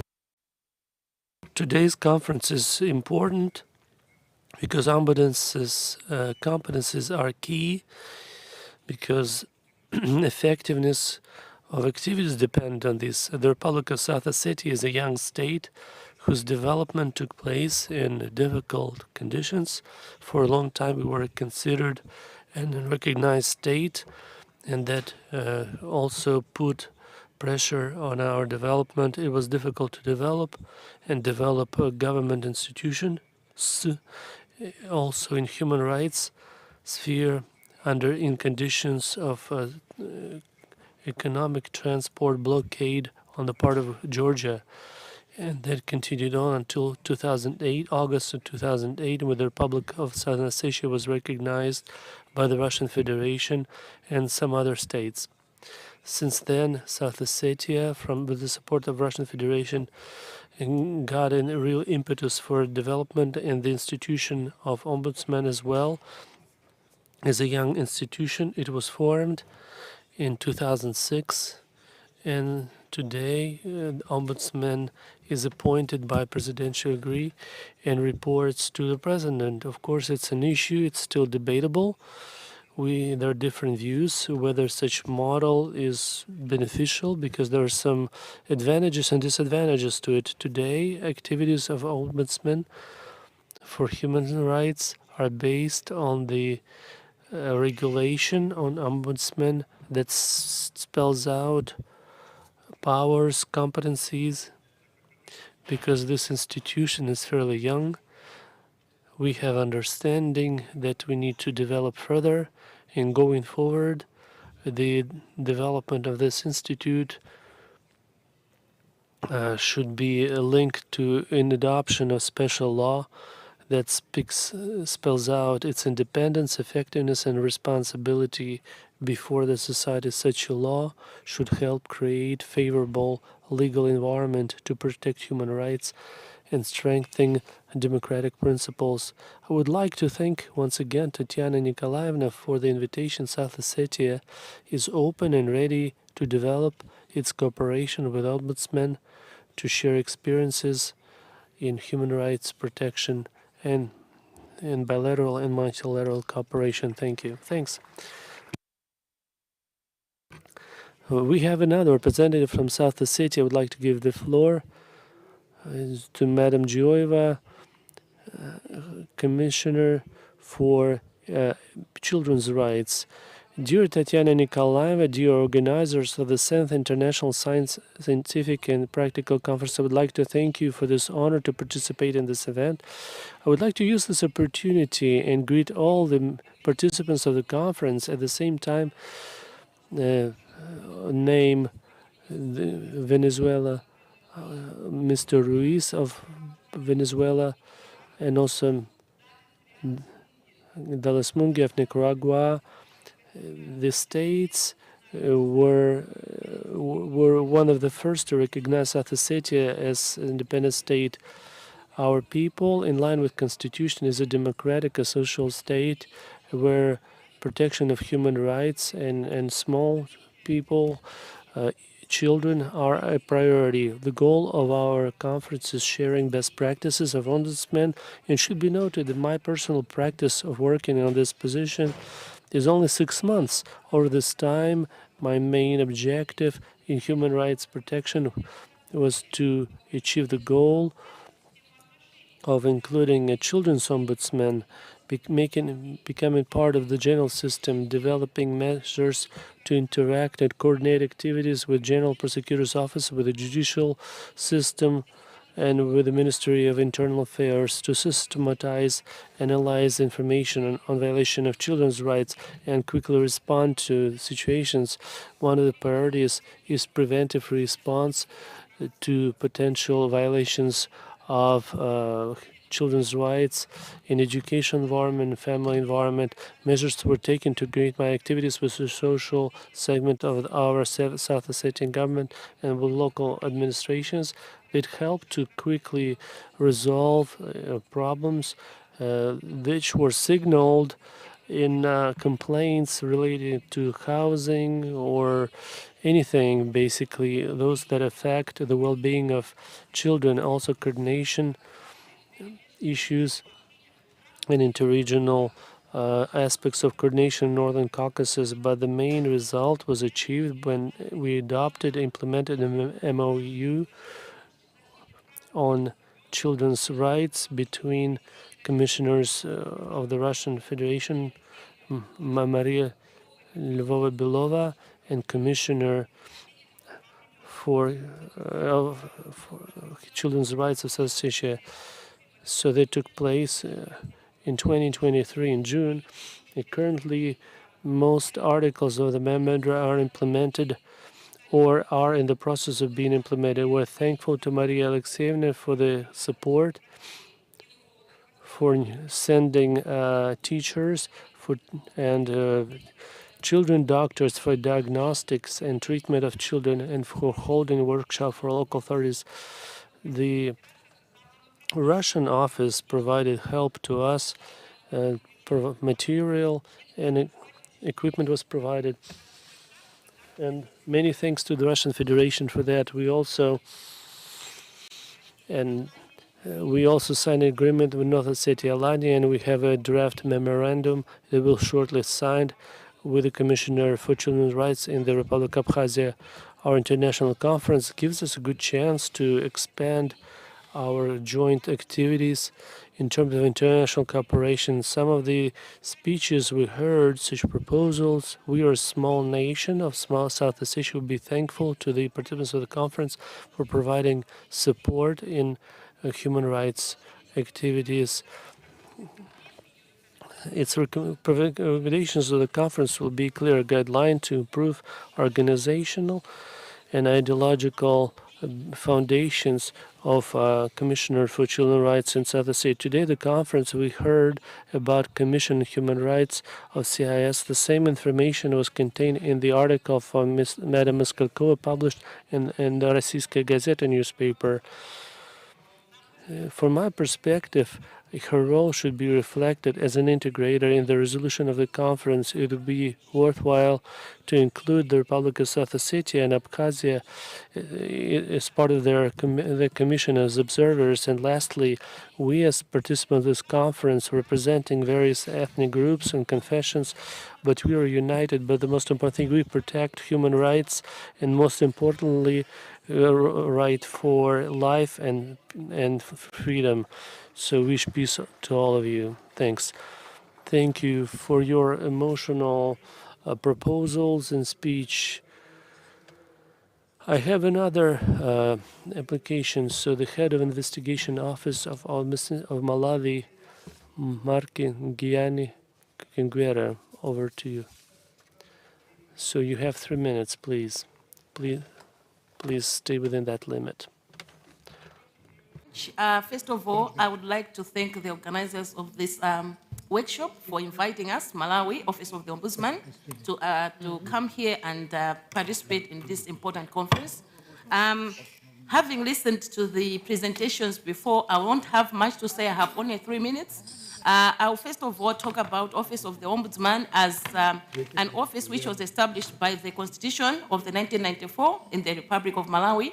And we have the mandate drawn from the Constitution, and it's complemented by the Ombudsman Act of 1996, which gives us powers, our functions and powers, but the Ombudsman Act tends to limit us to the public service organs only, whilst the Constitution gives us wide mandate to investigate cases, any cases where there's a manifest injustice.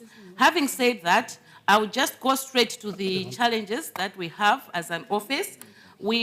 For some time, we've had this inconsistency in terms of the law, the legal framework. The Constitution says something and the Ombudsman Act says something which limits the powers of the Ombudsman. And I have listened to the previous speakers because I've noticed in most of the institutions, they are also having the same problem of legal inconsistencies or legal gaps. But from 2012, we've been working on this problem as Office of the Ombudsman Malawi, and I'm pleased to say that now the process is coming to an end. Recently, the Cabinet discussed our presentations of the legal reform proposals, and it's in the process of being adopted as a bill. And having said that, there's a problem of accessibility because we are just centered in the headquarters, which is the capital, and only 4 regional offices. But in order to mitigate this factor, we have what we call mobile clinics, whereby we go to the people. We say we take Office of the Ombudsman to the people. So you have to go as a team, legal people, investigators, civic education people at one place, and then you say about the mandate of your office, you collect the cases, and you give resolutions right away. Only special cases where you need more time, we take them to the office, but people are able to get instant access to justice right away. And the other problem is the culture of impunity, which is prevalent in the public service of Malawi, but we are working on this due to, we are doing the sensitization, we are engaging different stakeholders at different levels so that they know that this has to come to an end in order for the people to access human rights effectively. And on the successes, we've been able to do some systemic investigations, and we've been able to expose the systemic failures in the public service. We have a number of reports which are available on our website, which most of them touch on human rights abuses and the solutions that we've been able to put in our reports. And also, there's also the remedies. We have also been able to provide remedies to the people in our reports, and through different methods of investigations that we have on-spot investigations, apart from the mobile clinics that I mentioned. We have desk investigations, but more importantly, we engage with the people so that we are able to give them instant feedback.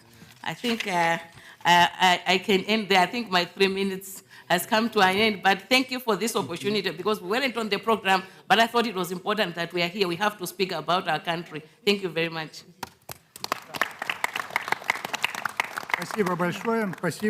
Thank you so much. We have another person, but that's going to be the last one. So we still have some time in our schedule. It's a democratic situation. True. Okay, accepted. I would like to give the floor to the Mr. Islam Rabiu, the Deputy Head of the National Commission on Human Rights of the Republic of Bangladesh. Over to you, please.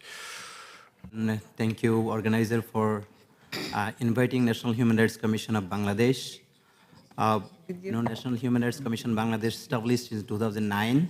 It's an independent and statutory body. It started working from 2010. National Human Rights Commission, the vision is to establish a human rights culture in our society with a view to reach this goal. National Human Rights Commission, the present commission, took a lot of initiatives. So I would like to just share such, for example, we formed a thematic committee on the different thematic areas of human rights issues. So the thematic committee is composed with the civil society organizations, NGOs, INGOs, UN organizations, and the state actors.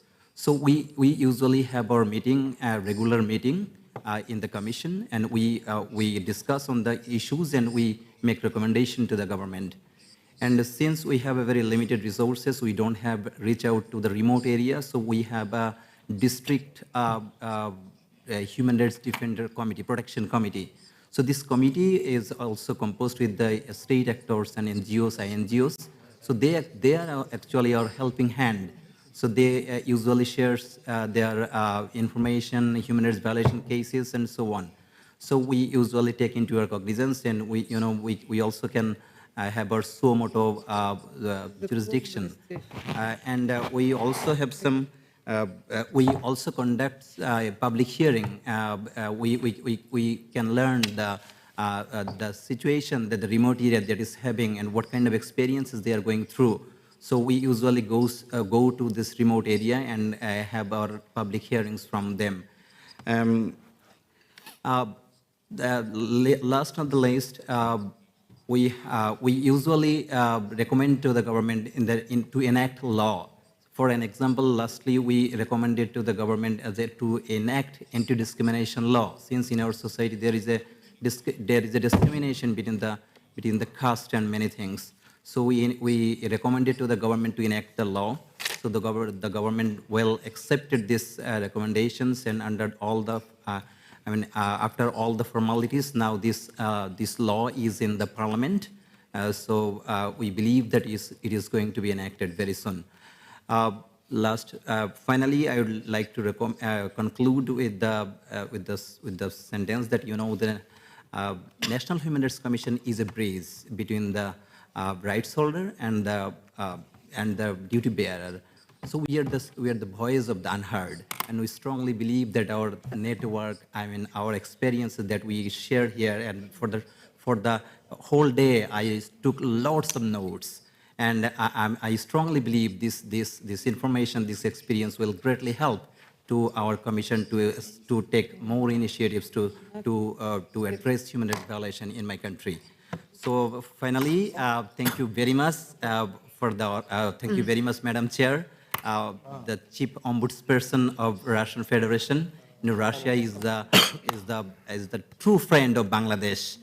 It's a trusted friend and a historic friend during our liberation war. So I would like to express our humble gratitude to this nation and to the organizer. Thanks once again. Thank you.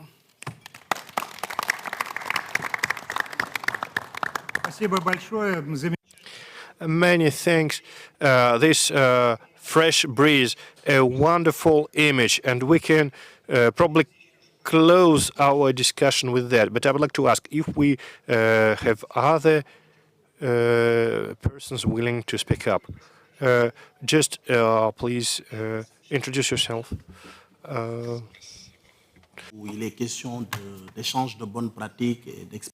Thank you, Mr. Chairman. Now, we would like to continue the idea of our colleague from Nicaragua. So,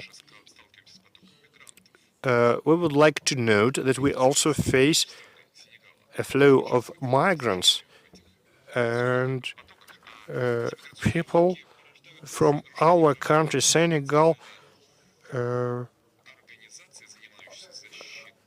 also migrate and are part of migration processes, migration flows. And the human rights organizations in our countries tend to play an important role. And I would like to ask all of you, dear colleagues, how do you work with potential migrants? Nicaragua is a transit country of migrant flows directed to the United States of America, and we should state that migrant flows from North Africa, Sub-Saharan region, and Sahel come through Nicaragua. So, dear colleagues, how can we cooperate in this area as representatives of Senegal and Nicaragua? Well, the topic you are raising is good for organizing a new conference. But if our colleagues from Nicaragua are ready to answer, if you have a ready answer, so over to you, please. Maybe you could give an answer straight away. Tomo nota de la consulta. Many thanks, dear Chairman. I believe that the scope of topics already discussed today, well, it requires discussion on a higher level. It's not only about efforts to be taken at the level of Ombudsman's office, but rather at the level of national governments. And maybe we could have an informal discussion face-to-face. Thank you, Lady Darling Drias Mongier. Do we have other volunteers to share the inputs or contributions? Yes, sorry, Tatiana. And greetings from the Zimbabwe Human Rights Commission.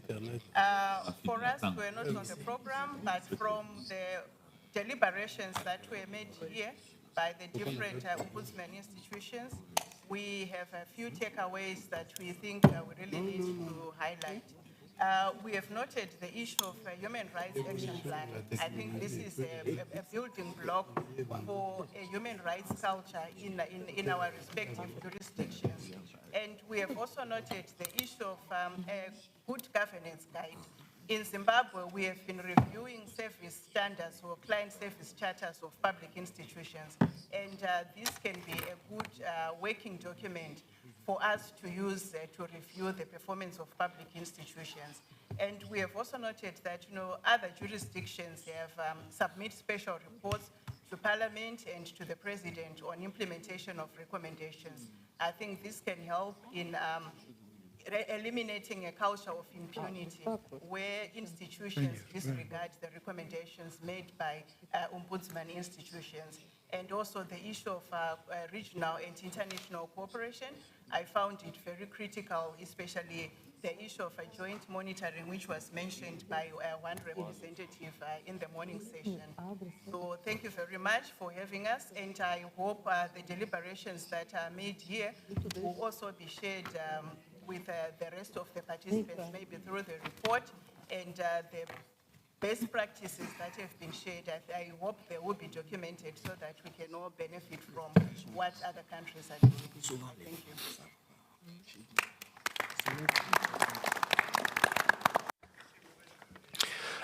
Thanks a lot. Well, I know that everyone is willing to be the last one. We have 6 more meetings left. Do we have anyone else who is ready to speak? Yes, more people. I'm Christopher Wallace Johnson from Republic of Sierra Leone. I want to take this opportunity to thank the chairperson and everybody present here.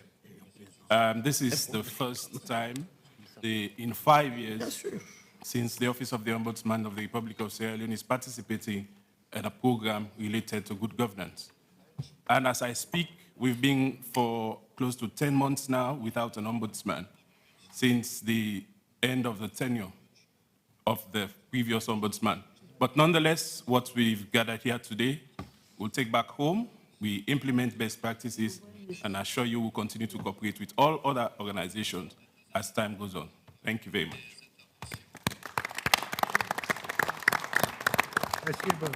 Спасибо. Коллеги, еще последний шаг. Thank you, dear colleagues. Now the last chance, advance opportunity. No, we have no more speakers, and that is fine. We made it right on time, so many thanks for taking part, for your kind participation in this session and in the discussion. And now I would like to give initiative back to the organizer, to the host, and the leader of Russian ombudspersons, Madam Tatiana Moskalkova. Dear friends, and closer to the evening, I can call you friends because we became closer to each other. And here At this table, we meet everyone who was involved in this or that way to the forum's organization and preparation, and we see a lot of free chairs, not because people ignore, but it's difficult to go on working at 6 o'clock in the afternoon to listen to this important information. And I would like to really thank all of us for being able to stay together, to be proactive, to be interested in listening to each other, because we are equal, no matter if our countries are big or small. If we are called ombudspersons or mediators, national centers, or on human rights, or differently. At this conference, we got the welcoming address from the leader of the Russian Federation, President Putin, leaders of the two chambers of the parliament, the head of the Ministry on Foreign Affairs, and this is that means respect to our missions. 35, or rather 37 speeches were delivered here, and now we have the picture, the online broadcast streamed on YouTube hosting website, and I would like my colleagues to share the link. You can all use and publish on your respective web resources, and I would like all the world to know about our conference, about our interaction with international bodies and organizations, about our goals and tasks. So this conference was attended by ombudsmen from Asia, Europe, Africa, Latin America, actually all the continents, and ombudsmen of our conference proved that they are ready to follow principles of the Universal Declaration on Human Rights and principles of Paris, and our common goal is an individual, a person with individual goals and sufferance, and we should focus on protection and promotion of human rights. The Moscow conference became a forum for consolidating our efforts and mutual enrichment with experience. Well, it is probably an unprecedented event in terms of scale, the number of participants, and energy. Our conference was fueled from the very beginning till the very end. And we as colleagues could share our opinions as we got stronger. We were discussing the international network, the international platform for exchange of experience between ombudsmen. No one was too resolute in the opinions or evaluations, and we heard some very important proposals on education, medicine, education. We heard about experience of work in military situations and during the times when sanitary limitations were imposed. I would like to thank you once again, and I would like our Commission to summarize all the proposals for the final documents. But also I would like to thank our interpreters who worked with us from 11 a.m. in a non-stop and a very professional way. And I would like to thank our office that made records of all our statements and journalists. So please feel free to take a photo of this link, of this web address, and you will be able to download your presentations, the entire conference. You will be able to analyze it. And I would like to thank once again the leaders of our country for this opportunity to gather here and exchange important experience. Let's applaud to each other. Dear colleagues, each of you have the handout materials which contains the draft resolution. Have been preparing it for several months. We were getting inputs and statements from you, and we tried to include it into the final documents. But today we heard a number of interesting ideas, and so once they are summarized, I will ask our office to send us the final version. I would like to thank you for your gratitude. This is for the first time that I heard my name mentioned so many times, and on my personal behalf, I would like to wish you all the best, the luck, and I would like to meet each other once again in the upcoming new year. Thank you.